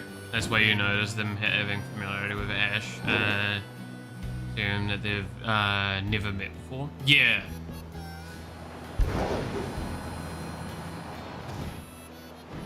I mean, it's the weirdness that Regis are technically not actually all that, like, unique and incredible. Again, they're golems made by Regigigas. They're not. But they are still very, very powerful because they're made by the dude that moves fucking land. Or the mover of continents.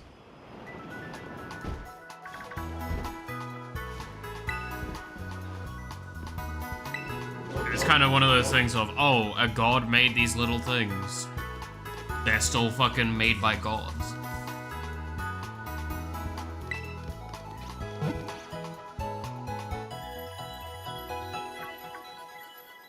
Isn't there a dragon one that was made later on as well? I think they made a dragon Reggie.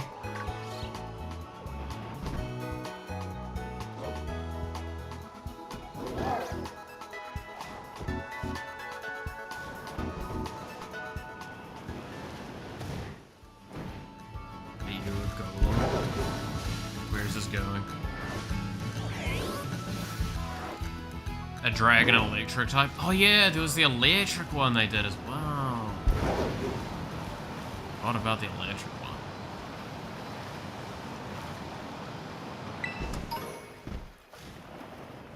one? Limp.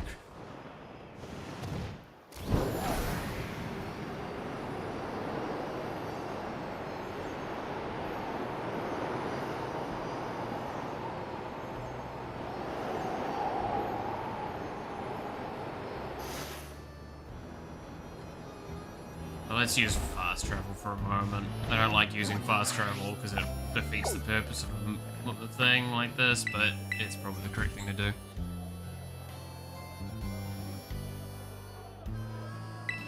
Because I think there was a legendary around this gym. Ugh. We've been back to this gym so fucking often.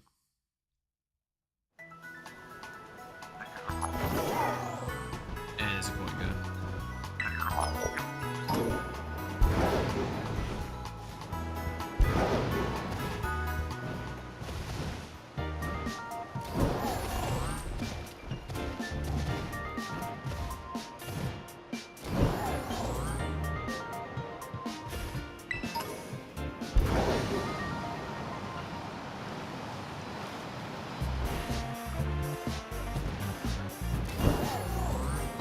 This before. Supposed to try.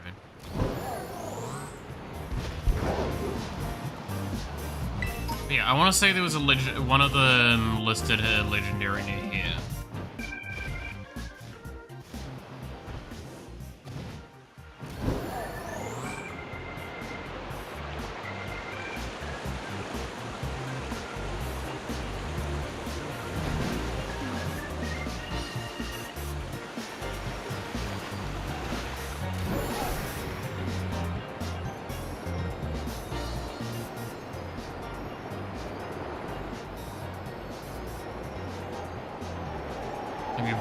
Purdue. It's good for making leftovers. No, it's not good. You actually wanting to grind out Violet to 100%? Yeah, I mean, we might as well. Like I said, I've got the time for it, so we're trying. See how far I can get with it all. Right? The problem is, with, for example, getting the legendaries, the off-legendaries, we probably can't because that requires me to do some multiplayer quests, the BBQs. We need multiplayer BBQs done. Which just, that's not going to happen, likely. We got a shitload done the other time, but it's like probably once every once in a while I could probably do something like that. Then someone to do most of them for me, basically.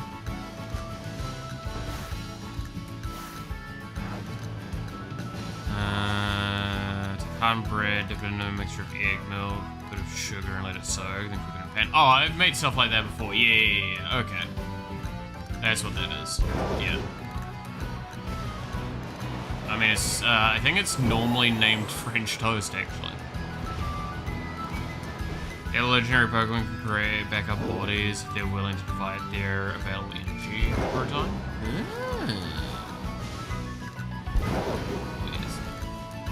That's really? Huh? That makes sense, I guess.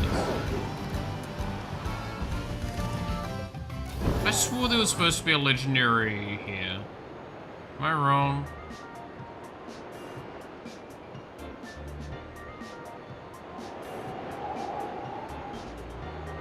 Guess I was wrong.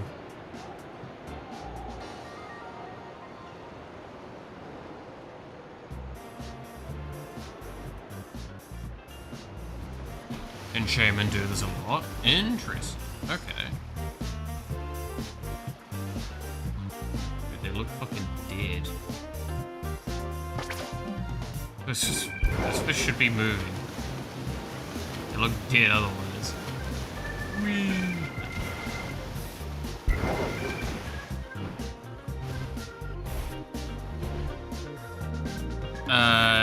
Still tomorrow? Yeah, it's still tomorrow. April 1st is still tomorrow. It's the 31st right now for me. I'm sadly enough probably not going to be able to do something for April Fools just because timings and everything. I did have something planned that I wasn't able to enact it fully in time is the simple answer, just because so many things. But, like, I did have something. Now, I'm not going to say it because I want to do it in the future.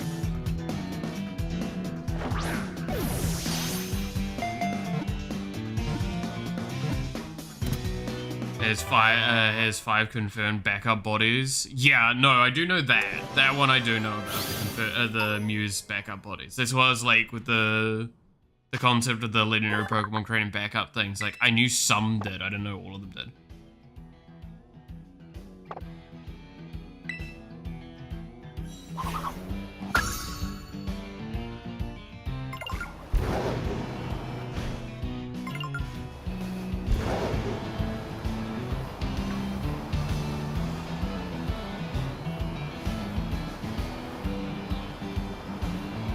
Thing.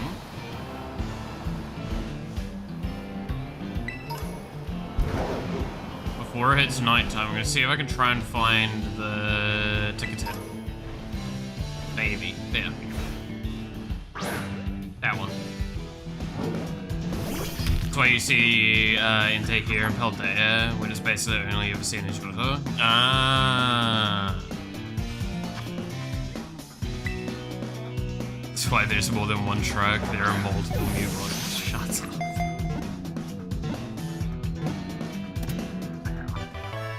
God damn it.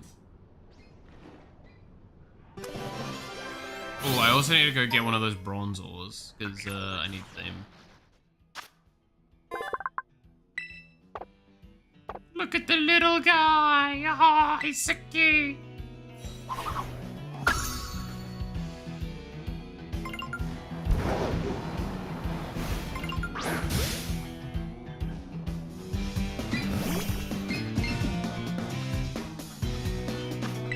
Dude, these quick balls getting fucking usage, man. Oh, crap, nice. It's the lowest number of backup bodies. I would argue something like Rayquaza, right? Like Gen 3's legendary trio, I would assume, probably doesn't have that many backup. Oh, well, I mean, actually, no, what am I talking about? Yeah, no, there's one that's very obvious. Sorry. I was thinking for a moment in like a weird, legitimate sense. No, there's one that's very, very obvious that is probably not going to have that many backups.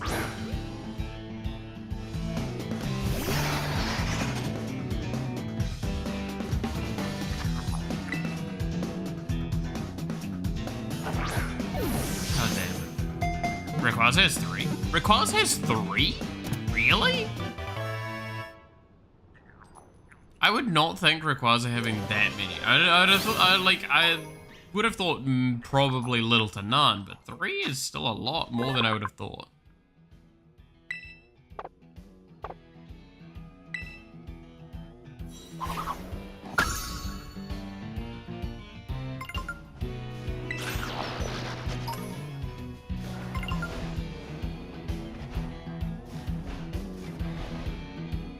Owen, Paldea, and North Pole.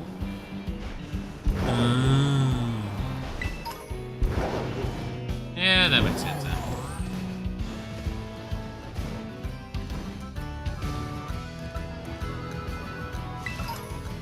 it's like, I can probably guess though, it's the legendary that actually isn't in this game, if I recall correctly. I'm pretty sure he's not in this game. And that was one of the things we discussed, that it's not in this one.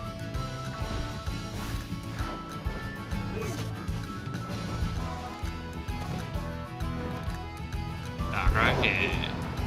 No, wait, Darkrai is in this one. Right? Actually, I'm now trying to remember. I think Darkrai might be in this one.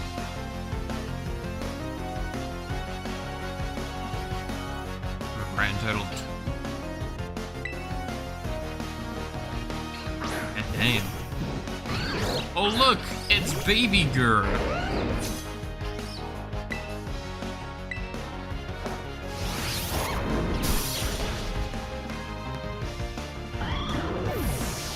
The fact that it's still got duplicates is kind of insane. I would have thought there was like one or two that like just didn't ever duplicate, but I guess that's the thing. How do I answer, huh? Yeah. Whoa, fuck, alright then, that Taurus was staring me something down, fierce.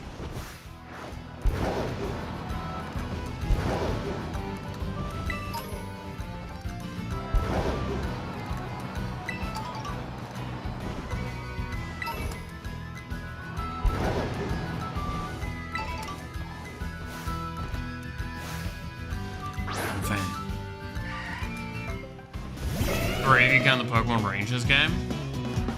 I mean, the thing with Sinnoh as well, right, is that, like, technically is, because it was in Arceus, if I remember correctly, there was an event for Darkrai.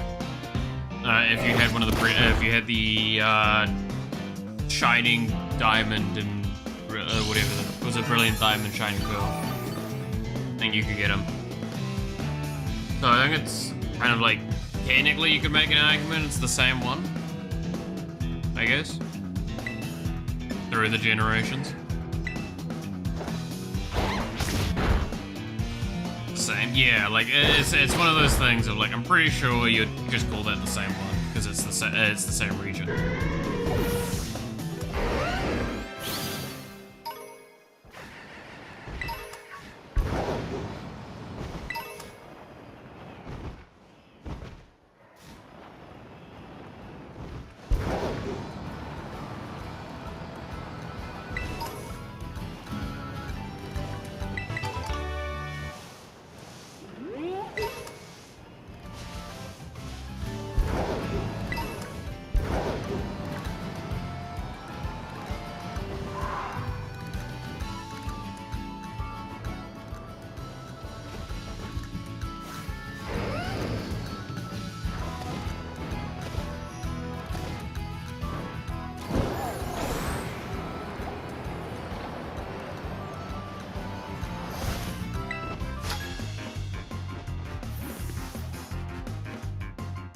Hand throws Pokeballs on its own.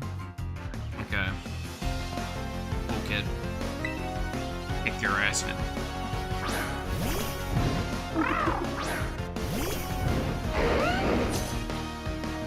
They have one Pokemon, yet they're complaining about throwing too many Pokeballs. You suck. Something funny regarding Darkrai? Go for it. I'm always interested. I love learning. Learning's fun.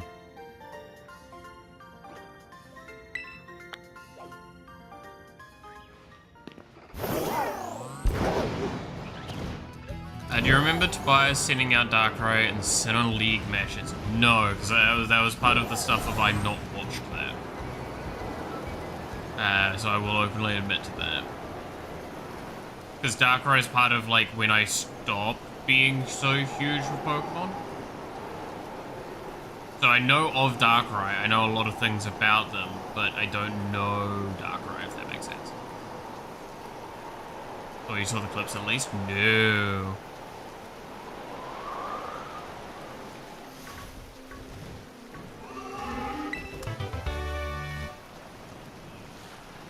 Whoops, I ran over one of the kids.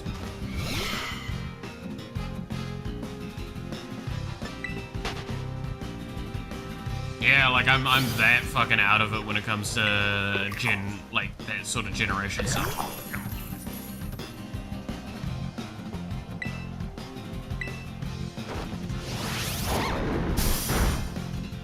Ash is a fight with Darkrai. Yeah, I do know that he's fought Darkrai. That's all I knew. Didn't know like anything beyond the simplicity of that.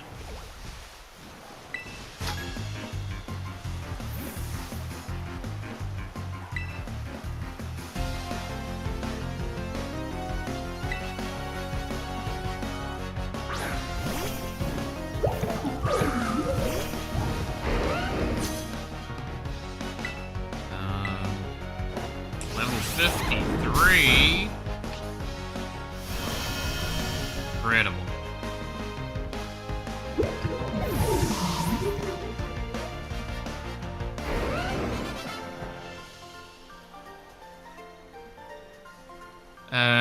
Seen in the Darkrai movie, special getting to know and fending off Dialga and Palkia to protect Darkrai.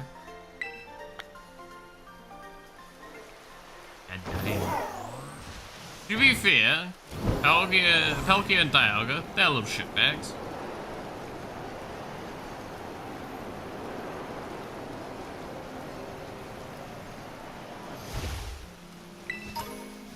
They're assholes. I think we can all acknowledge that.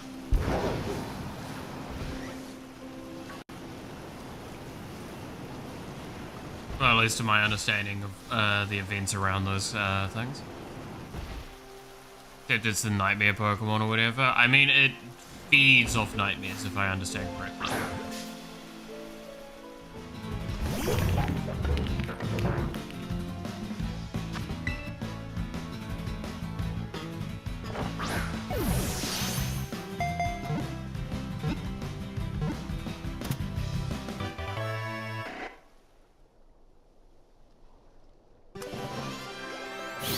Is it feed off nightmares? Yeah, I think it's feeds off nightmares. Because it's just the nightmare Pokemon.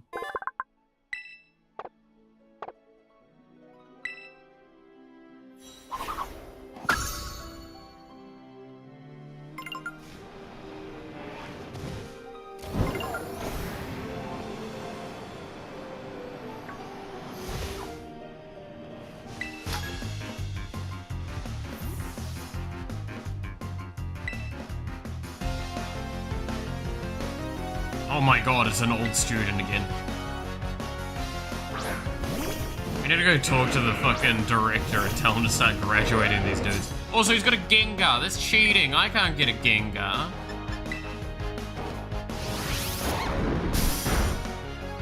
Man, I fucking hate trading requirements. Get Darkrai, the last physical memento of its chosen one, and the one person to have ever befriended Darkrai without ulterior motive. God damn. Okay, that is...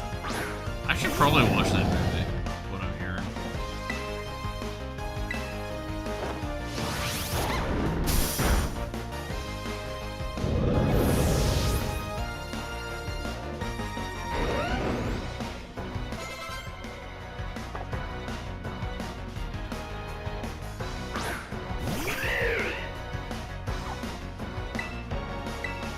If it wasn't for the fact that I needed to do editing really badly, I probably would set up the list today of what Pokemon I need to like level up and catch and what I need to do.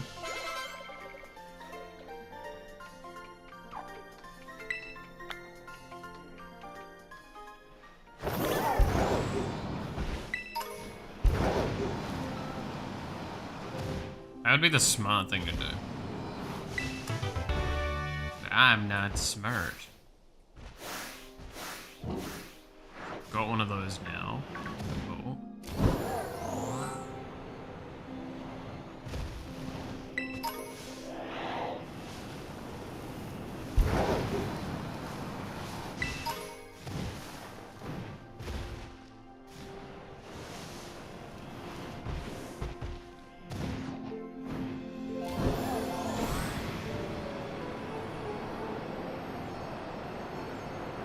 I imagine Ash seeing Darkrai in the Sinnoh League Finals and he doesn't even get a hand wave from Darkrai.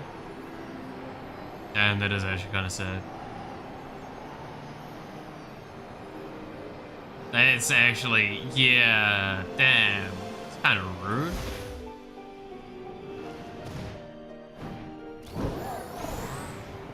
Pokemon are assholes. That's what I'm hearing.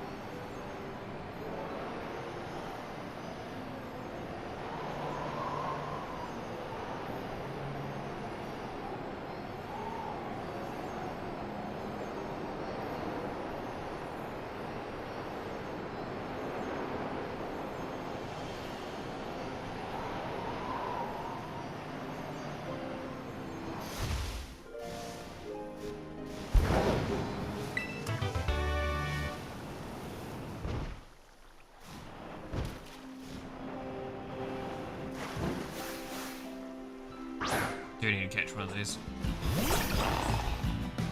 Oh, God. Get in the ball, please. I don't want to waste time.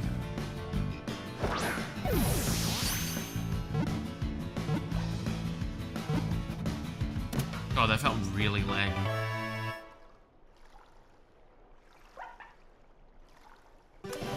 Or it's on a secret mission for RCS. True. Yeah, that makes sense.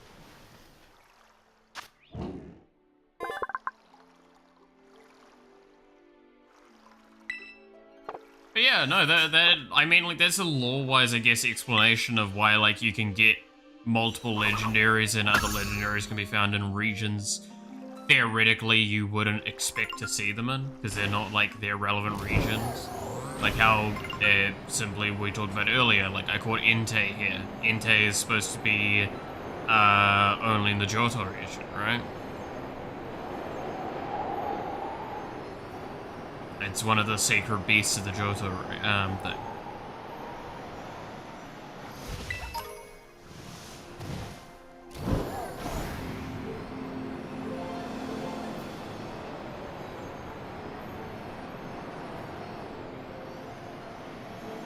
To be fair as well, like, something that I kind of appreciated is, like, with the Ogre, for example, they made an effort to kind of... Okay, let me correct what I was about to say.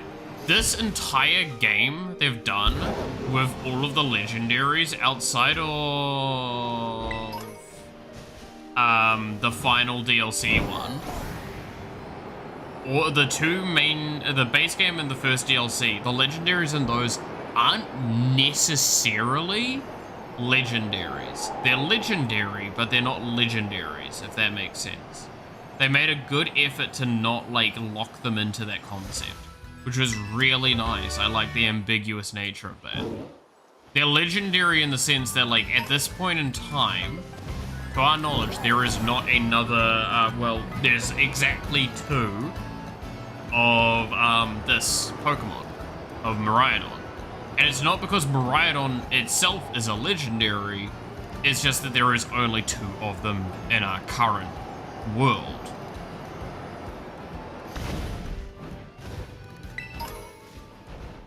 Time displaced legendary, yeah. So it's kind of one of those things of, it's not 100% a legendary, but it's a legendary. It's a legendary in the sense that it's a legendary now because it's legendary. Legendarily not around, sort of thing. It's a really cool concept of it. And I like that.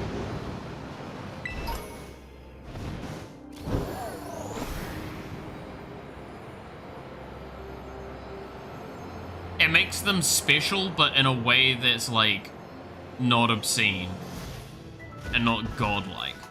That's the other thing, is they're not gods of any kind. They're just fucking Pokemon. Still didn't fix all the things. I'm gonna be on my way. Yeah, no, catch you later, yeah. Right on, Adornment, before the activation of the Great Time Machine in the crater. Yeah, and it's, well, I mean, it's the idea is they're Cyclizar's modified, right? In a sense. And we've seen that there are other Pokemon that are modified based on the time sort of stuff. So it's a weird, interesting. It makes it like really, really cool.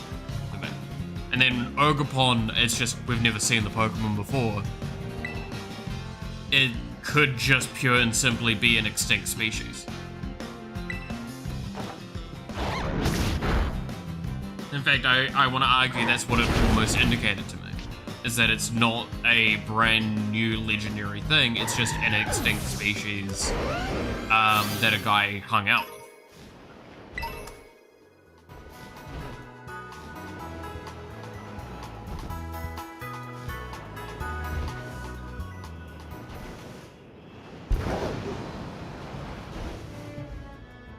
Manifestation of personality. I could see that.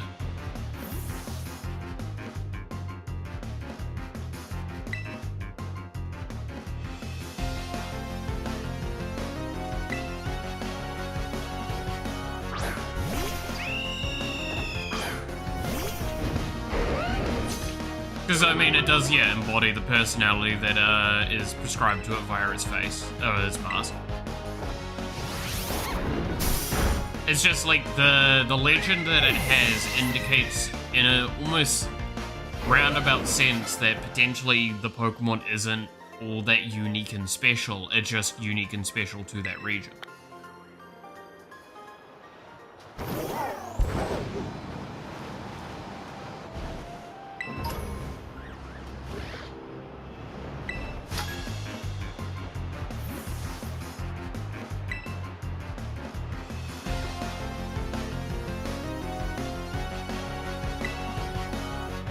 Now, again, that's not excluding that it can be a legendary.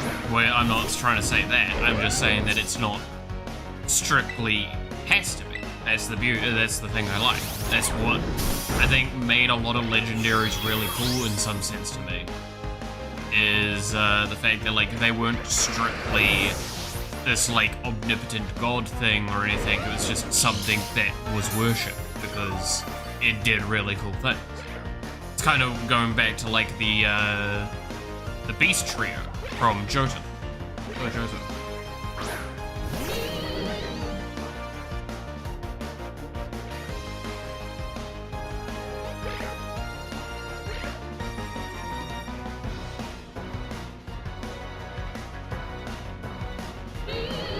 Like, there's an argument to be made that like they aren't per se legendaries, they're just legendary to these people. And that's what I like. Then you start getting to Gen 4 is when they really started like hammering home, no, these are gods. Or like, no, Gen 3 they did that, because that's where you get Rayquaza, right? Rayquaza, Kyogre, and Groudon, which are basically the embodiments of the sky, the ocean, and the land.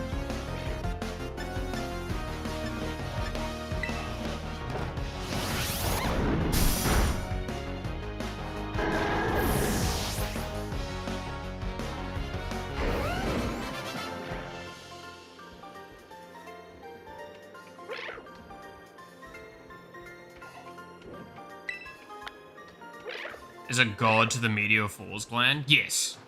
I mean, that's why, I found Legends Arceus so good is because you actually get to see when these things were getting treated like just straight up gods, right? Because you've got these people that are like super desperate. You've got the two different personalities and groups, working alongside each other and like how that all works out. Are considered natural disasters? Yes. To be fair, they act like fucking natural disasters, that's the problem. The little shitbags they are. I feel bad for Rayquaza, by the way. Can I just say that? Like out of random pocket.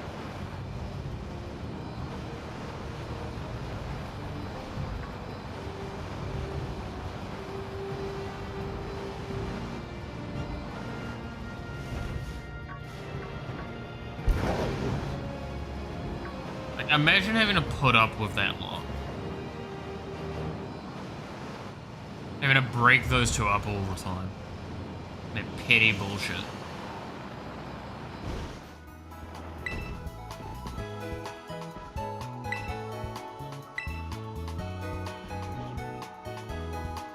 Deoxys is the legendary of outer space. Yeah, that I do remember.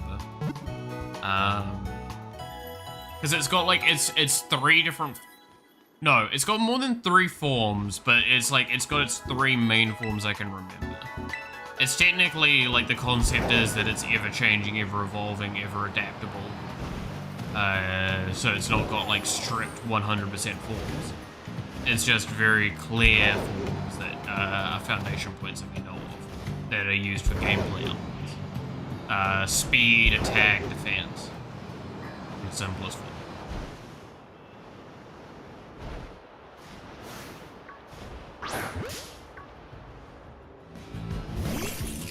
That's me, like, trying to stretch to my knowledge. I apologize if I'm getting some of this wrong.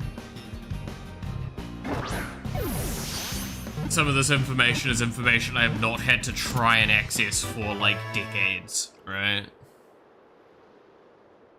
It's depressing to think that it's actually an accurate thing to say, decades. Yikes. Hey, yo, I caught someone's house keys. Let's go.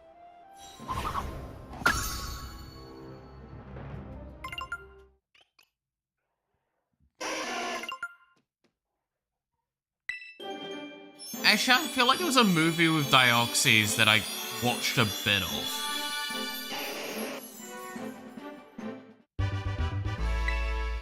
Right?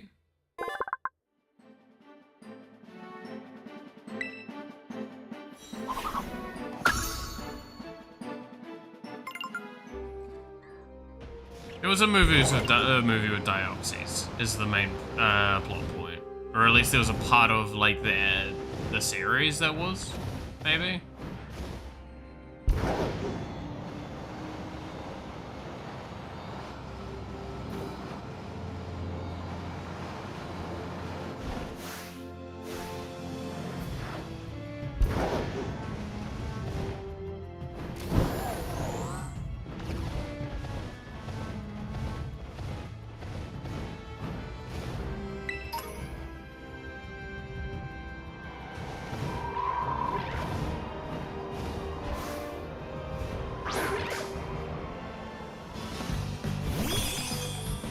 The fuck is this?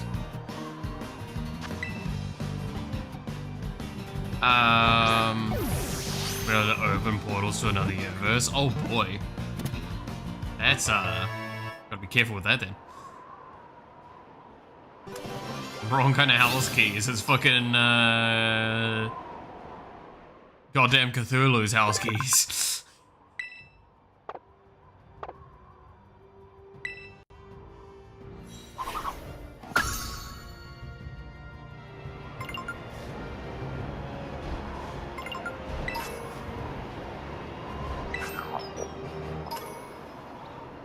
Highest peak.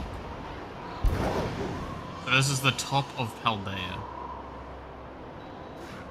I mean, over there kind of looks taller. Oh, that's that's outside of map stuff. Yeah. Oh, ran over a whale.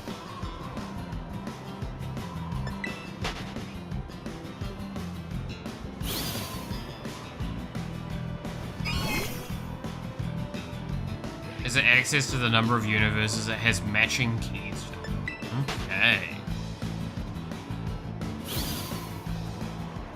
Got it. That's interesting.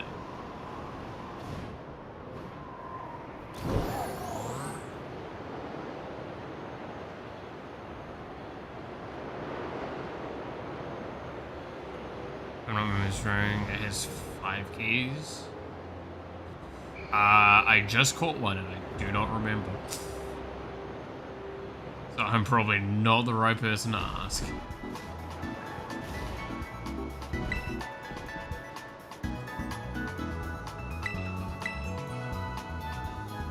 I mean, wasn't it Pokemon Black and White or Black and White 2 that introduced the fact that like technically every Pokemon game is an alternate reality dimension thing as well, if I recall. And they haven't really explored that concept beyond that as well, if I remember.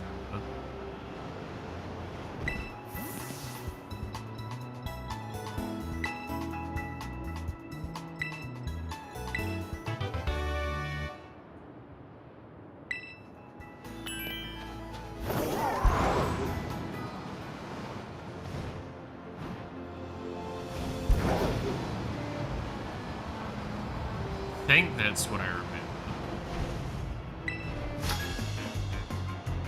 Again, not having played a game and trying to recall information I've heard in passing, never a good time.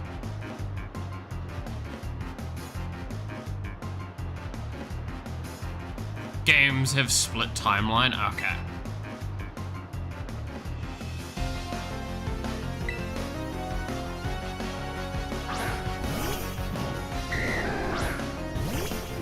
One side is bigger, one side, one hasn't? Huh?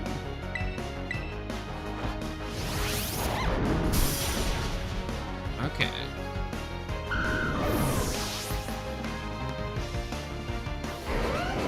But no, I remember like one of them very clearly talked about the concept of like how just each of them are an alternate dimension.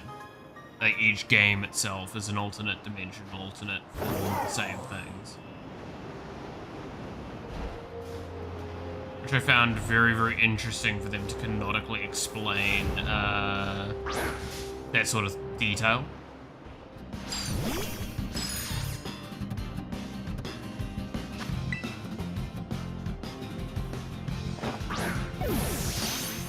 Pending updates, they may re-merge. Interesting.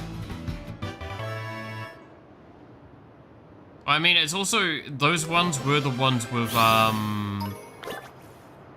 Palkia and Dialga, right? So it makes sense that fucking random bullshit go. Palkia, Dialga, and Giratina were the main sources of a lot of the disruption. To be fair, yeah, there's a lot going on. It's probably the most interesting lot that are godlike entities.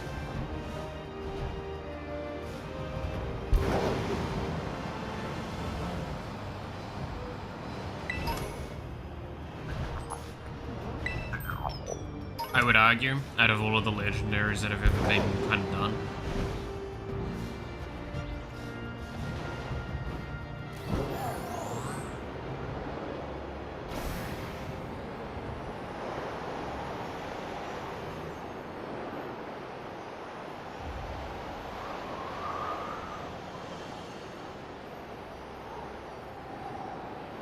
Previous protagonists are lightly referenced in each game going forward. Interesting.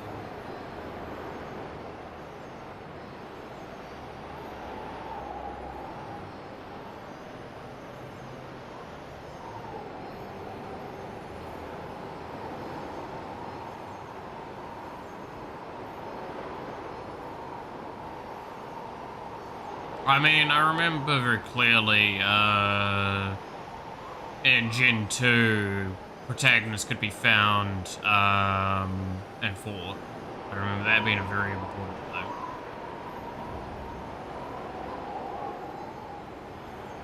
And them being insanely difficult, which was fun.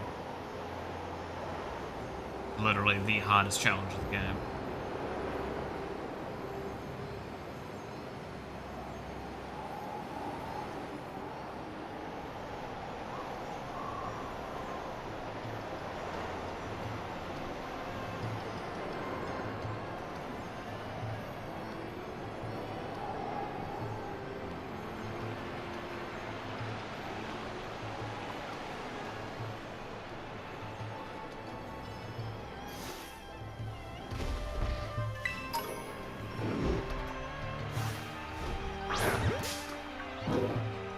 Let's see. Gen 3 is revealed that only Kanto fully backs trainers starting at 10 years old if they pass the test. Yes, I do actually remember that.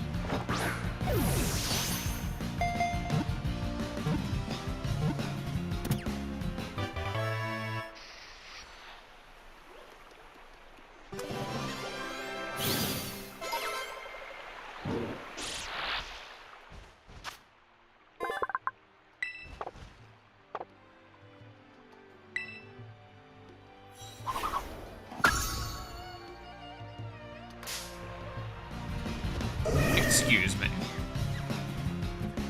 How dare you, you little... While you were cute and cuddly, I do not want you to leave.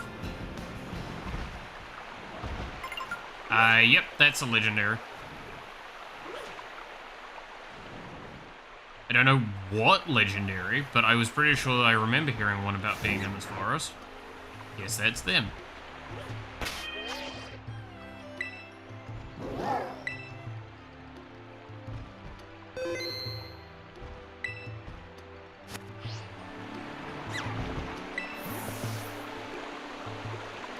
What the fuck? Kung Fu Bear?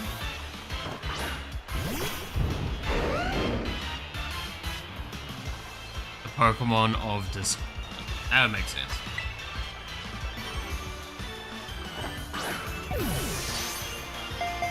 It's also just level 30. I'm going to accidentally kill it.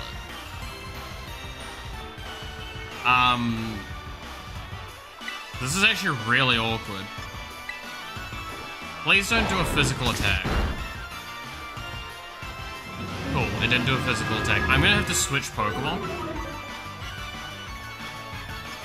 I'm gonna switch to Beetle, because Beetle can tank.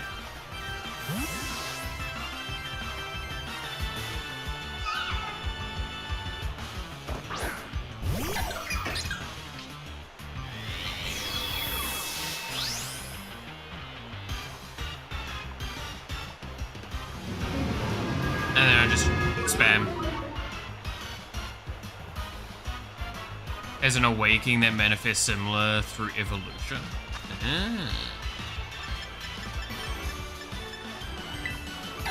Alright. Spam Ultra Balls, let's go.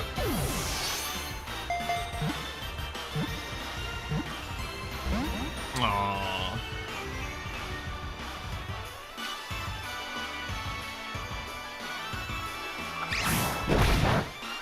And that is why I chose to use Beetle as the tank for this, because now Beetle doesn't take damage.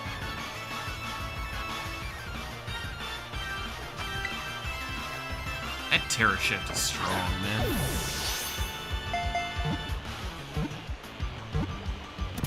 Hey, I mean, it was level 30, so I had a lot of advantages over it.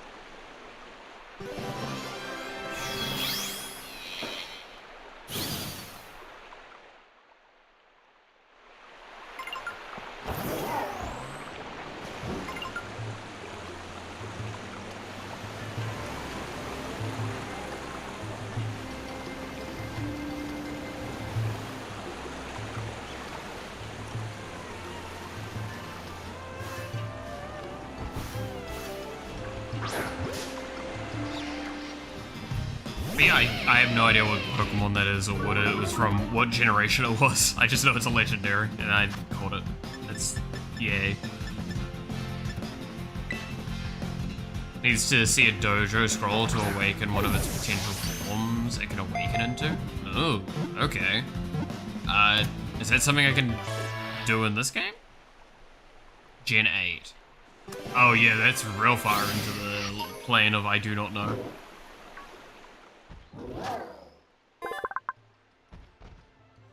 You can? Ooh. I'm gonna have to look that up, aren't I?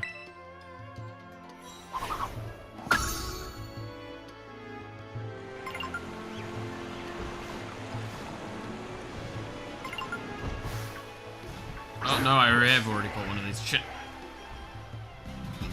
You can go to the training center? Okay.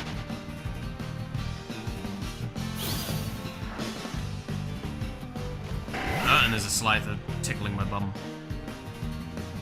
Leave me alone, please.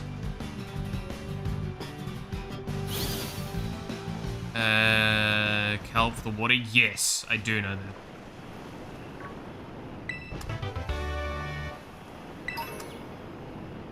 See, everybody always feels super laggy. Oh, yo, what's up? Both slacking. Let's go. Okay, why is it? Alright.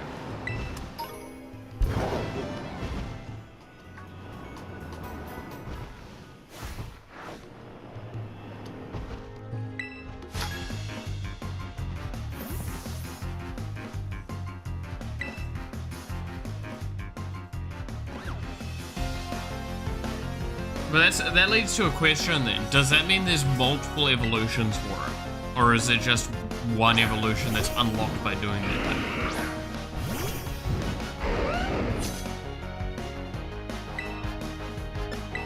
Oh shit, that was the wrong ability. God damn it. I didn't mean to, yeah. This might hurt a little bit. Multiple forms it can take on. Okay. That's yeah. That makes, alright. That's very different, yeah. That's not like evolution logic. Cool. That was a concern I had. One based on water, one based on dark. Yeah.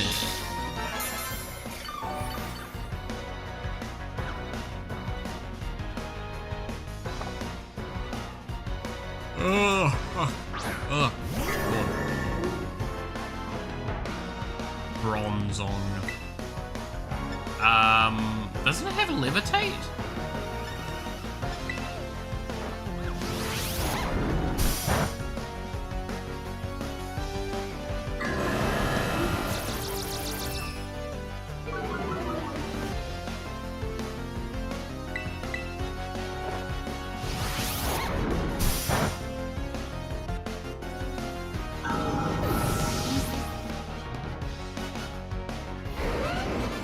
Yeah, defeated the student. Kind of dark. Fair.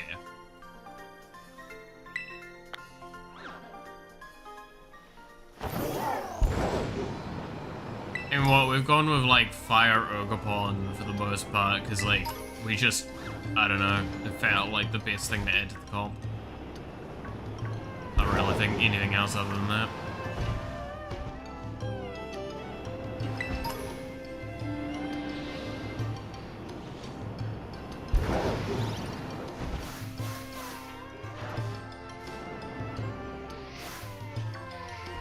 What an angry looking Pokemon that is.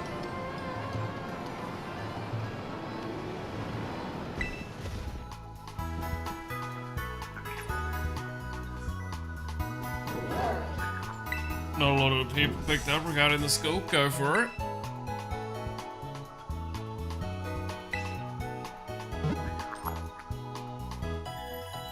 Oh.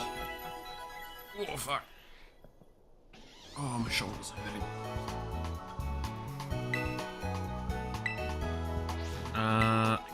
Kinda need to buy some more.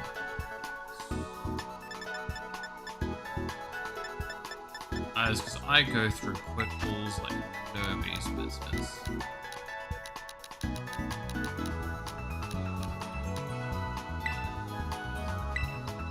Doesn't actually exclusive cater to kids, it caters to anyone who wants to gain a trainer's license. I mean, that's why we keep making the joke about like the old people, right? It's like, I know that it's basically a place where people can come to school in this, but doesn't mean that they are specifically here for that only, like, that it's a school. It's an education center for specifically training. That's all that a cam offers to me. But I will still keep making the jokes about, like, people being old and all that. Alright. It's a weird one, because it's like, there's not really very many real-world examples of exactly what this place is doing, because, like, normally I would consider it what would be equivalent to what a tertiary education is doing, but it's a training center.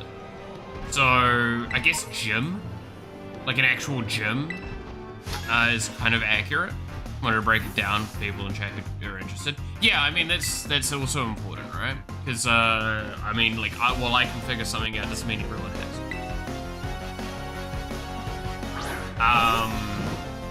But yeah, like, I think, if I'm recalling correctly, yeah, it would be equivalent to kind of like going to your local, dojo or gym, like a training facility sort of thing, where it's like you can have people of all ages, even like local pools, right? They'll do that. All in one school. Yeah, it does have just basic education stuff, but it's also like very clearly open to necessary requirements of like, hey, you want to get your license for this? Go ahead, you can do that, and you can do it in a safe space, which is cool. I like that. It's a good supportive thing, and it gets to show. I have one element of it that I absolutely adore as a person that studied in education. And the thing I adore the most about it is that it's kind of indicating that it doesn't matter your age, you're allowed to learn. You can still go and learn and do schooling. Visualization career path? Yeah, I'd assume as much as well. That would kind of fit along with what's going on. Like, it's probably equivalent to a primary to tertiary level institution. Knowing that this entire region seems to be set up with the school in mind, it's very important to it. It is dangerous having institutions like that because there can be hierarchical issues in real-world scenarios where certain groups and something like that, as well as like family, can get quite messy to handle. But that's real scenarios and not like this is a video game situation, right? Because like here is a great example. Here's Pedro, the student. He does not look like a student age person, but that's the point. He's an older gentleman. He's still doing his stuff. We saw chefs and stuff like that go past as well. All part of the entire thing. School is a linchpin for getting support from the International Pokemon League. Oh, I didn't think I realized that it was like kind of on that scale. This has Levitate. I'm not gonna bother using it. I'm just gonna use just kill all these stuff because it's funny.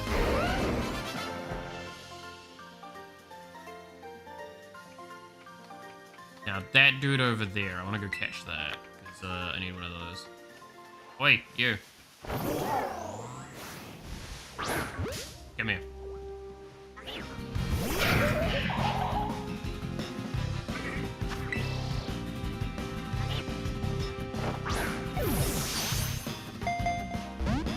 Damn.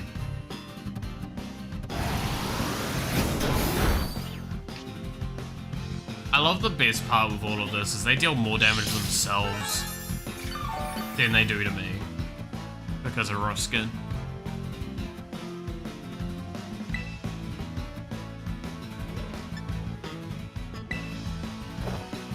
The school is the International Pokemon League's attempt at building a true Pokemon trainer school that fully supports various specializations. That's kind of cool.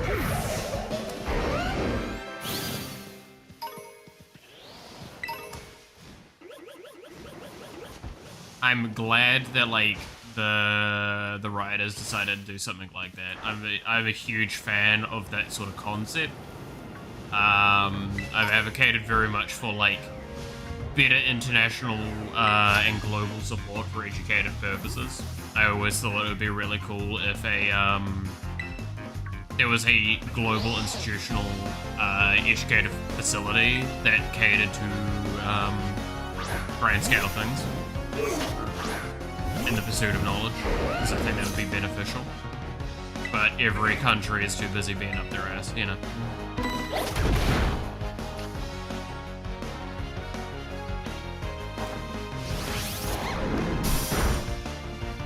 Yeah, fun fact, if you ever talk education stuff, I do get really interested just purely because I studied it. As like that was what my first degree was in, was education.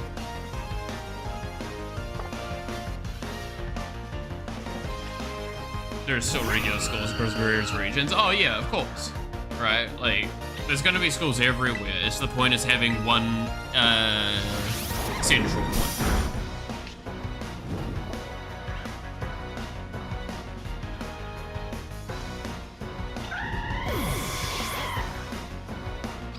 Here's the cash return. Oh.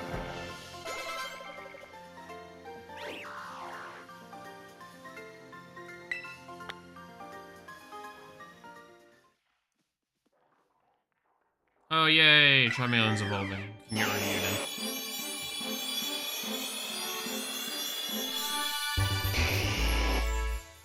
Look, it's the Pokemon everyone picked at the beginning of fucking their journey. The Pokemon Blue and Red. And Green.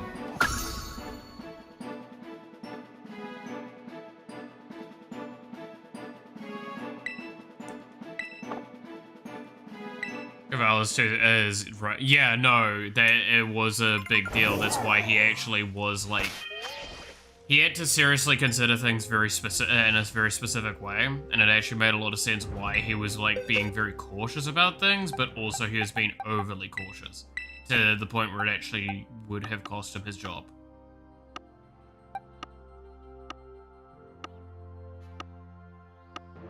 He was in a very dangerous and precarious position. That I do know about.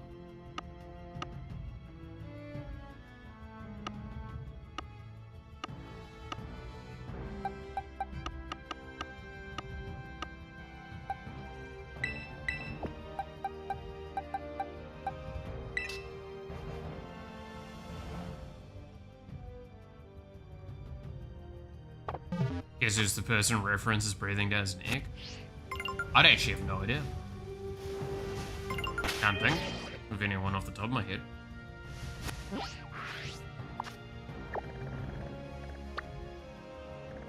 There's a glade in this area?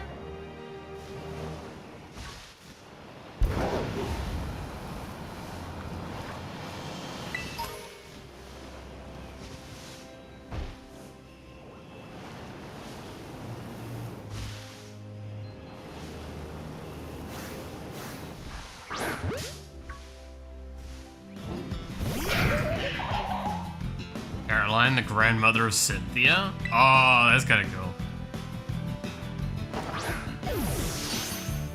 Caroline, sorry. That's kind of funny. I mean, everyone pointed out to me in the second expansion, one of the Elite Fours in that area was the daughter of a gym leader in one of the previous games.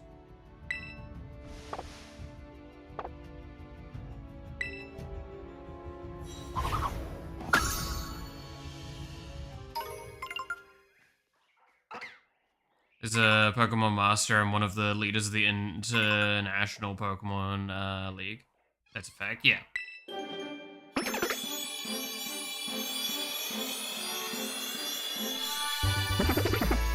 I just find that stuff kind of cool. I appreciate that now we're at a stage where Pokemon's so large, it's impossible to not do that stuff, but I appreciate it being done in ways that I feel is actually kind of cool and tasteful.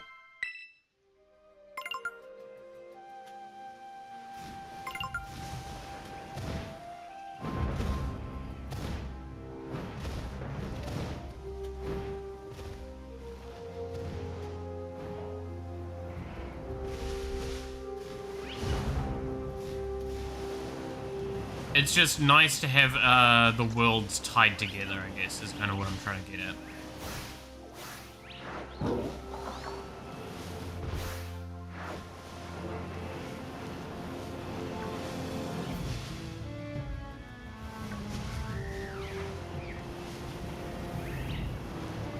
Because the first two games tied together, like, very obviously.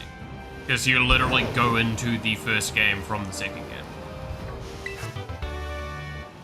It's not a subtle, like, cute nod. It's a, no, this is literally this followed up. Right? That's not, like, a debatable thing.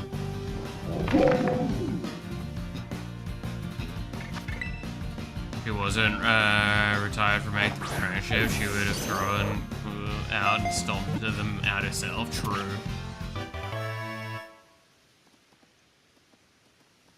That makes sense. I mean, based on experience and stuff, yeah, that would probably, yeah.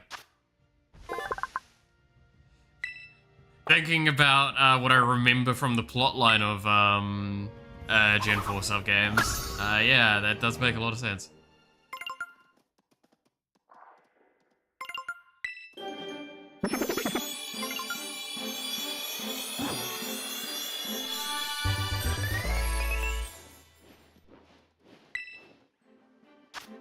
Especially knowing that, like, again, early Pokemon games, the teams are actually, like, really fucking dark. Because what, first one is Mafia, like, second one is... Fuck, I can't even remember what the team does in the second... Oh, it's just fucking Team Rocket again, I forgot about that. Yeah, it's them trying to resurrect Team Rocket, and then third one is just terrorism, and then the fourth one is we're gonna rewrite the world with terrorism, and then, like... Or revolutionaries, I guess you could call them. Revolutionaries, yeah. Like, early Pokemon games, yeah, no, their teams were pretty fucking annoying. And they were problems. They were big, big fucking problems. Now, we're a bunch of school bullies. Well, no, correction. There were a bunch of kids bullied at school, and they wanted to stop with that.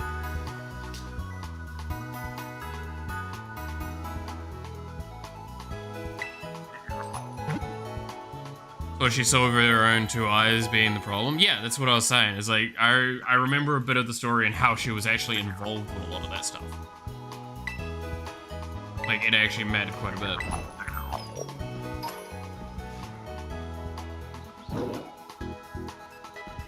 Alright. I'm gonna have to call it probably here for today. Like I said, I got a lot of things I need to sort out. And I'll see if I can start writing up that list. Her own granddaughter nearly killed. Yes, I know.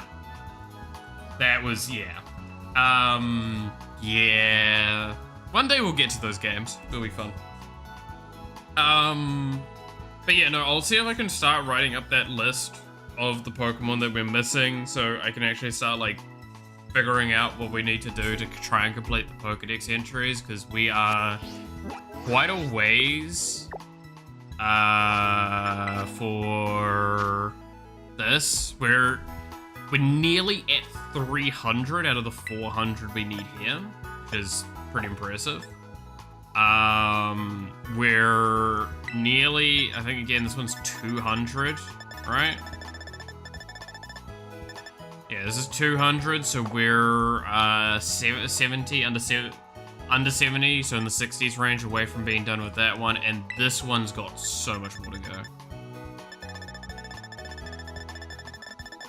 So we need to go through. It's not as much catching, again, as the issue. For the most part with catching on the Blueberry Pokedex, it's because we can't actually catch some of them as well at the moment, because they're locked behind the progress wall.